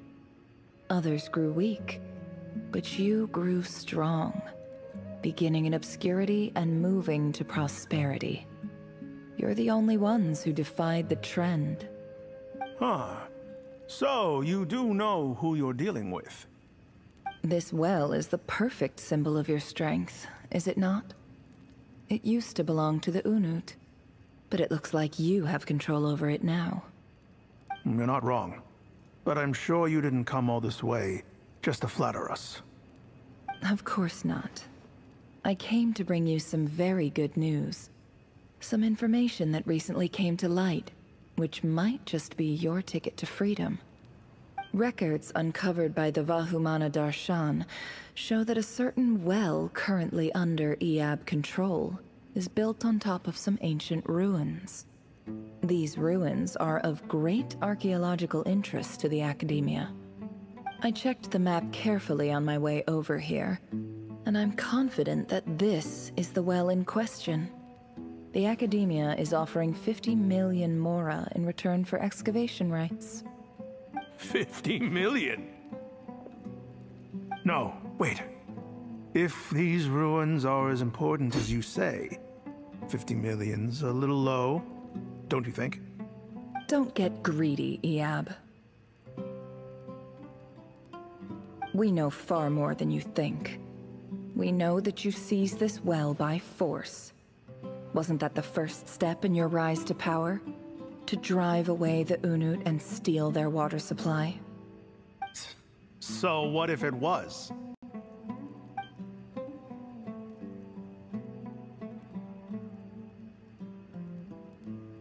Don't worry.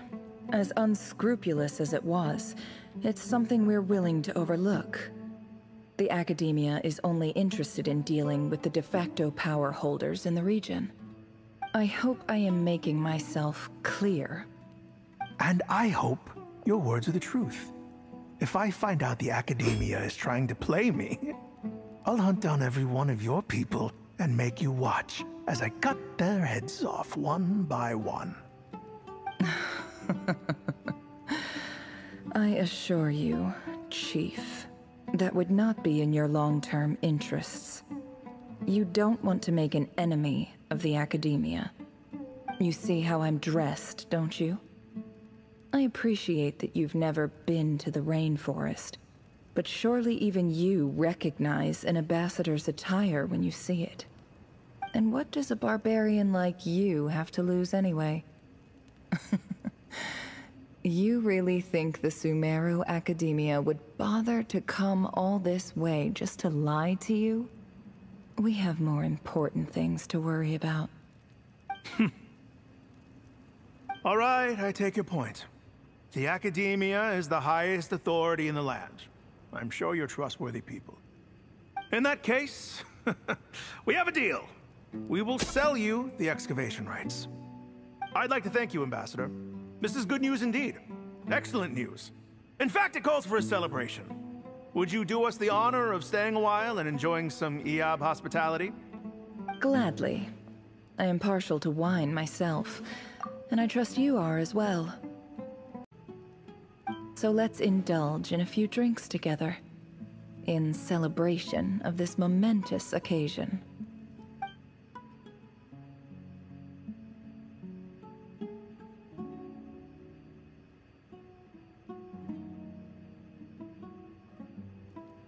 Chief! Chief, it's an emergency! It's the Unut. They've taken the well. What? Well, don't just stand there. Take it back. Yes, Chief. I have every confidence in the Iab's military superiority, and yet... Well, what is it? The Unut's response was alarmingly fast.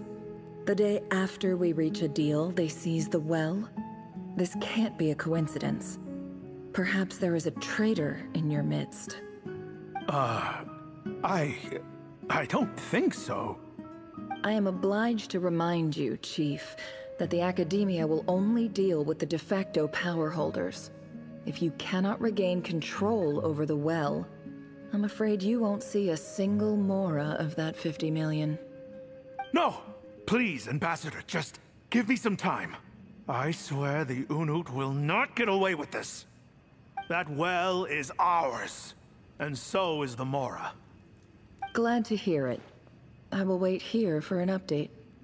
If there is a traitor, I will find them. In the meantime, make yourself at home. I'll report back as soon as I have an update.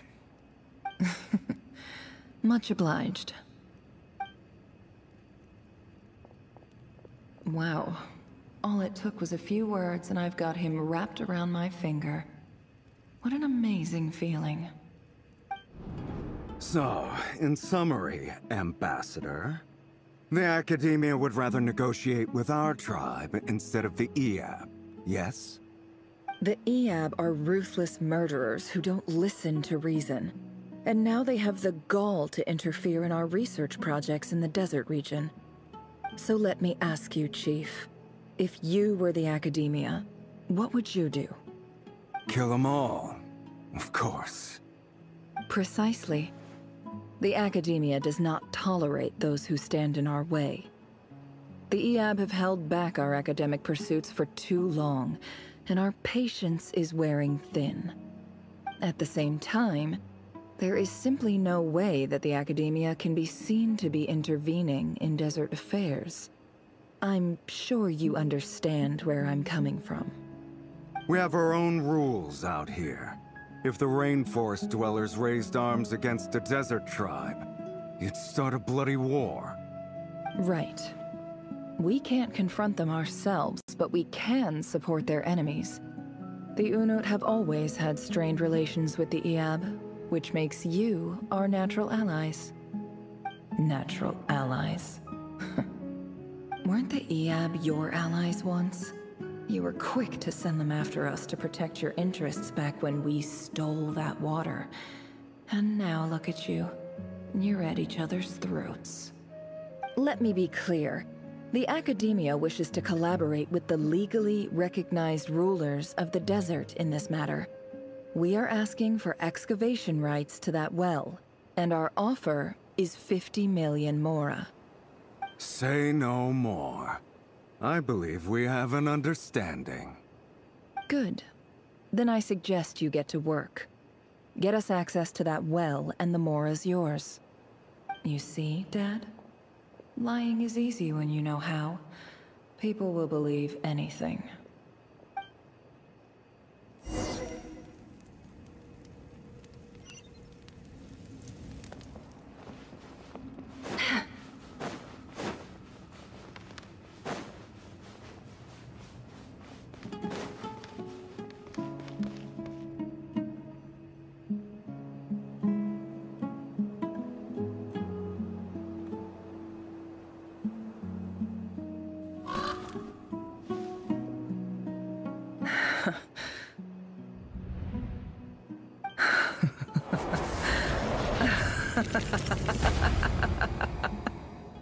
Look at yourselves. You may be vile, savage monsters, but your butchered bodies bleed like any others. You're no different. You're nothing special at all. The monsters who destroyed my home, they're just ordinary, petty human beings. What a joke. I think we're even now. Maybe I've even done the desert a favor. It's a better place without all these people around. Oh, Sinuhe, my gullible fool of a father. Perhaps if you'd been as ruthless as I was today, our tribespeople would still be alive. In this dog-eat-dog world, a chief needs to be tough to survive. But you couldn't do what had to be done. So I did it for you. Nefer, it's okay. All of this is in the past now. I believe I remember you promising to remain silent. Yeah, but even so... Yehoda, is there anything you can do to ease the tension? Alright, time for a sharp turn onto a completely different topic. So, anyway, that's enough of that. When are we getting out of this place? Feels like we've been walking forever. I'm getting pretty tired. Oh, Lauma, you tired? Yes. If we can find somewhere to sit down, I could certainly do with a rest. It's not far now. There should be a temple just up ahead. Yes. Really? A temple? That's where this story ends? I guess that's how things go in the desert. Desert dwellers can never escape their destiny. Or so everyone says. I never wanted to believe it, but looking back now, I'm as desert as they come. You mentioned a temple. What's waiting for us there? My biggest trade secret of all. Ah. Then I'm guessing it's where you got your power from. The power to peer into other people's minds. I didn't know you were clued up on any other religions. I'm no expert in the history of Sumeru, but since you come from the desert, I would imagine it has something to do with King Deshret. Sounds impressive. Ah, I know who you mean. General Mahamatra Sino. The spirit of Hermanubis dwells within him. That's Boss Neff for ya. She knows everything.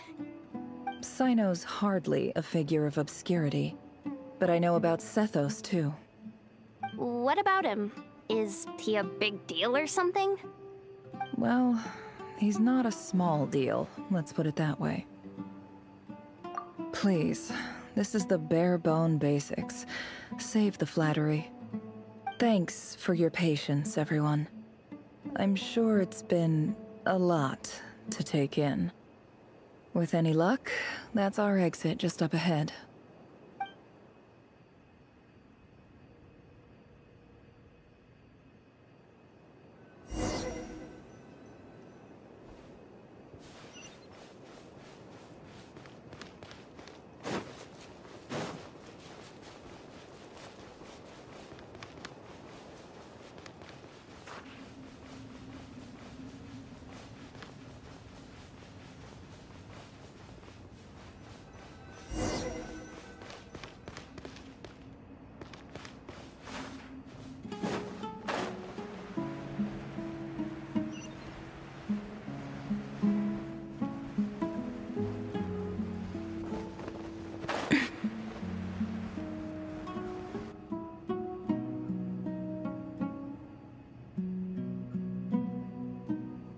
Uh-oh. Uh-oh. Uh-oh. I'm totally out of my depth here. I don't have anything to add about any of this stuff. Like, look at that statue, for instance. I want to do the whole name-dropping, this girl knows her stuff thing too, but I've never seen anything like it before. A statue with the head of a bird. That's Thoth, the Ibis King, one of the 7 pillars of King Deshret. The legends say that he, the Crocodile King, and the Goat King were the 3 retainers of King Deshret. Let's take a look.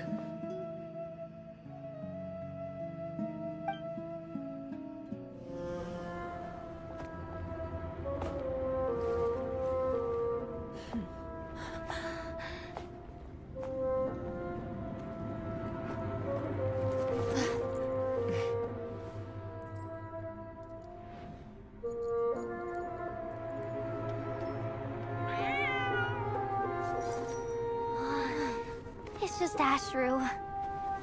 So, all is well?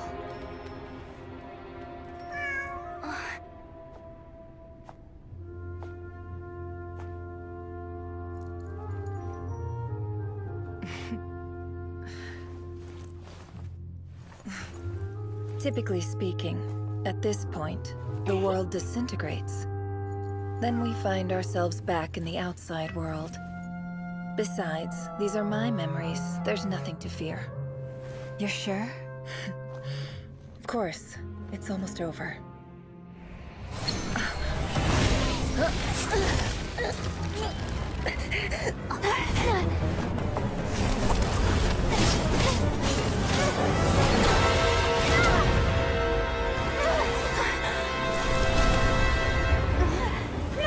Hold on!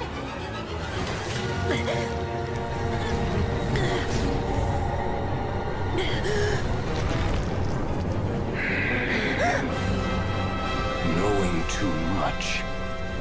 always a death sentence. Speak for yourself.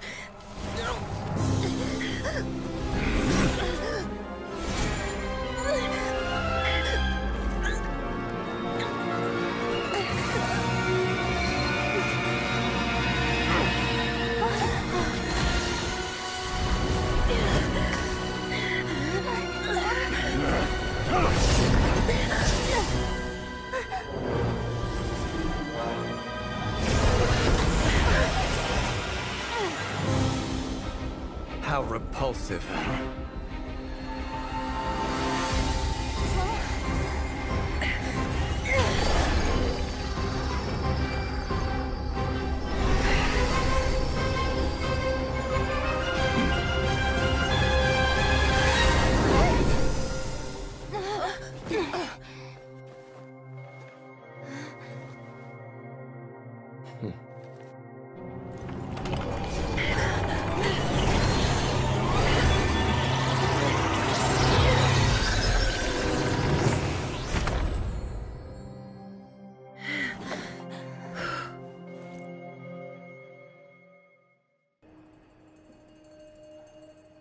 Timed that pretty well, didn't I?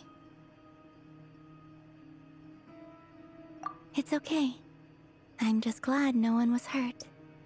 Paimon noticed you doing something too, Dainsleif. Were you helping get them out? Of course.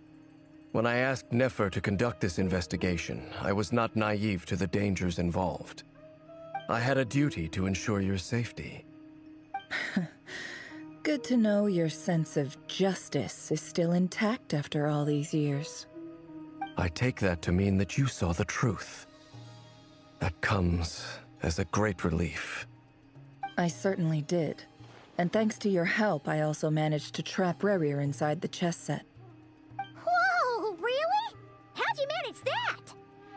Well, to be honest, I sensed that something was wrong long before we made it to the temple. By using this fragment to probe into Rerir's past, well, the monster formerly known as Rerir, it seems I alerted him. I was tracking him, then he caught on and started tracking me too.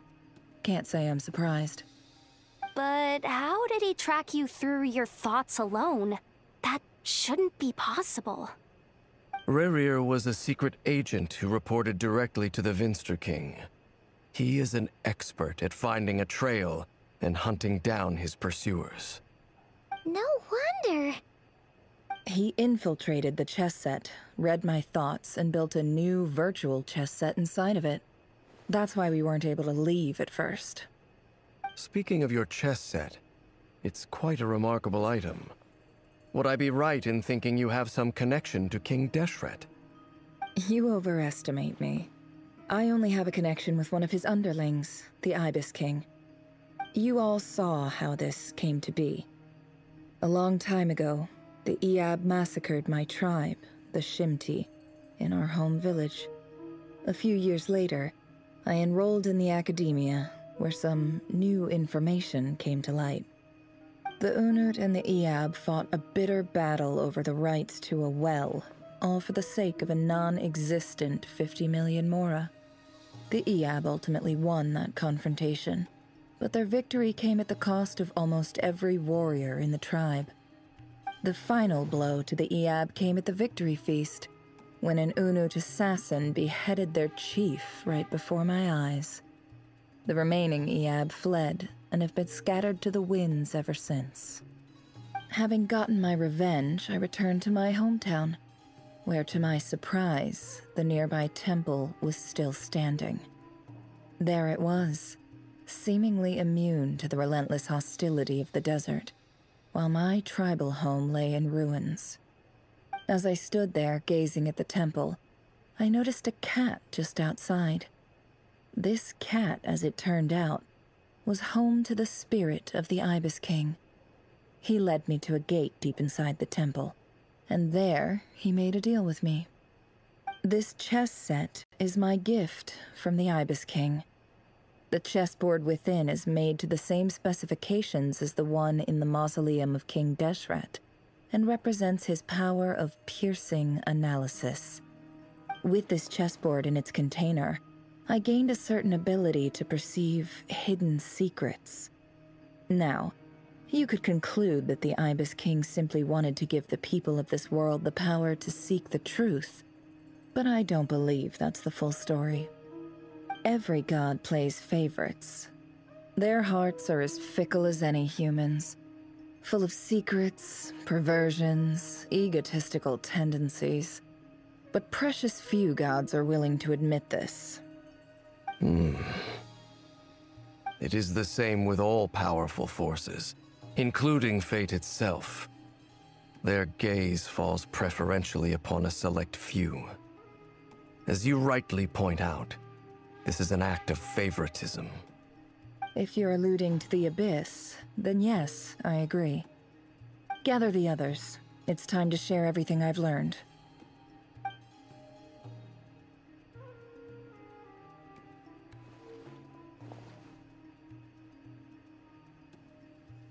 Thank you all for being here. As promised, I did some further investigating into the Raker of Solnari's background. I am pleased to report that the investigation has been most fruitful indeed. The Raker of Solnari, real name Rerir, was once a Conrian subject who served the Vinster King. I will now share the important details of his story. Please save any questions or comments for the end.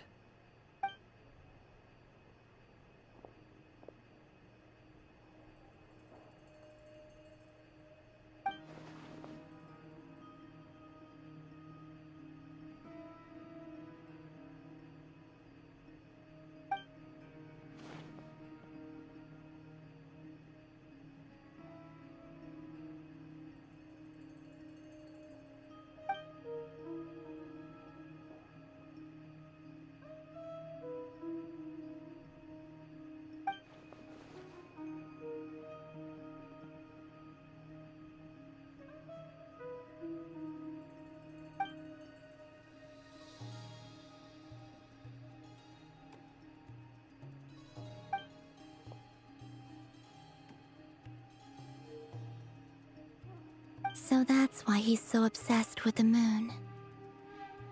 A tragic tale, to be sure.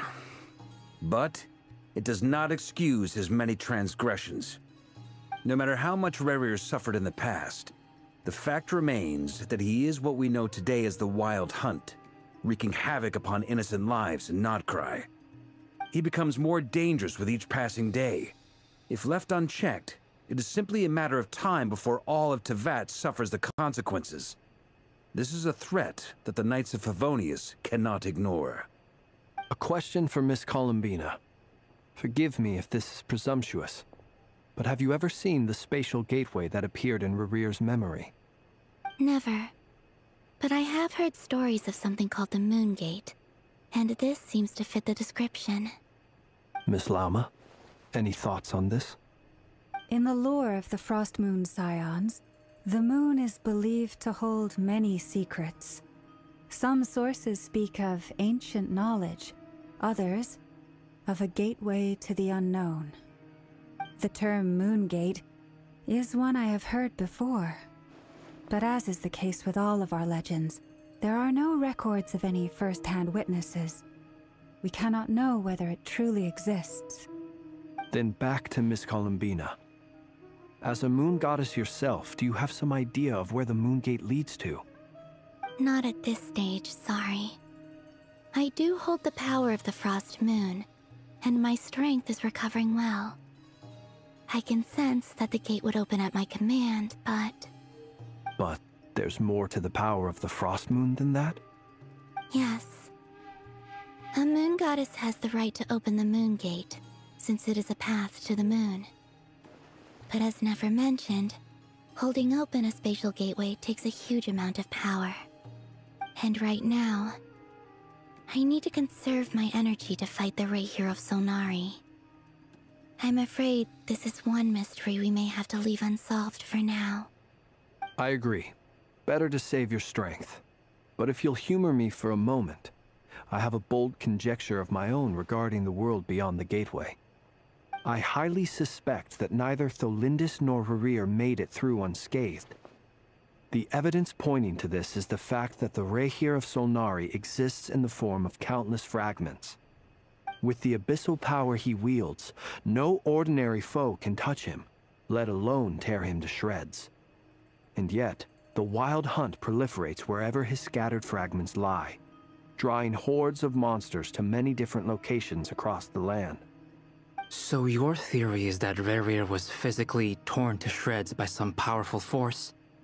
Hence, why the Wild Hunt is a distributed phenomenon, rather than a unified one?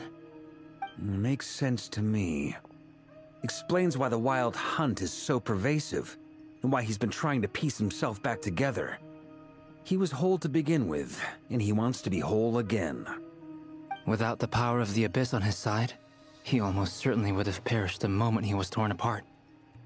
But the Abyss, much like a curse, has kept him alive. I could not agree more. The power of the Abyss is most surely a curse. It is a compelling explanation, and one that accords with my present understanding of Abyss creatures. Whether the life form in question is primitive or advanced, if a curse has extended its lifespan unnaturally, it will continue to survive in spite of everything. This raises some interesting questions. I will run some experiments, and see if there is any validity to my suspicions. That being said, regardless of whether my research bears fruit, I would like to thank Miss Nefer for conducting such a thorough investigation. Already, it has greatly enriched my understanding of the entity we face. My pleasure, Mr. Albedo. I too hope that the information I have shared today proves useful as we look to formulate the next stage of our plan. Hey! What is it, Dainsleif? You look really upset! It's just... when I think of the man I once knew as Rerir, I struggle to understand why things had to turn out like this. The two of you used to be friends, didn't you? I don't know if these words will bring any comfort, but my heart goes out to you. Mine too. We can never know all the hows and whys of the way things are. The moon and stars are full of untold secrets and lies, and the skies are host to many more mysteries than these alone. Yet, none of that can begin to compare with the complexity of human life. Those are the first comforting words I've heard in a long time. Thank you, both. Well, I think this is a good place to end today's meeting. I'm sure Nefer needs some time to recover. She's been through an awful lot today. That's very thoughtful of you, Llama. Of course. Sounds good to me. Take some time to rest and digest before we reconvene to nail down a plan.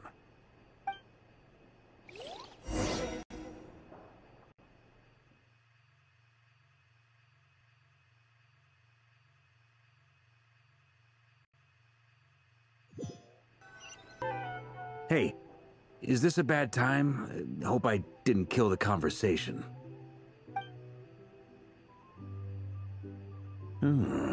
Nice room. Oh, I'm not coming in, though. Why not? It's just a hotel room. If it's all the same, I'll just stay out here. I might not look the part, but I'm technically a knight. Barging into people's private quarters isn't the kind of thing we do.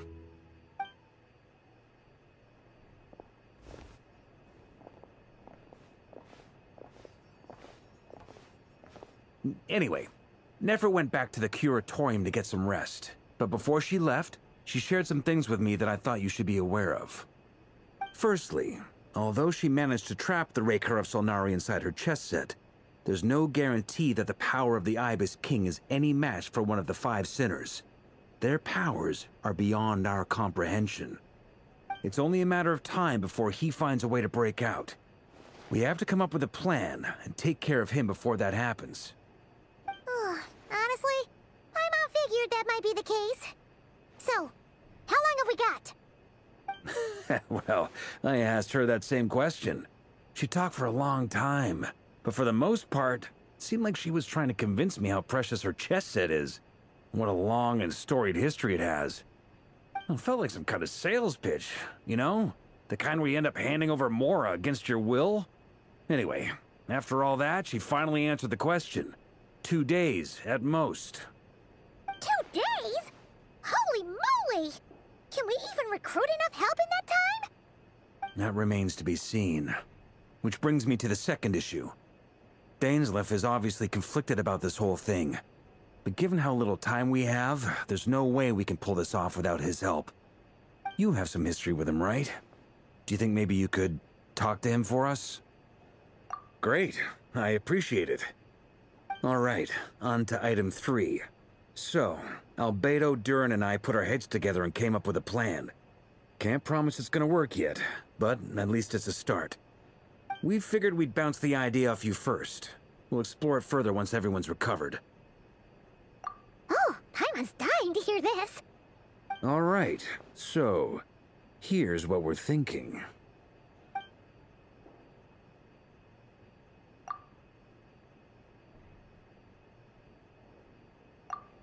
We felt a little uneasy about roping you into this. I mean, firstly, you're not locals, and secondly, none of us are your boss. You're well within your rights to refuse if you so choose. Roping us in? Why would you even say that? We know the stakes here. It's all of us against the Rayher of Solnari, or none of us stand a chance. I choose my words very intentionally, I'll have you know. I like to think there's an art to striking a down-to-earth tone even when the stakes are through the roof. Sir Varka, I have a few thoughts about this plan. I'm all ears. I think we can be more flexible with how the roles are allocated. In my view, the most sensible lineup would be like this.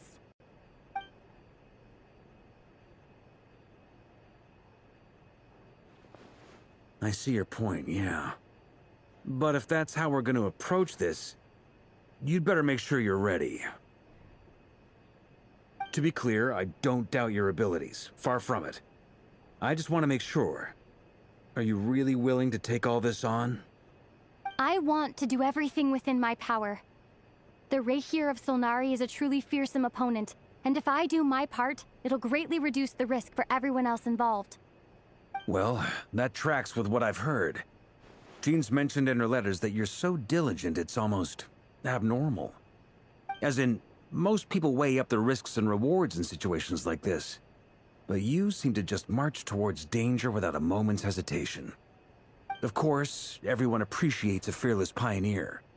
But all that aside, I'm the Grand Master of the Knights of Favonius, and you're our honorary knight. I want to make sure your courage doesn't come at the expense of your safety. Thank you, Sir Varka. Well, I should be the one thanking you. It means a lot to have you on board. I'll give some serious thought to your suggestions.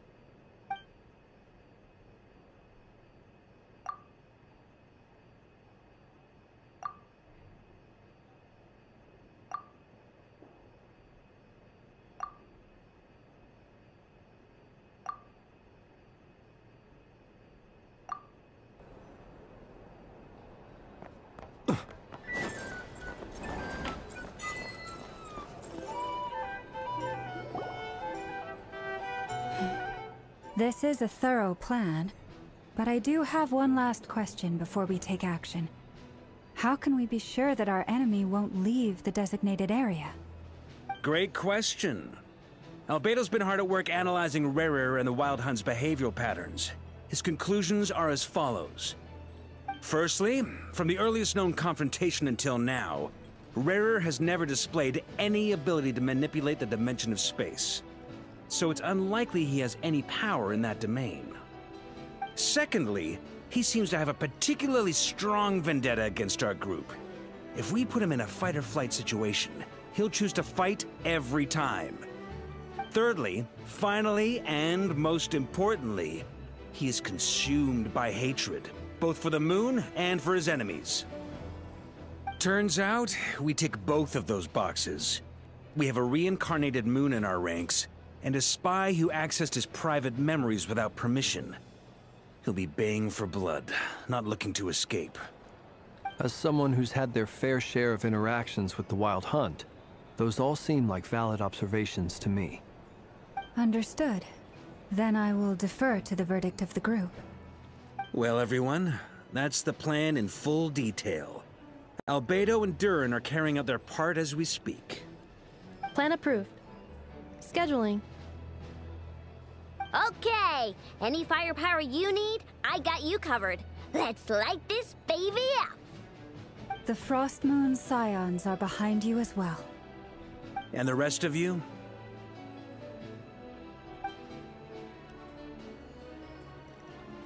No objections? All right, then it's settled. This is the plan we're going with. Next up, an old tradition of mine. Anyone who wants to back out, now's your chance.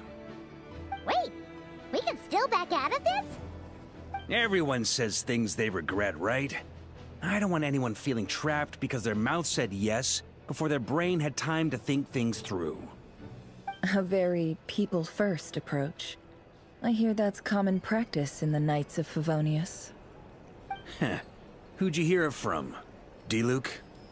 Shh. We don't use people's real names at work. This contact will be known only as Owl, please and thank you. This plan can only work if everyone does their part. Flint's and I will absolutely support it. We shall indeed. You'll be glad you accepted our help. Also, you are the last person I expected to see here, Miss Dory. It's not often I get called Dory in a work context. My peers usually call me Lord Sangama Bay. So, the longer your name, the higher your net worth. Is that the idea here? In that case, Mr. Flint's here must be worth a fortune. That's right, I know your full name. It's... The walls are thin here. I'd appreciate you keeping that a secret. Okay, fine. I'm actually only here as a favor for someone else. Do you have any idea how much it would cost to hire me otherwise? Oh, does this mean someone out there actually has the power to boss Dory around? It most certainly does not. We have a long-standing and mutually beneficial business partnership. She's actually the mom of a friend of yours. Said mom supplied me with a great little trinket, but now that lady's ruined everything. If I don't start building a little goodwill now, my whole business in Krai is gonna go down the drain! Okay. So what exactly is so special about this pendant? It's a lucky charm that a great mage made for me. We have a business relationship, and she was worried that something bad might happen to me. So, she wanted me to have something that can store power to protect myself with. I finally got it all fully charged up with Kuvaki, and then never went and used it all up at once! Never lost so big in my life! You're right. It was all my fault. I didn't mean to drain all the Kuvaki in the pendant, but I'll make it up to you. You will? Well, in that case, how about you give me your chess set, and we call it even? I knew you'd say that. Well, it's yours if you want it. In fact, take it now, and I'll even throw in a free Raker of Solnari. Deal? You're putting me in a difficult position here. It's a very useful thing to have around, but I have a funny feeling it won't be around much longer. I guess we'll see in a couple of days. Looks like bankruptcy for me. Hey, don't be so pessimistic. See this through and you never know. You might find a new business opportunity on the other side.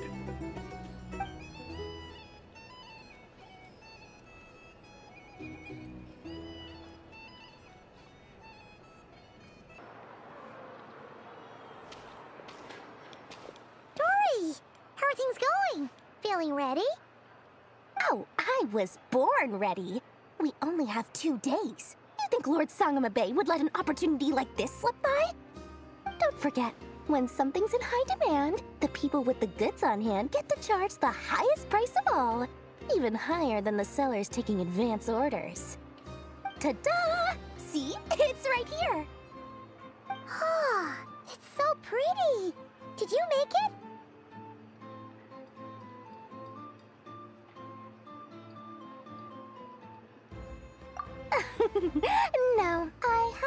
supplier.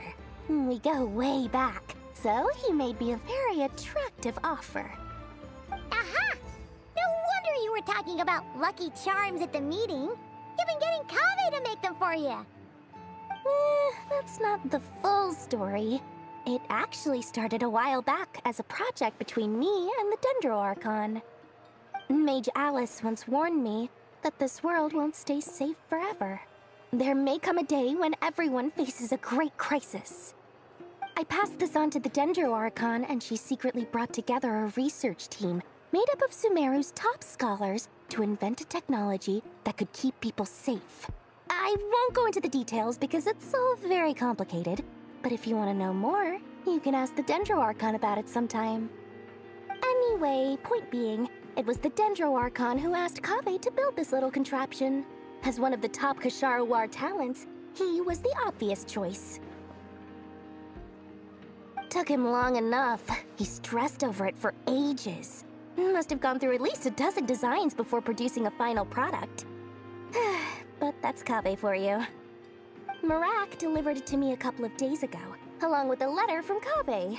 Could I ask why I'm sending this technology to you? What's your proposed use case? Has it been approved by the relevant authorities? So nosy. My fault for sending him the research permit to begin with.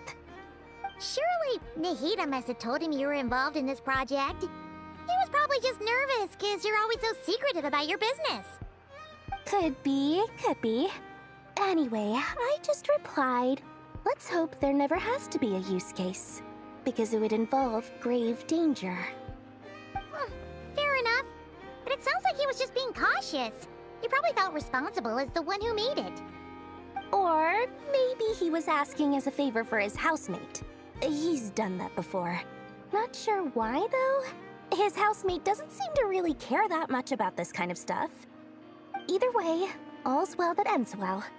I'm just glad to finally have my hands on the product. I wouldn't want to be without it, given the potential dangers that lie ahead. Huh? What does that look mean?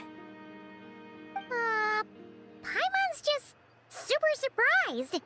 This must be the first time we've ever seen you actually get serious about something.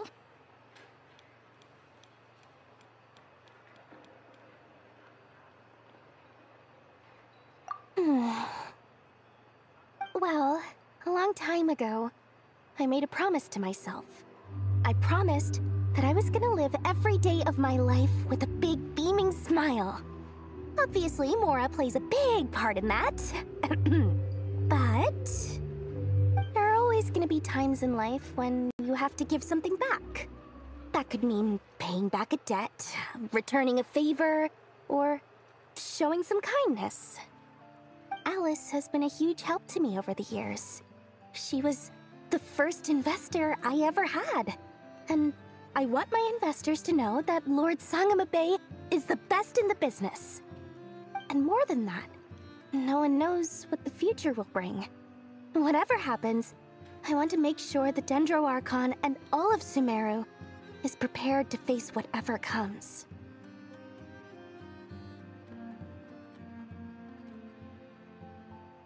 Oh, that?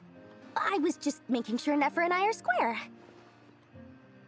Don't be thinking it was some sort of benevolent act. I'm no saint, so don't treat me like something I'm not. My priority is doing the business that I want to do, so long as my conscience lets me, but it usually does. That's the Lord Sangamabe business model. All right, if you say so. I do say so, and that's the whole point. I'm a businesswoman. Don't go trying to figure out what kind of person I am. You'll exhaust yourself. Much easier for everyone involved if you just take my word for it. Oh, and could you two help me get this stuff where it needs to be? Thanks so much. You're my favorite assistants.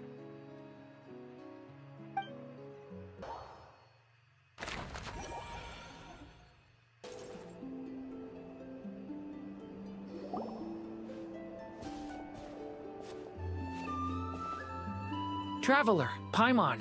It's good to see you. Everything going smoothly over here? Sort of. As you're probably aware, Varka, Durin, and I captured some abyssal creatures from the Wild Hunt. Per the plan, we dissected and analyzed some samples of these creatures. The process went very smoothly. The findings, however, come with some troubling implications. What? You can actually dissect the Wild Hunt? That depends on your definition of Wild Hunt and dissection. Harmless, lifeless. These words are accurate descriptions. The Wild Hunt is an interesting phenomenon.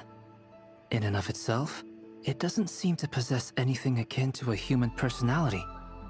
But taken as a collective, the medium through which the Wild Hunt is summoned does appear to have a soul. Master griped a lot about the wise Horoptotire, and seemed somewhat fascinated with the Faust Certology. But she barely mentioned Rerir at all. I don't think that was because of his lower social standing, though. Anyway, it's a pity. I should like to hear her thoughts on the nature of the lifeform he has become today. It's a strange mix. The furious energy of an abyssal being channeled through a fractured physical existence. A consequence of being torn apart by an unknown power. Perhaps the only explanation for his survival in this state is that he sacrificed a degree of individuality in exchange for a continued existence. Oh, sorry. Once I get talking about interesting research, I have a tendency to go on indefinitely. Back to our research findings. Essentially, they confirm my hypothesis. Rerir's corpse is completely contaminated by the Abyss, and the effects are irreversible. You could think of this as Rerir in mutated form. But in my view, even that would be inaccurate. In reality, his whole being has been consumed by the Abyss.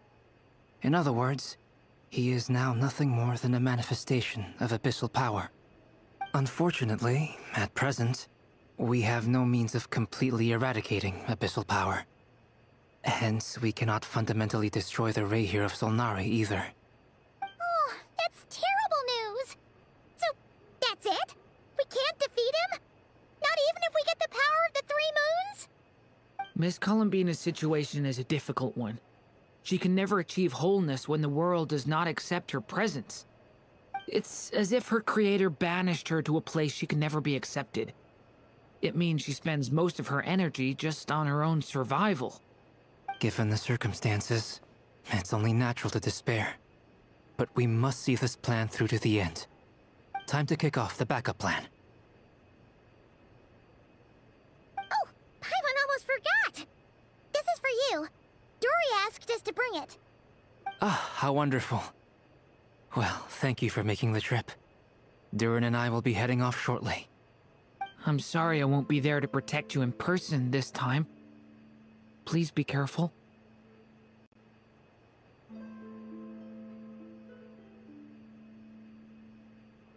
All right then. Stay safe.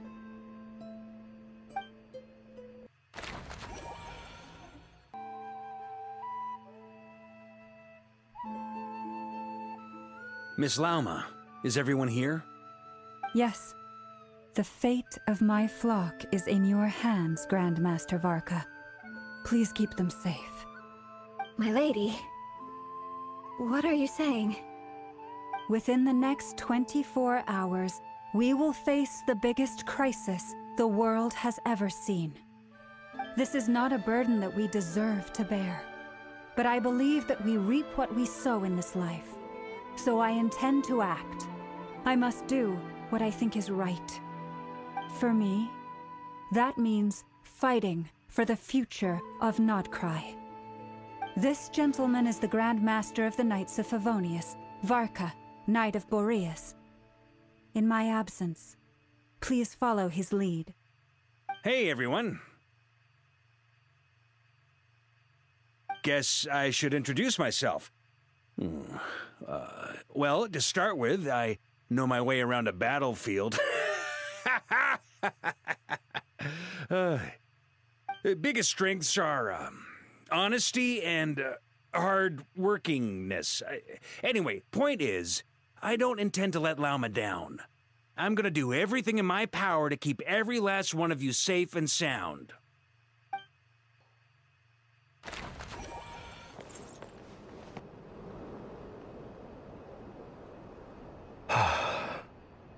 something on your mind?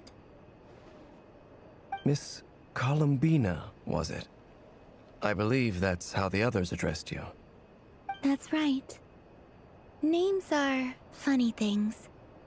Have you always been called Dainsleif? Yes. I take it your own name has a more complicated history. I have a different relationship with names than other people. To be honest, I'm not even sure that Columbina is my name. At least, not in the same way that Dainsleif is yours. But it's what everyone calls me, and I go along with it. A lot of my life has been that way. I get so used to things that I forget to question why they are so. I never used to think much about where names come from, or what they mean to people. Maybe something's wrong with me. You're different from other people. I sensed it the first time we met. You're more perceptive than most. I'm sure your long life and rich range of experience explains that. Do you ever find yourself missing Conria, Mr. Dainsleif? Difficult to answer. I have dreamed of the past many, many times.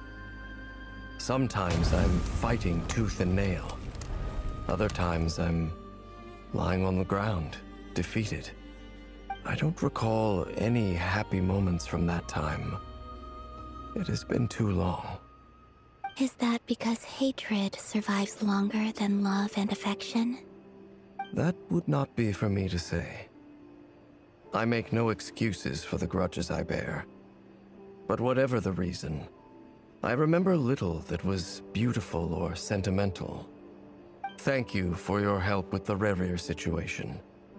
Without your efforts, I never could have learned the hidden truth of his story.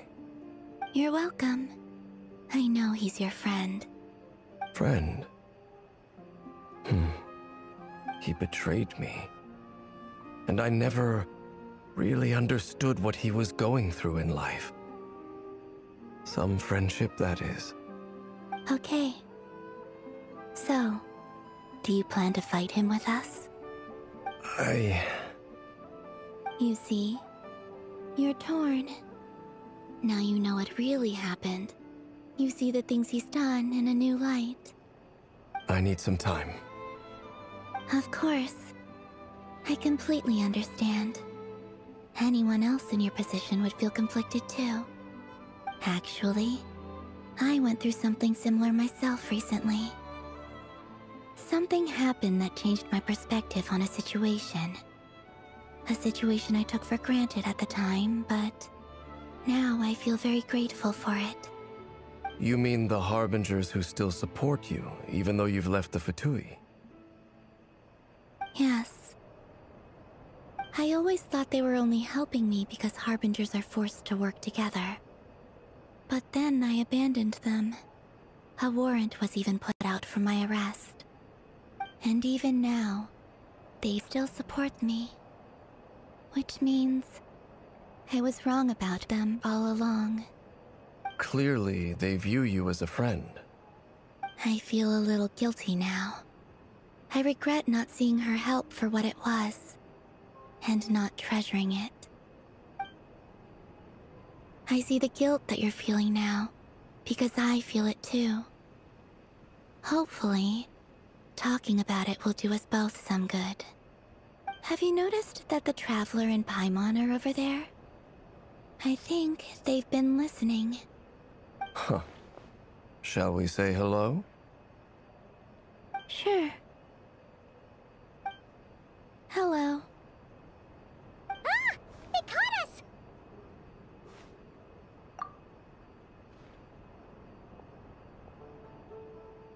I apologize for making you worry. No doubt you wish to know where I stand on the plan to take down the Rerir of Solnari. I'm afraid I need a little time, but I will seriously consider joining you. You will? Oh, thank you so much! Everyone will be so grateful to hear that! They needn't be. This was something that I was going to have to face up to eventually. That doesn't matter to them. they're grateful to you regardless. You can't control their gratitude, so just accept it. And then, have a think about whether you're willing to join us.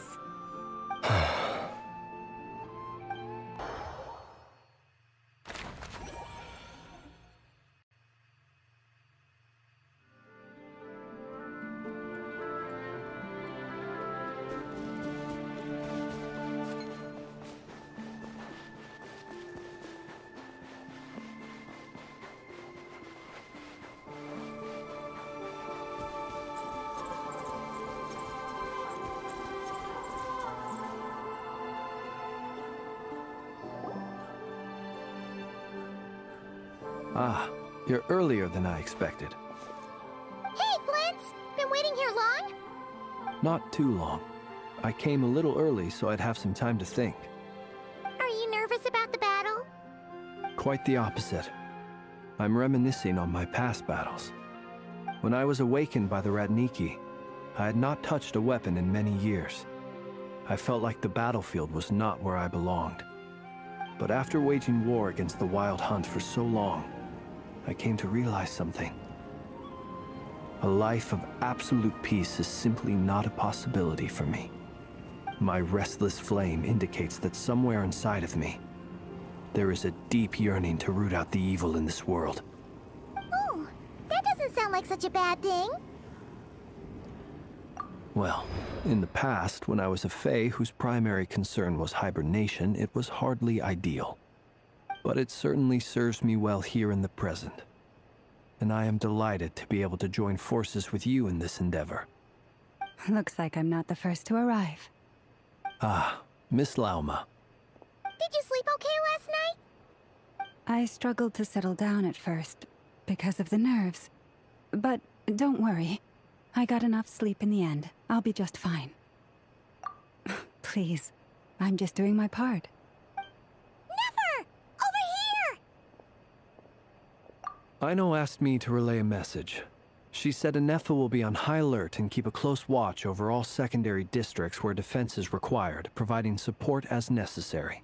Meanwhile, Aino herself will provide range support to us directly, using her latest invention. Excellent. My thanks to all involved. The chess set's looking a little unstable. It won't hold him much longer. We should be prepared to engage at a moment's notice. No sense sitting around waiting. Let's make the first move while we still have the option. I agree. Paimon, find a safe hiding place. Got it! Be careful, Traveler! I will.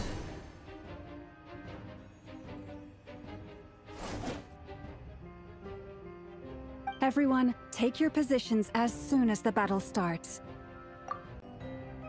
Every ounce of strength we have in our bones, let us bring to this fight. Ready? Let's go. I've seen all your futile ploys before. You have become the authors of your own demise. I wouldn't be so sure about that. You are merely a moment of sport before I tear down the moon.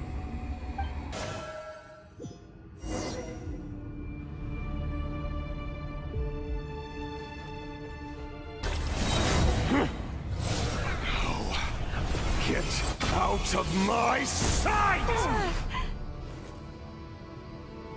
No! Your death We've is been within my separated. grasp! You okay? Never! Where are the others? Stuck outside the barrier. I guess he really doesn't like us. Run to hide before. Knowing too much is always a death sentence. Be careful what you wish for. Mama! Can you hear me? Hold on, where? Silence. Voices are gone. But at least I know they're still there. I need to focus. Stick to the plan. Remember my most important task. Just stalling him. If I can stall him for long enough, the moment will come. The shield's broken. I can't keep this up. Don't push your luck. There's no other way.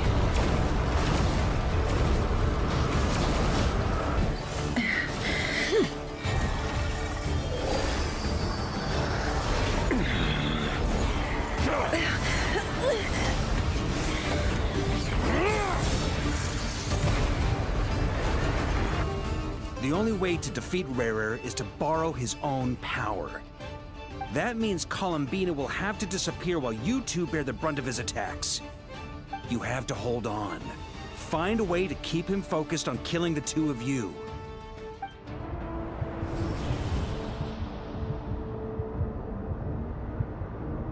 Never! Your eyes are bleeding.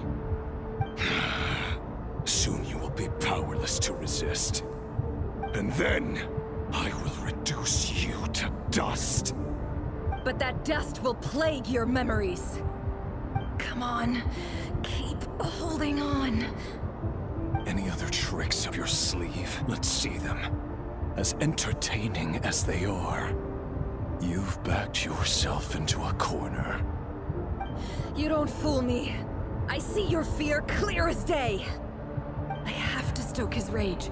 Make him unleash everything. You fear what you could never defeat.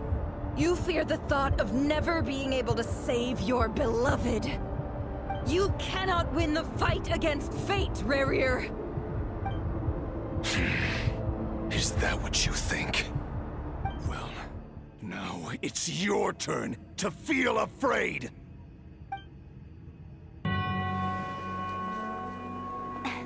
You fear the sound of your own name? Is it us you hate? Or is it what you've become? Let's see what becomes of you!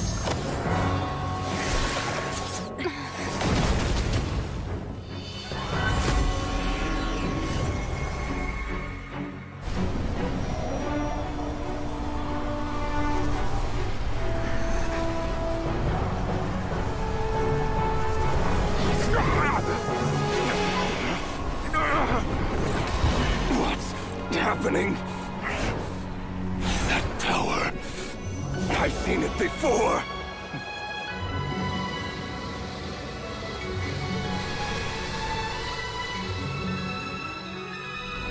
His power is on another level. We'll need to use an alchemical array to convert his power into a usable form.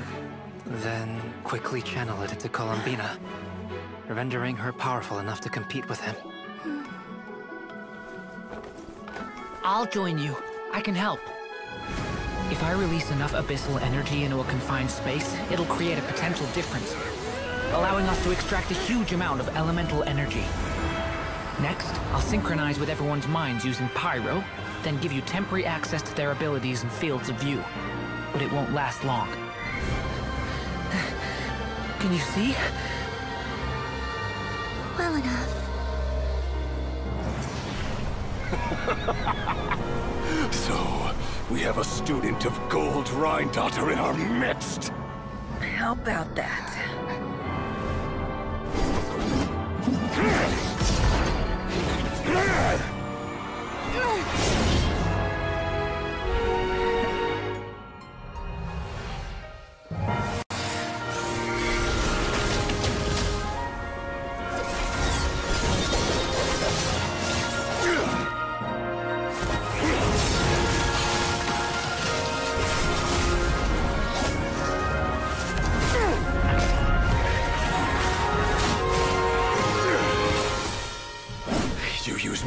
Power against me?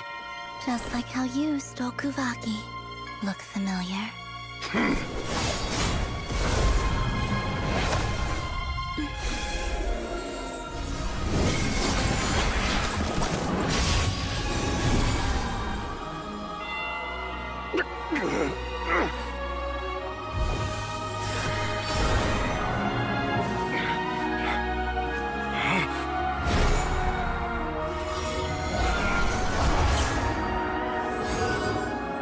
Don't you realize? You don't have the power to hold that gate open. I don't, but someone else does.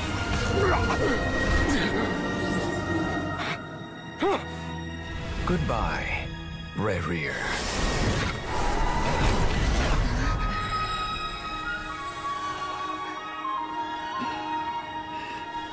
We won.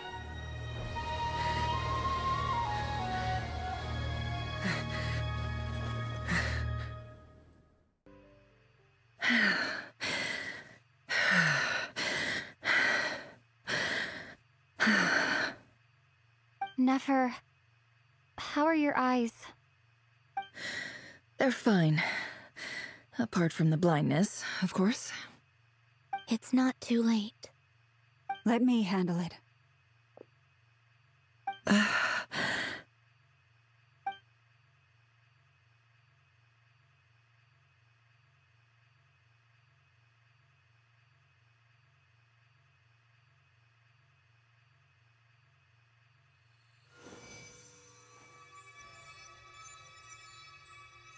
Miss Nefer, it's not like you to lose your composure. That was the most reckless thing I've ever seen you do. Reckless how?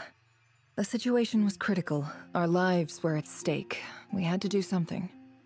Even so. Okay. I guess you're right. Under the circumstances, it was a wise decision. You traded your eyes for an incredible victory. In business terms, I suppose that's a huge return on investment. I'd be hard-pressed to argue otherwise. Still, I don't like this outcome, and I don't want you to lose your sight for good. People suffer when they make sacrifices they shouldn't have to make, whether that means faith, strength, or in this case, your ability to even see. I had hoped you could win without sacrificing so much as a single hair on your head. Thank you. Really. All done. Don't try and open your eyes just yet. We'll see how you're doing in a couple of days. Until then, please follow your recovery plan to the letter. I'll send full details through Yehoda.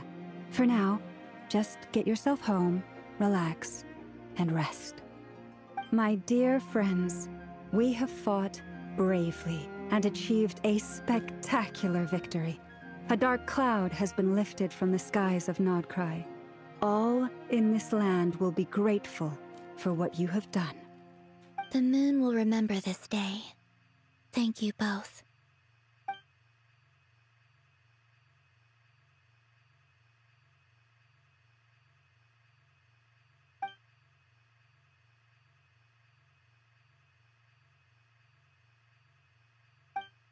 There's something I want to let you know. What is it? When Durin connected everyone's minds so I could access their powers, I also felt everything they felt. And since Nefer's eyes were injured, my eyes are hurting now too.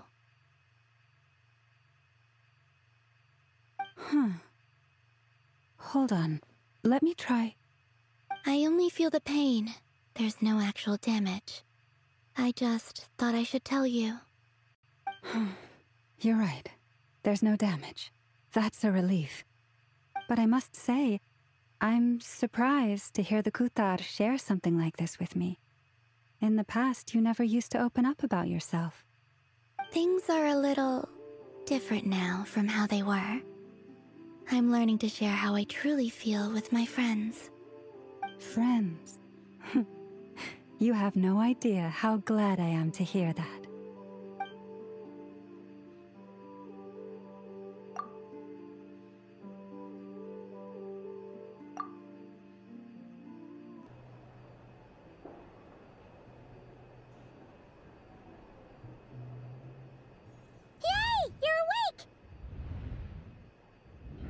How are you feeling? Any aches and pains? Did you sleep well? I'm doing all right, Paimon. No need to worry about me. Phew! Well, that's good. Paimon's been sitting on the edge of the bed worrying about you for ages. You slept a whole day and night. Poor Paimon had to eat all by her lonesome.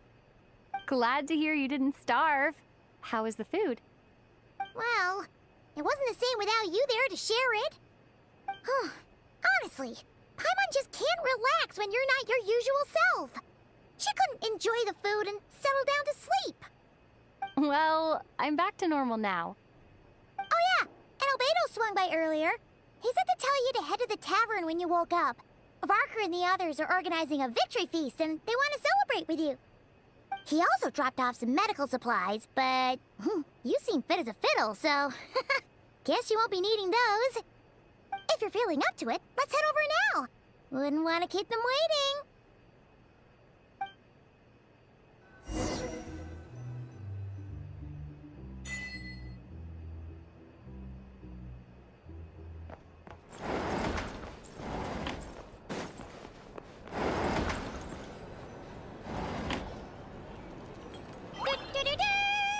We're here! Oh, Traveler and Paimon! Perfect timing! We were literally just saying how there's no way we're holding this victory feast without you any longer, and we would have postponed it till tomorrow. How are you feeling today? Much better, thanks. Don't worry about me. Relieved to hear it. If that changes, just let me know. Happy to check you over at any time. Yep, we're here for you. Anything you need, just let us know. Oh wait, where's Nefer? How are her eyes doing? Nefer's right over there. I'm sure she'd love to catch up with you.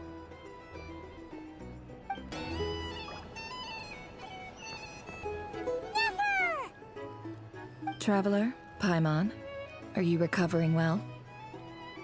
Turns out that moon chanter has some real talent after all. My eyes were mostly recovered after just a couple days rest. I can actually open them again now. Yeah, but you gotta be careful. Lauma says not to strain your eyes while they're still healing. Yes, thank you. I'm well aware. Yehoda, could I borrow you for a moment? I could do with an extra pair of hands. Oh, sure. Coming. Did you hear that? I gotta go help Lauma for a second. You guys chat among yourselves. I'll grab us some drinks on the way back. Paimon, you still like 'em sweet? You bet! Make it extra sweet, because Paimon's earned it! Sure thing!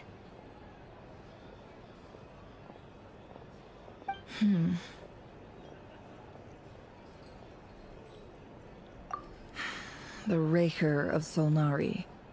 Kind of a snake, don't you think? No, definitely a snake. A poisonous one who spewed his venomous hatred everywhere. Anyone who seeks revenge out of hatred for other people has become a snake. That's something my dad used to say. Perhaps. I'm sure it sounds like a very wise and open-hearted perspective to your ears. But me? I think hatred is a perfectly justifiable emotion. What else is left when everything you depended on in life gets stripped away? Something's gotta fuel that drive to keep on living. If you're worried about me, you can nip that in the bud. I'm not someone who gets stuck in the past. It's just... I suddenly feel like I was wrong to call my father a liar. He was just a fool. That's why the Academia turned their back on him. And why the other tribes ganged up on him. Oh, Father.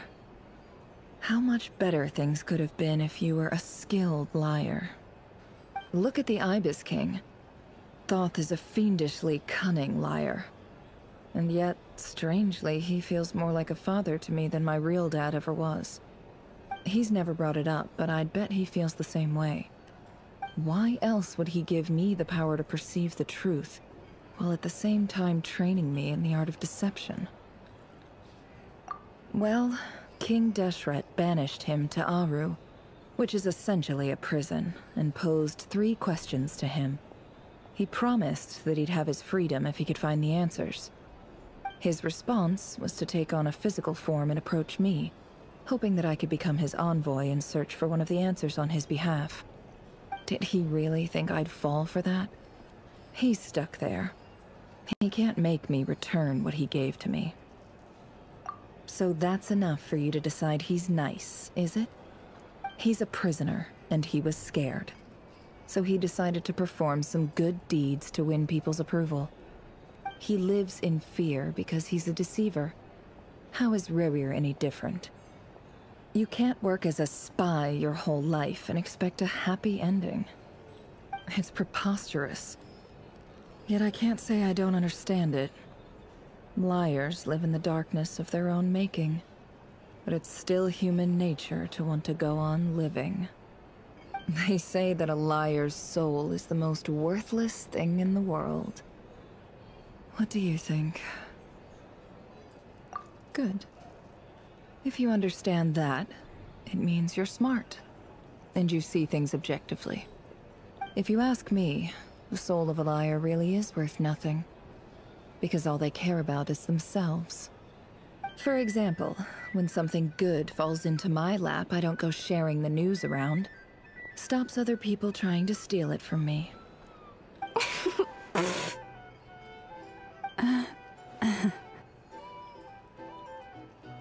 So be it. They have sharp ears. I can't keep anything from them. Oh, is that what it looks like? Well, you all know my past now, and I can't simply eliminate everyone who knows too much. So I guess I just have to put up with you. For the foreseeable future, at least. When you find yourself in a situation you can't control, the safest play is to keep calm and start monitoring everyone involved like a hawk. In the intelligence world, you need to have a sense of perspective and play your hand accordingly. If you understand what's at stake, please ensure my secret is safe with you. I trust you'll respect my wishes as a friend. But don't forget, I will also be watching you like a hawk. Very good. Oh wait! Now that the panic's over and we've all calmed down, Paimon suddenly remembered something. After all that build-up, our mystery ally never showed up even once!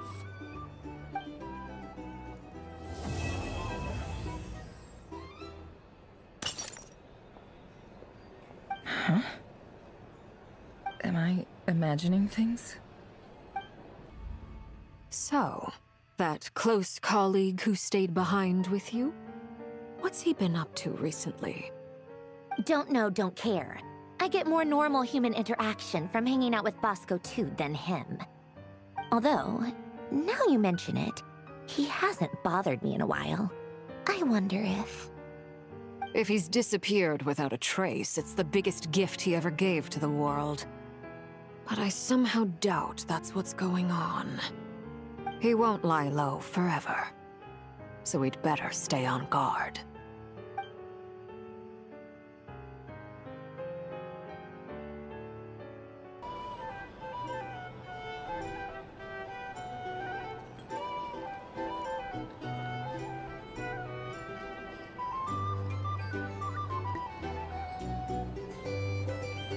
Ah, Lord Sangama Bay.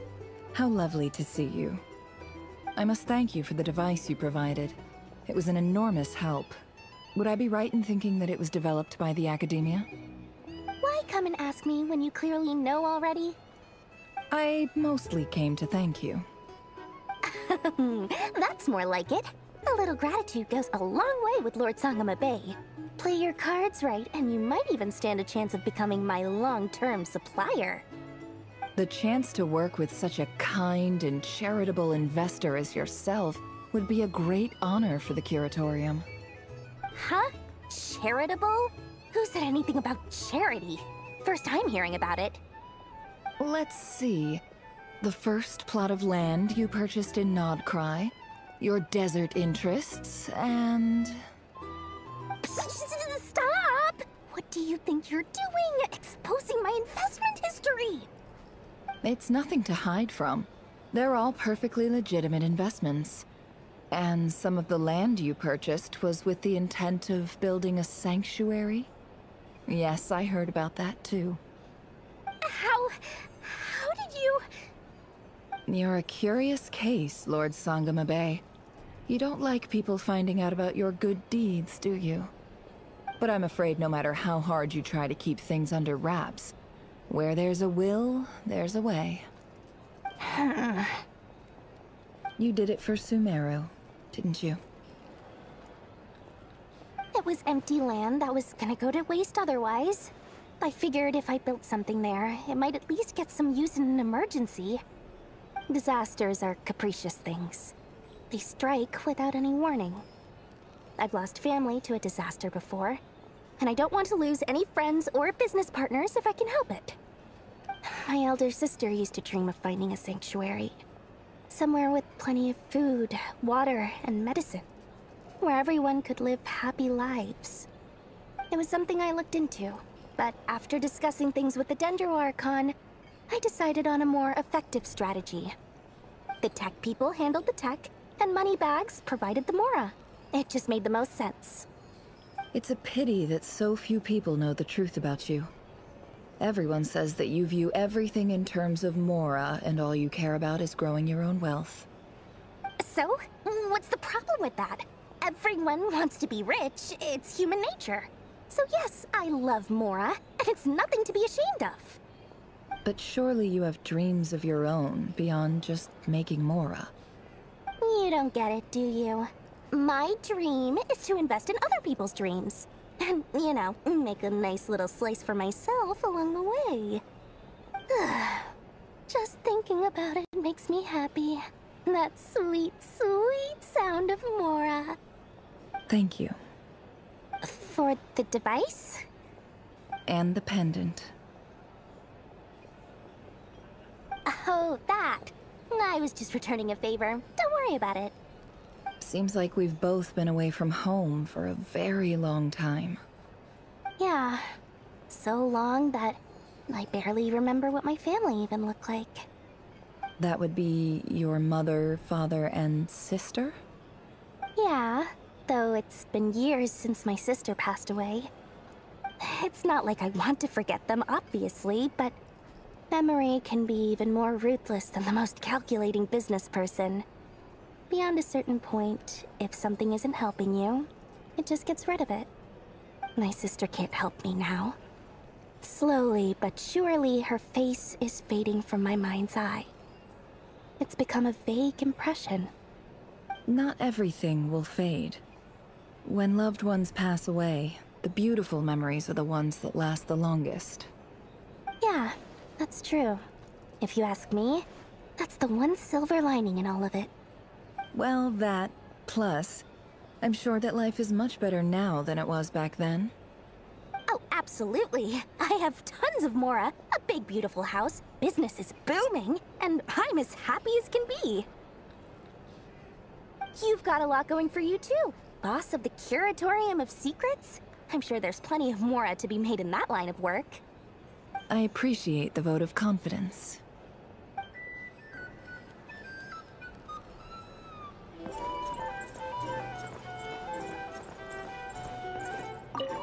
How have you been holding up? Any adverse reactions? If you start to take a turn for the worse, make sure you tell me right away. You don't need to worry about me, Grandmaster. I'm fine. I mean, I barely did anything, so... What? You're too humble, young man. You played an indispensable role in the battle for Krai. We can't thank you enough for your support. Sometimes, when people praise you, it's because you deserve it. The best thing is to accept it calmly and with grace. It's important to learn how to respond to words of admiration. Let's do a quick demonstration. Albedo, that was an incredible feat of alchemy. The pressure was on, but you worked flawlessly at lightning speed to get the job done. Thank you. I can't take all the credit, though. Durin played a big part in forming the alchemical array. See? Did you catch that? A masterclass in how to take a compliment. Okay, yeah. I did work pretty hard to help prepare for the battle. No point denying that. Hey, you guys!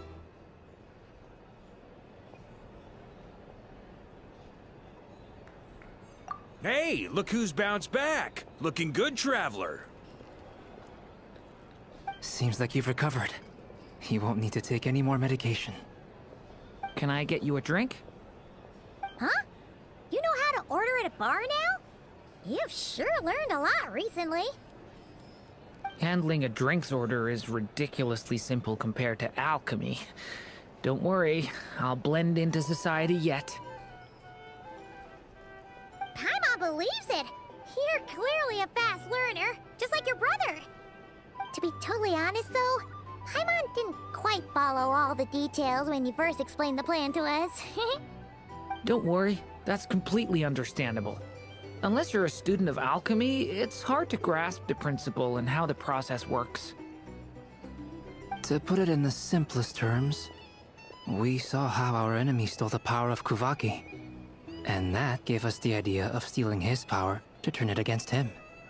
When facing an enemy you have no hope of defeating, it's best not to engage them in battle. So, instead of looking for a way to overpower him, we decided to help Columbina get strong enough to at least stand up to him in a fight. For this to work, we had to analyze his modes of attack, confirm who his main target was, and make sure that he wouldn't go beyond the range of the alchemical array. For added security, we prepared a total of 4 arrays. But to mitigate the impact of the battle, we identified one location in particular as the ideal spot, which is where the confrontation took place. The alchemical array absorbed his abyssal power, then Durin processed it to render it usable by Columbina.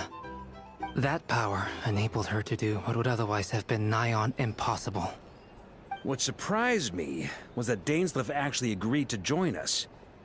Given his history with Rerir, he had every right to sit this one out, but we're extremely grateful for the decision he made.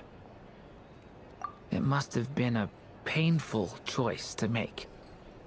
But I'm sure that making a decision was far better for him than staying in limbo. Absolutely. He was torn between 2 paths, but in the end, he made his choice and stuck to it resolutely. He doesn't strike me as the sort of person who'd stay trapped in limbo for long. Anyway, however you cut it, everyone gave a stellar performance. And now, it's time to kick back and celebrate. That's the only reason you're here. Yes. I've thought a lot about it. And I've realized that you, me, and Arlecchino should be friends. I think this is very important. So I felt I had to come and tell you. Well, this is a new one. I'm so moved. I can't even hold my teacup. If that's all, you can leave now. Do you not want to be friends with me? Or is it that you prefer being co-workers? What is this, Columbina? Are you deliberately testing my patience threshold? Right now, my politeness module is active. But if you say another word, I swear I'll shut it down. If your politeness module was active, wouldn't you say the word please at some point? Paulownia, please see Lady Columbina to the door. Will you still invite me to your next tea party? What? Yes, I think you will. Bye-bye, dear Sandrone.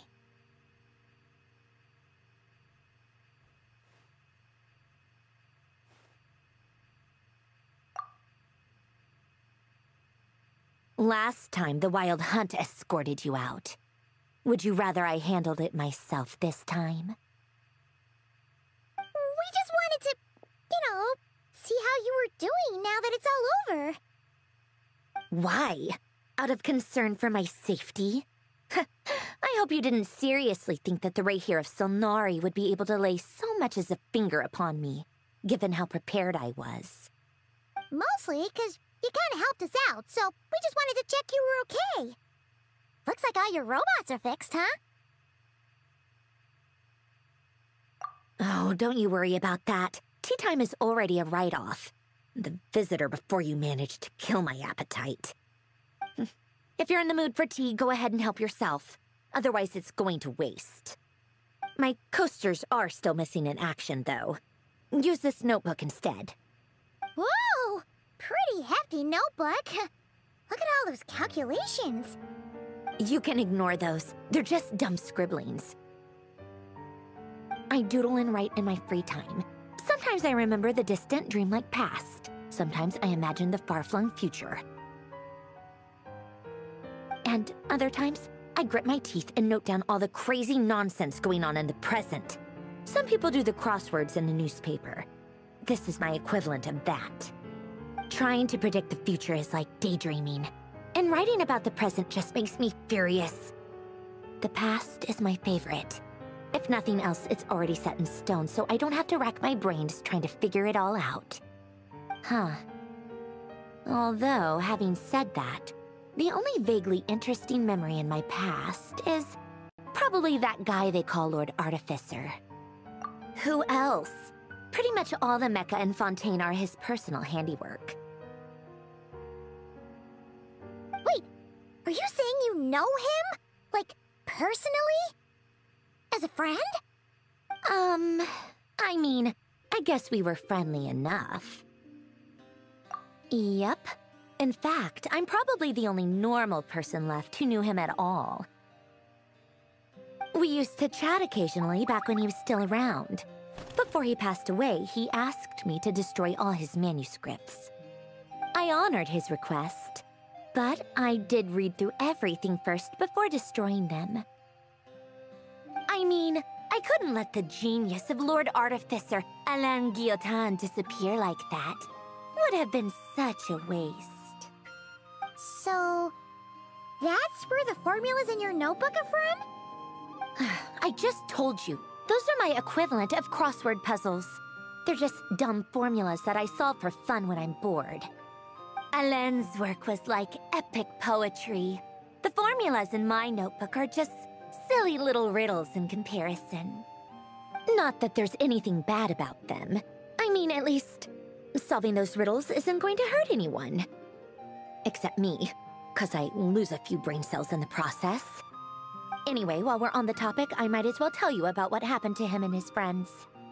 Alain Guillotin had two close buddies, René and Jacob. They spent their childhood years together in the Narzissenkreuz Institute. They were all quite competitive, so there was some rivalry between them, but it was a friendly rivalry. But beneath the friendship and the rivalry ran something deeper, a sense of nostalgia for the past. Unfortunately, childhood would end. The prophecy would come true, the apocalypse would arrive, and the future would never be. A mad dream that would normally only capture the minds of lunatics began to take root in their hearts. A dream of saving the world. And if René and Alain had been people of lesser wits, that dream would probably have ended up as something for them to joke about in their older years. But alas, they were some of the sharpest minds around. They nurtured that dream with the full power of their intellect, and it grew into something that ate away at their souls. The first of them to fall under its spell was René. Against Alain's wishes, he persisted in experimenting on a mutual friend of theirs to try and save their life. Alain did not approve and parted ways with René. It's complicated. Alain wanted to believe that René only did what he did for the sake of their friendship. But when he told me about what happened, I could tell he still had some suspicions about René's motives. Perhaps the seed that would grow into a nightmare had already sprouted in René's mind. Even then.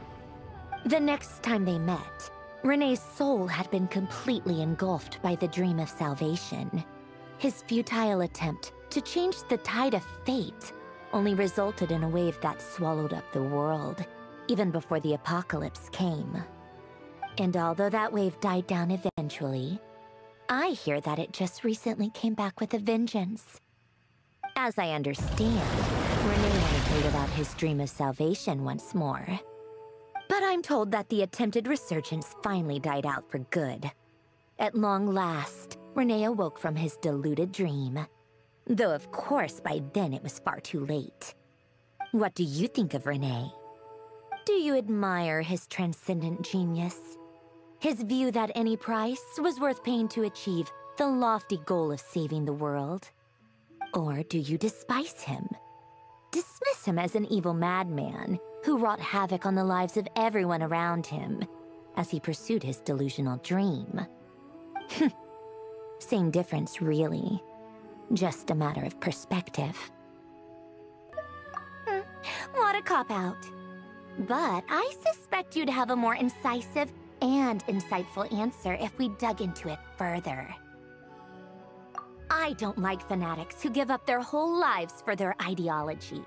Nor do I like fools who let their delusions take control. Maybe I could understand if Renee had just been an ordinary person. But he had a sage-like intellect. And still managed to get himself lost in a labyrinth of his own desires. Anyway, that's enough about Renee. Now, moving on to Alain Guillotin, the Lord Artificer. He managed to put a stop to the first storm whipped up by Renee. But after that, Alain lost his friends and family. To his credit, I suppose, the loss of his family and friends was purely a tragic accident. It's not like Alain sacrificed them for his cause or anything. After that, the only thing supporting his work was the same dream that had dragged his closest friend down to the abyss. But although the desire to save Fontaine drove him to found the Fontaine Research Institute, Alain continued to reject any form of transcendental knowledge or power. He was suspicious and fearful of it, having seen the way it had affected his closest friend. I think that formulas and machines derived solely from human intellect were the only thing that gave him a sense of spiritual comfort. Yet Alain's intellect was simply too great. It barely left him space to breathe in his lifetime. Once he realized that the end of his life was approaching, he finally accepted the truth. The Nazissenkreuz Institute needed someone, and a human being, to see its story through to the end. He quit working on his formulas, trading them in for the fairy tales that had played such a formative role in his childhood, but which he'd barely touched in his adult life. He told me that the director of the Nazissenkreuz Institute used to read those fairy tales to the children as bedtime stories. Apparently, they worked wonders at sending kids off to sleep.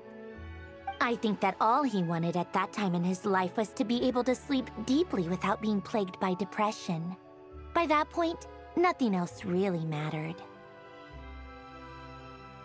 At the very end, he laid down to rest in the ruins of the former Nazissenkreuz Institute orphanage, while the Fontaine Research Institute he had founded continued tirelessly with its work. Many years after that, tensions over competing dreams would once again cause a rift, this time between members of the Fontaine Research Institute. But the actions of those fools had nothing at all to do with Alain. And that is the story of two people from the Nazissenkreuz Institute who both wanted to save the world. One went all in on his fantasy of salvation without ever looking back, and ended up calmly sinking to the bottom of the deepest sea. The other sought desperately to burn bright in his life, even though he wasn't sure where he was going. I do sometimes wonder, why is it that people like them have such grand hopes of saving the world? Even the grandest tree starts as a tiny seed. So perhaps, for each of them, their mission to save the world began with a very simple desire: to save themselves. They were young children with friends and family who mattered to them, desires to explore the meaning of life, ambitions to have a successful career. They didn't want to see all of that taken away in one fell swoop.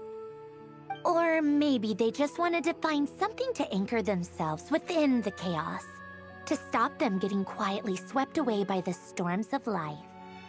But instead, the search for their own salvation took them down the rocky road laid out by fate.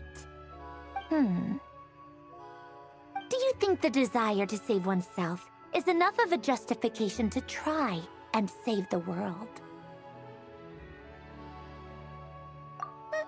The way you said that sounded just like Alain. I asked him the same question back when he was in his prime, putting all of his energy into his work. He gave the exact same answer as you did. No elaboration, just a quick short answer before getting right back to his work. He was always that way. All Alright, tea time's over. I owe Arlecchino a favor for telling me these stories. I'll have to bring a whole sack of gifts the next time I visit the House of the Hearth.